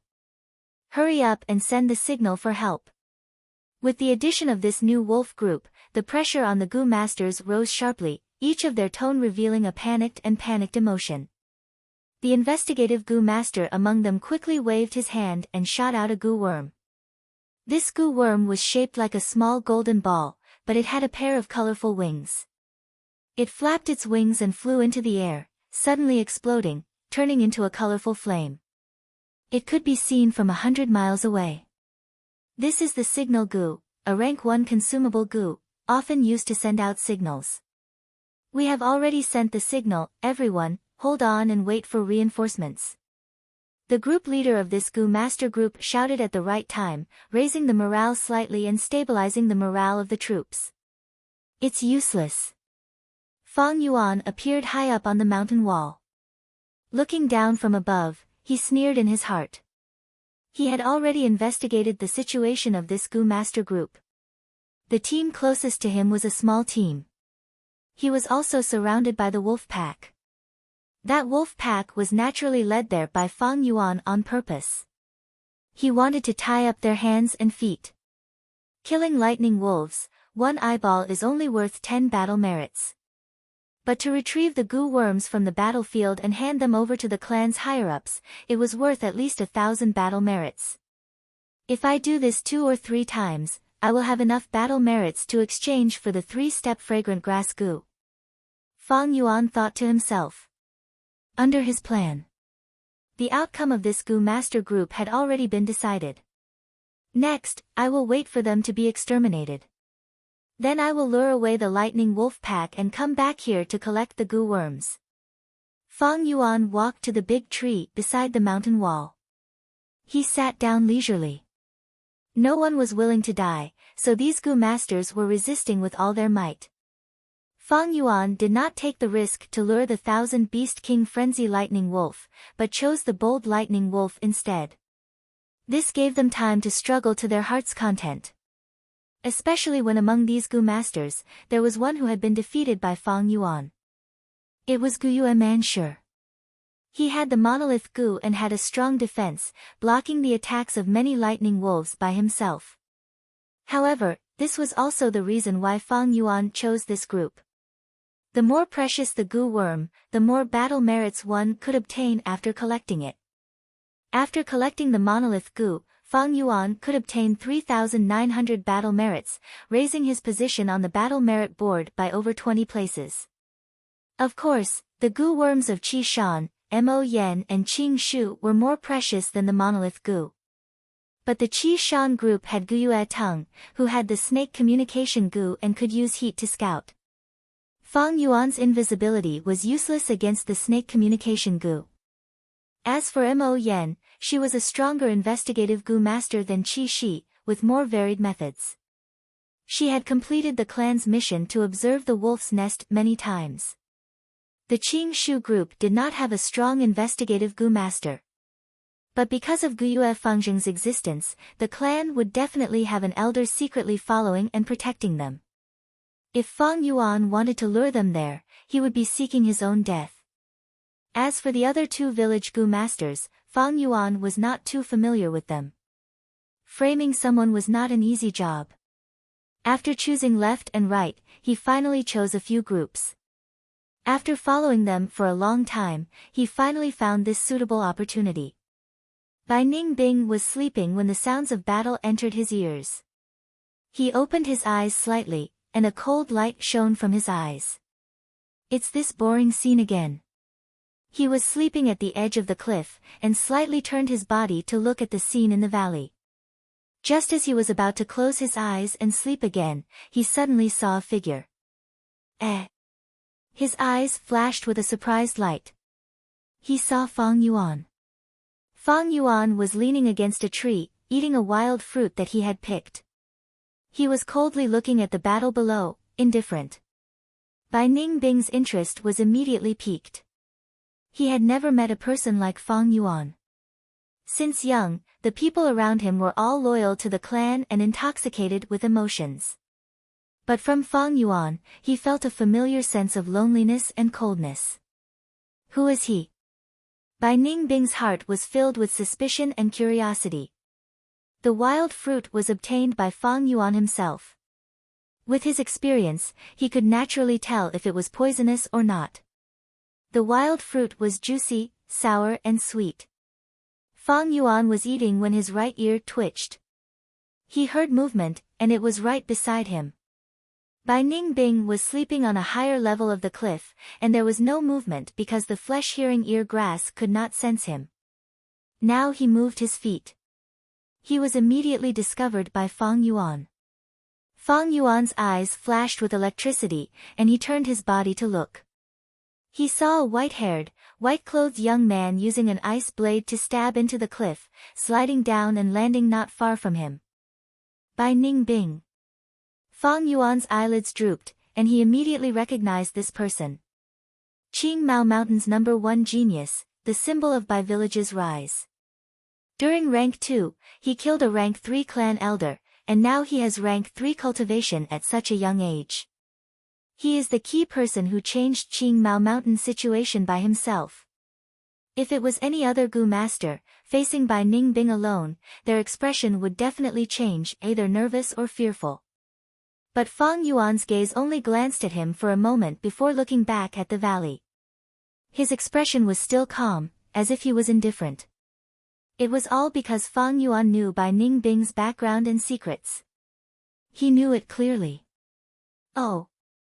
Bai Ningbing walked over. He stared at Fang Yuan in a daze, his mouth slightly opened and his voice dragged. He stared at Fang Yuan curiously, as if he was looking at something he had never seen before. He walked closer, and the more he looked at Fang Yuan, the brighter his eyes became, and the more interested he felt. This person's body. Why is there a familiar smell? It feels like I've seen him before. It feels like a long time ago. This is the feeling of a friend. Bai Ningbing's heart was stirred. Friend, he had always disdained and despised this word. Even despised it. He had never thought he would have friends. Those mortals around him could only look up to him, how could they have the qualifications to be his friend? Bai Ningbing had always thought he would never have a friend in his life. But now, he suddenly had this feeling. This feeling was extremely mysterious, but he was sure it was this feeling. Because when he looked at Fang Yuan, it felt like he was looking at himself. Bai Ningbing's distance was a little too close. Fang Yuan turned his eerie black eyes and stared at him indifferently. Out of nowhere, Bai Ningbing understood the meaning of Fang Yuan's gaze. This was a gaze that warned him. He quickly stopped his footsteps and stared blankly at Fang Yuan rudely, saying at the same time, "Hey, you really are an interesting person." If a Bai clan Gu master who was familiar with him was here, they would definitely go crazy after hearing this. Since young, Bai Ningbing had never said such words of praise to someone. Fang Yuan ignored him, munching on a wild fruit as he watched the intense battle in the valley. Bai Ningbing walked around Fang Yuan, carefully observing him. It was like he was looking at the world's most novel food. He looked at Fang Yuan from all angles and suddenly squatted down, looking at Fang Yuan from below. He was untainted by even a speck of dust, his crystal-like white hair hanging on the ground. He did not care. His white robe dragged on the ground, but he did not care either. At this moment, he was like an innocent child looking at his playmate, curiously looking at Fang Yuan's expression. He wanted to speak a few times, but could not. Bai Ningbing felt that he had many things to say to Fang Yuan, but when the words came to his mouth, he felt that there was no need to say them. Because he felt that Fang Yuan would understand. After a moment of silence, he opened his mouth doubtfully. "The battle in the valley is not interesting at all, what is there to see?" But halfway through his words, his eyebrows rose up, showing an expression of understanding. "I understand.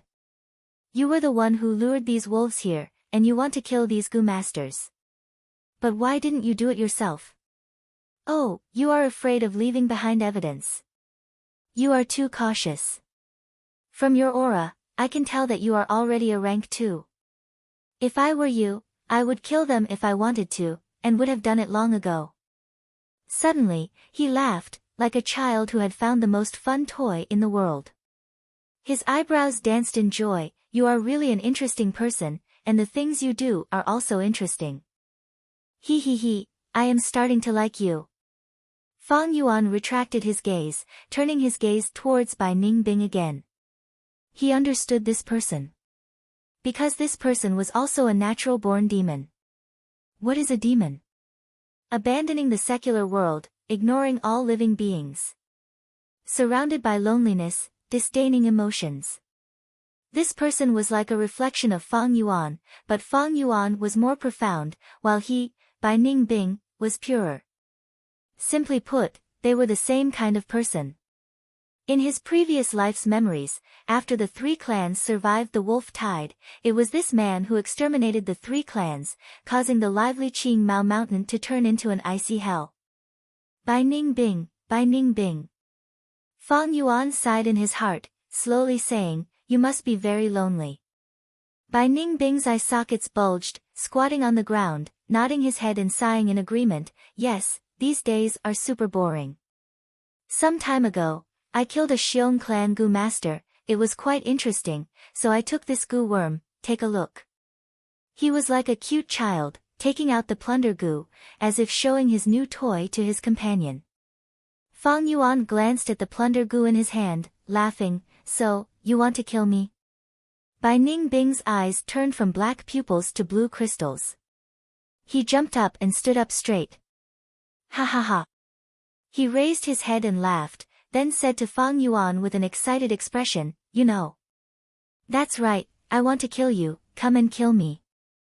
A battle of life and death is the most interesting thing, and to meet such an interesting person like you, I swear I have never done such an interesting thing. The more he spoke, the more excited he became, suddenly opening his arms and sighing, ah. I feel that my life has never been so exciting. Thank you, although I don't know your name, thank you for letting me kill you. He.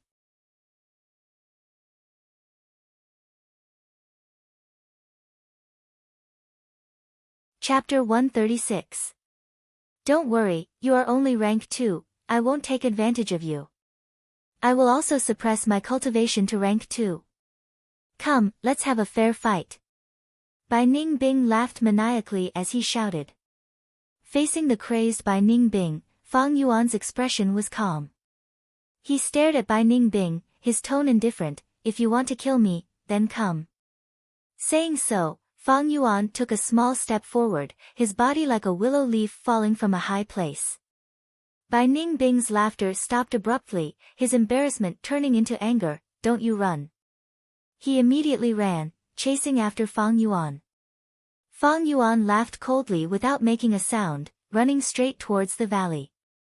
The two charged into the valley, one in front and one behind. The wolf pack raged, attacking Fang Yuan and Bai Ningbing one after another. Of the Gu masters who were forced into the valley, one had already died. The remaining 4 saw the wolf pack's movements, and their faces immediately showed joy. One of them even shouted, brothers, hold on, someone is coming to support us. Why are there only 2? They saw Fang Yuan and Bai Ningbing's blurry figures. It's him. As they got closer, Guyue Manshi's expression changed. He recognized Fang Yuan, it was this man who defeated him in front of everyone. That pair of eyes evoked the nightmare in the deepest part of his heart. He would never forget Fang Yuan. He once swore that he would work hard and get back at him. But now, Fang Yuan personally came to save him. This added a complicated feeling to Guyue Manshi's heart. Wait a minute, the second person is. They quickly recognized Bai Ningbing, each of them showing a shocked expression. Bai Ningbing. Bai Ningbing. Guyue Manshi's eyes opened wide, he did not expect to see Bai Ningbing again under such circumstances. Bastard, stop right there. Bai Ningbing's shout came from behind. Fang Yuan turned a deaf ear, weaving through the wolf pack. His entire body was glowing with a white jade light, resisting the biting and scratching of the lightning wolves. But because of this, the primeval essence in his aperture was decreasing rapidly. Not far behind him, Bai Ningbing also breathed out water vapor from her nostrils, forming a spherical water shield that covered her entire body. Countless lightning wolves crashed into the water shield. The force of impact was neutralized by the flowing water above them. Then, they took advantage of the momentum and were flung out. Logically speaking, Bai Ningbing's cultivation was rank 3, but her performance was mediocre. According to his words, it seemed that he had really taken the initiative to suppress his cultivation and only used the power of a second-stage professional to deal with Fang Yuan. With the strength of a second-stage professional, Bai Ningbing's speed was slightly faster than Fang Yuan's, and she had a lot more quintessential essence. However, as he trudged through the wolf pack, he was getting further and further away from Fang Yuan. The key reason was the difference in strength between the two sides. Fang Yuan had the strength of 2 boars, while Bai Ningbing was slightly weaker. Fang Yuan was able to withstand the charge of the pack of wolves and kept moving forward. Bai Ningbing's water vapor shield. Although it could neutralize a portion of the impact, it could not be like Fang Yuan, who could directly charge out and create a path. Howl! The bold lightning wolf's attention was also attracted by Fang Yuan and Bai Ningbing. It howled, and the ordinary lightning wolves around it parted like the tide, creating a path. The bold lightning wolf moved its 4 limbs, charging straight towards Fang Yuan. Seeing this scene, the 4 trapped Gu masters could not help but show expressions of worry. As for Bai Ningbing, who was behind Fang Yuan, he saw this scene and immediately laughed loudly.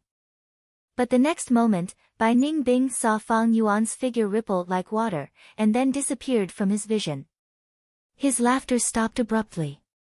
The Gu masters at the bottom of the valley were also in an uproar. The bold lightning wolf had lost track of Fang Yuan.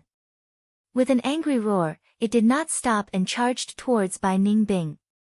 A smile appeared on Bai Ningbing's face again. He, interesting, you are really interesting.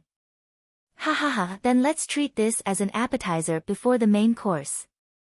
Saying so, his eyes suddenly turned from black to blue, like the blue sky.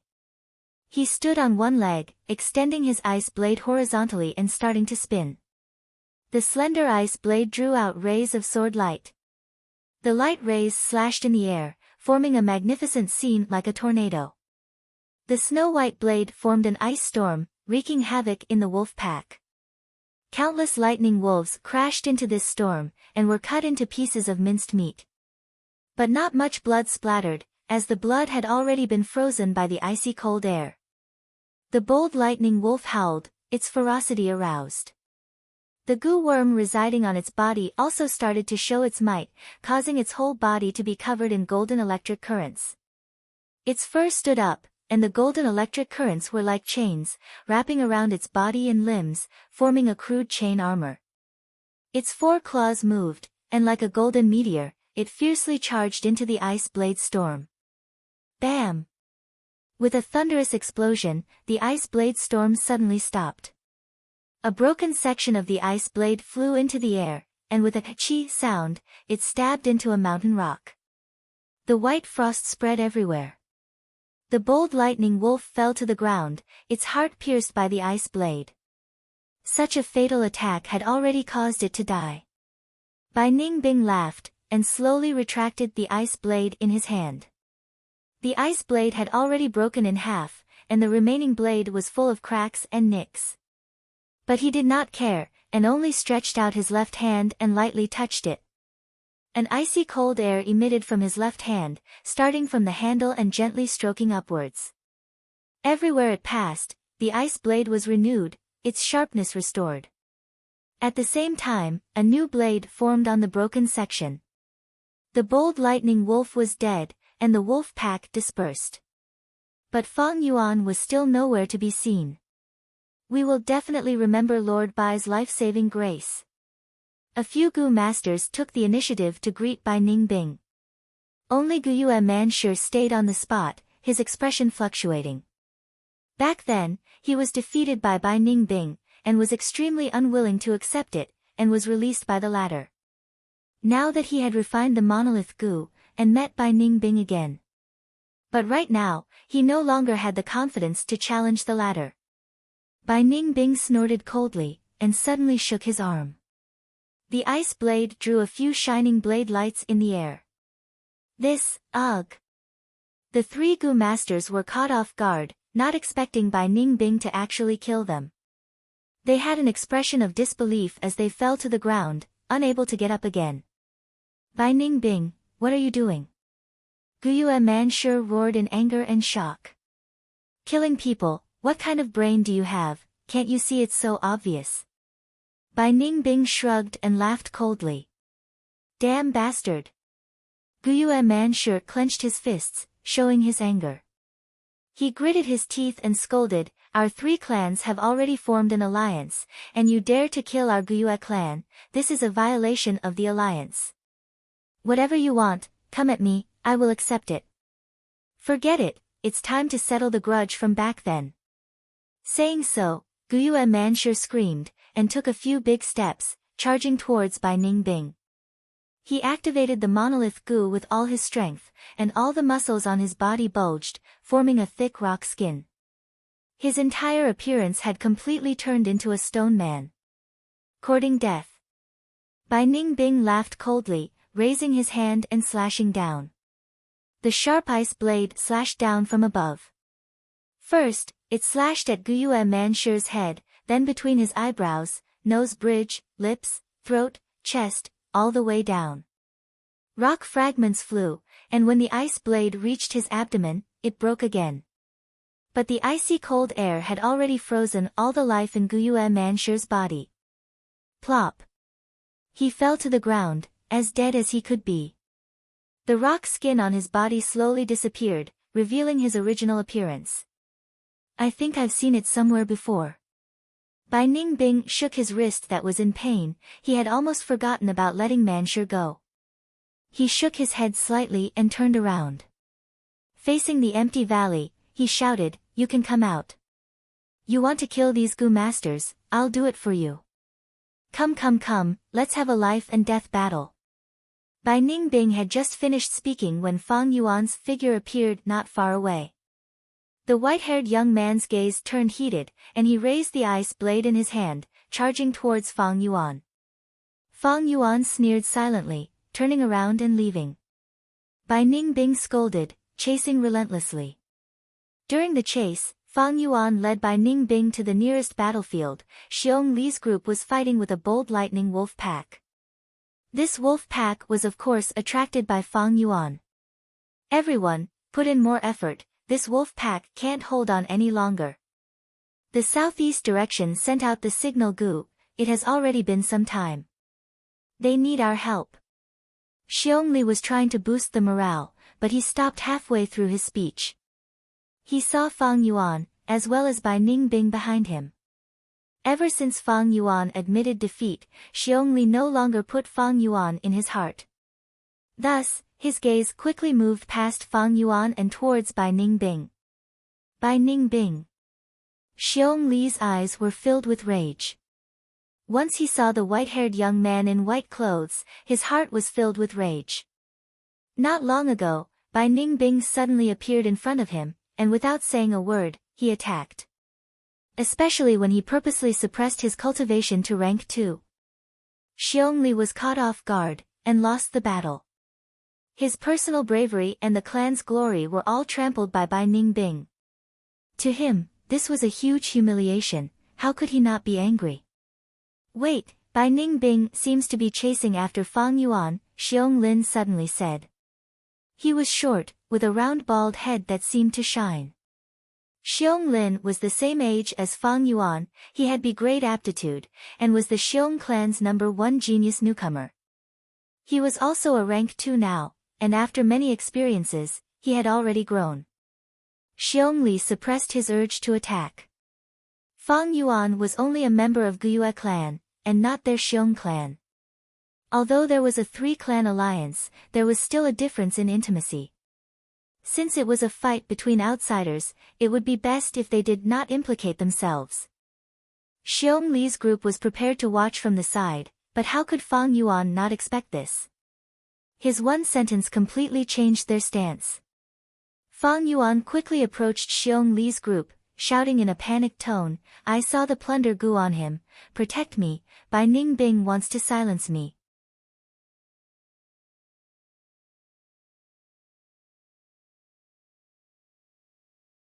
Chapter 137. What? Xiong Lin lost his voice. Plunder goo. Only one person on Qingmao Mountain has this goo worm, and that is my cousin Xiong Zhan. Xiong Zhang's expression darkened. Xiong Li squeezed his eyes tightly, his eyes flashing fiercely. Others were afraid of Bai Ningbing, so was he. But fear did not mean weakness or fear. In his heart, he had already prepared to sacrifice himself for the clan and fight to the death with Bai Ningbing. Bai Ningbing, is the plunder goo in your hands or not? He took a big step forward, allowing Fang Yuan to pass by him and face Bai Ningbing directly. Bai Ningbing laughed coldly, so what if it is? Xiong Zhang's expression was gloomy as he questioned, "Speak. How on earth did my cousin die? Why is his goo worm in your hands?" Xiong Lin also said, "Bai Ningbing, I respect you as a senior. But you secretly took our Xiong clan's goo worm and did not hand it over. You are openly violating the alliance agreement."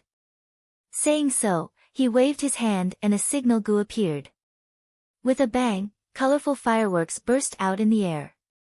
The colorful light from the fireworks shone on Bai Ningbing's face as he laughed loudly. "What bullshit alliance agreement, I have never cared about it. I only saw someone using the plunder goo and found the process interesting, so I collected it." Xiong Jiang heard this and could no longer hold back the anger in his heart. Roaring in a low voice, he charged towards Bai Ningbing. "Bai Ningbing, you watched as my cousin died in battle, but didn't do anything. You bastard." The 5 people in the group were all one. Be it for public or private reasons, Xiong Li group was at odds with Bai Ningbing. Battle was unavoidable and the scene was chaotic. On one hand, Bai Ningbing was under the joint attack of the 5 people in Xiong Li group. On the other hand, they were surrounded by the wolf pack and still had to face the lightning wolf's bites. Fang Yuan left the battlefield and stood at a distance, watching calmly. The wolf pack moved like a huge millstone.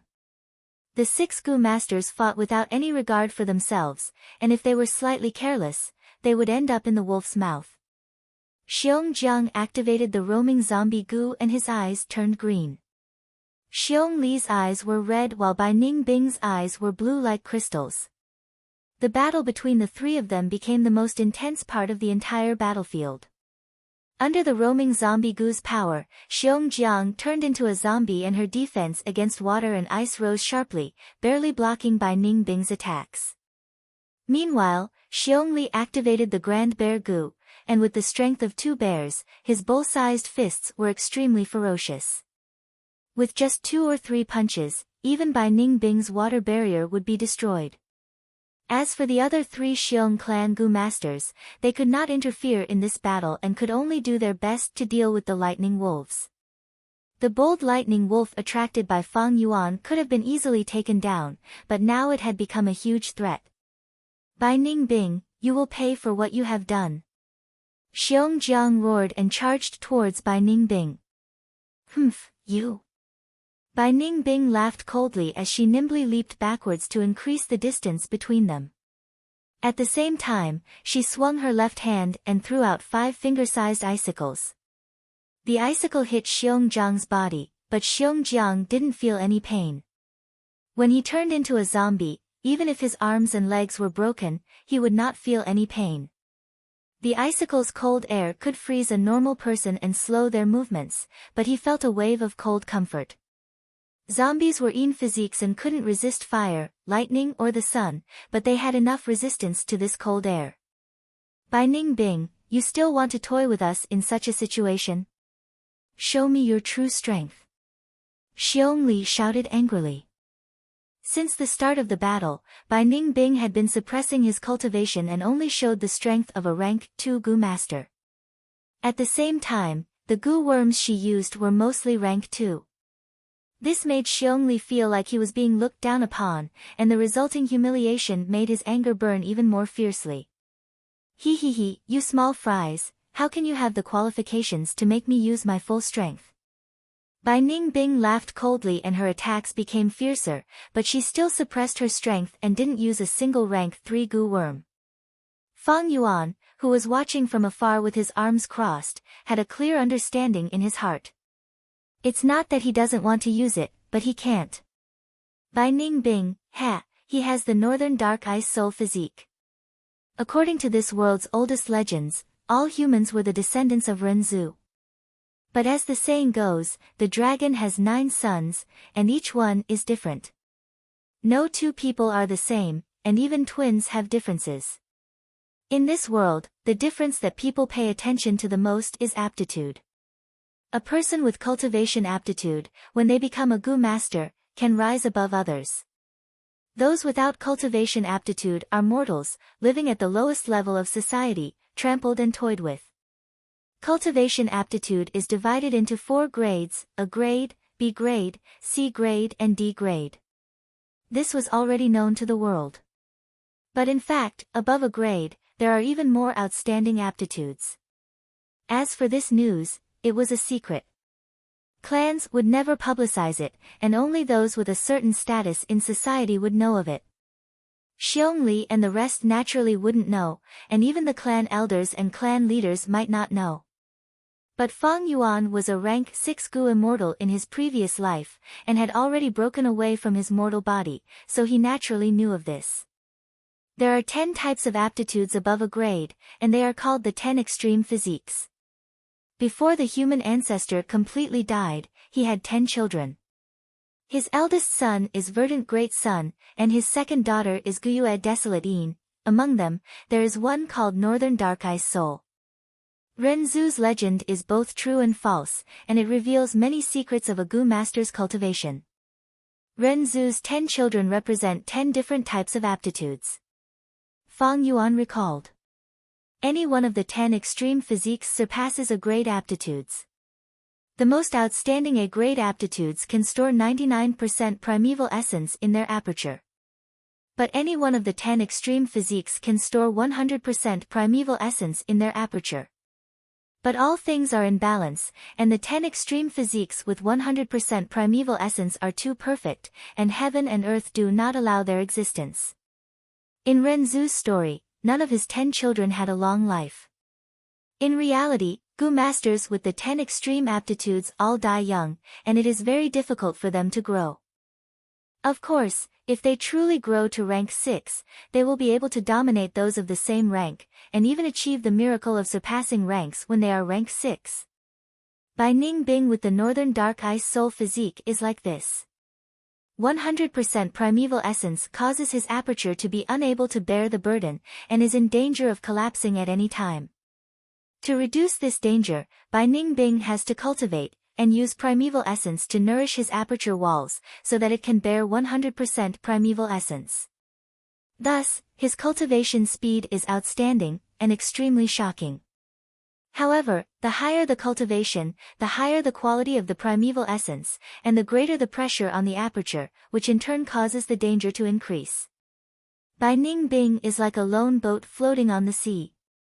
He has no fresh water, and can only drink seawater to relieve his thirst. But seawater is salty, and will absorb the original moisture in his body, causing him to become more and more thirsty. The more Bai Ningbing cultivates, the closer he is to self-destruction. But he can't not cultivate. The clan's expectations, and the assassination attempts from Xiong village and Guyue village force him to become stronger and stronger. As someone with the Northern Dark Ice Soul physique, he should understand his situation. Knowing that he does not have much time left, and that his death is certain, he developed such a character. Thinking of this, Fang Yuan sighed in his heart. This is no doubt a type of irony. Overly outstanding aptitude does not allow Gu masters to rise to the top, but instead becomes the main culprit for their demise. Going too far is as bad as not going far enough. Everyone needs to drink and eat, but if you eat and drink too much, you will die from overeating. Looking at it from another perspective, no matter what world, there is no true perfection. There is no true perfect love, and there is no true perfect work. If it is too perfect, it will lead to destruction. In Fang Yuan's previous life, 3 years after the wolf tide, Bai Ningbing's cultivation unavoidably reached rank 4 realm. Finally, his aperture was unable to bear the burden of primeval essence, and self-detonated. The 10 extreme physiques cannot be tolerated by heaven and earth, and the self-detonation of a heaven-defying object was like a swan song, with extraordinary power. It directly killed everyone in the 3 villages, and turned the whole Qing Mao mountain into an absolute death ice domain. Fortunately, at that time, Fang Yuan, who had average cultivation, was bullied by Fang Zheng, and could only join the caravan and escape by luck. To delay the arrival of death, Bai Ningbing used goo worms to dilute his rank 3 white silver primeval essence into rank 2 red steel primeval essence. At the same time, he rarely used rank 3 goo worms. Because activating a rank 3 goo worm once expended a large amount of red steel primeval essence, resulting in a lack of stamina. Instead, it was better to use multiple rank 2 goo worms consecutively, which would be of greater help to Bai Ningbing in battle. This was the real reason why Bai Ningbing suppressed his cultivation. Otherwise, if he had the strength but still restrained himself and put himself in danger, that would be something only a retard would do. Bai Ningbing was intelligent and quick-witted, and was nurtured with great effort, receiving a good education. How could he do such a foolish thing? It was just that he was so young, and his character was indeed different from normal people. But for a person who was about to die, what was there to worry about when he did things? It was because of this unrestrained and unbridled nature that he was not assimilated by the organization system, and developed a demonic heart. Otherwise, with this kind of living environment, where everyone looked forward to him, nurtured him with great effort, surrounded by glory, surrounded by strong enemies, and with a bright future, he would have long been assimilated by the organization, and developed the temperament of a leader. Bai Ningbing was actually a very pitiful child, and Fang Yuan had never thought of dealing with him. But since he wanted to kill Fang Yuan, then Fang Yuan would not mind making use of him first, and get rid of this troublemaker in advance. The battle in the field was still going on. In just a short while, the situation had already changed. The bold lightning wolf was exterminated by Bai Ningbing, and the wolf pack scattered and fled. The healing Gu master in Xiong Li's group also fell under Bai Ningbing's blade, and he paid a heavy price for this. His right arm was punched by Xiong Li, and it seemed to be fractured, hanging down powerlessly in the following battle. But these did not hinder him from having the upper hand now. Xiong Li was a first-rate elite among rank 2 Gu masters, and his strength was on par with Qing Shu and Qi Shan. Xiong Jiang was a newly emerged defensive expert, while Xiong Lin was a genius newcomer, and now also had rank 2 battle strength. Adding in another Gu master, the 4 of them were still suppressed by Bai Ningbing together. Bai Ningbing had already fought a battle earlier, and expended a lot of red steel primeval essence. At the same time, he killed the bold lightning wolf and the healing Gu master, and lost the ability to move his right arm. He could only abandon the ice blade in his right hand, and use his left hand instead. This way, he could only temporarily put aside the method of using his left hand to activate the ice all. Thus, his offensive ability was reduced by almost half. Under such circumstances, he still had the upper hand, and his advantage was becoming more and more stable. It is after all the northern dark ice soul physique. Although the primeval essence was diluted with Gu worms, and also sealed the true advantage of the northern dark ice soul physique, the primeval essence recovery speed is still preserved. The longer the battle, the greater his advantage. Fang Yuan watched, sighing inwardly. With my current battle strength, it is not enough to defeat him. Fang Yuan admitted to this point. Fang Yuan only had C-grade talent, and 44% primeval essence.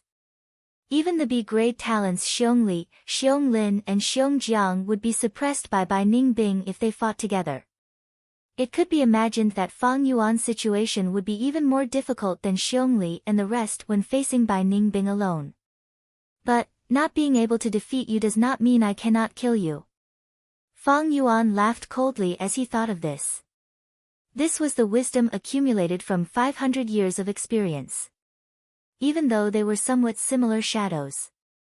But compared to him, this 100-year-old demon, Bai Ningbing was only a little demon that was prematurely matured by cruel fate.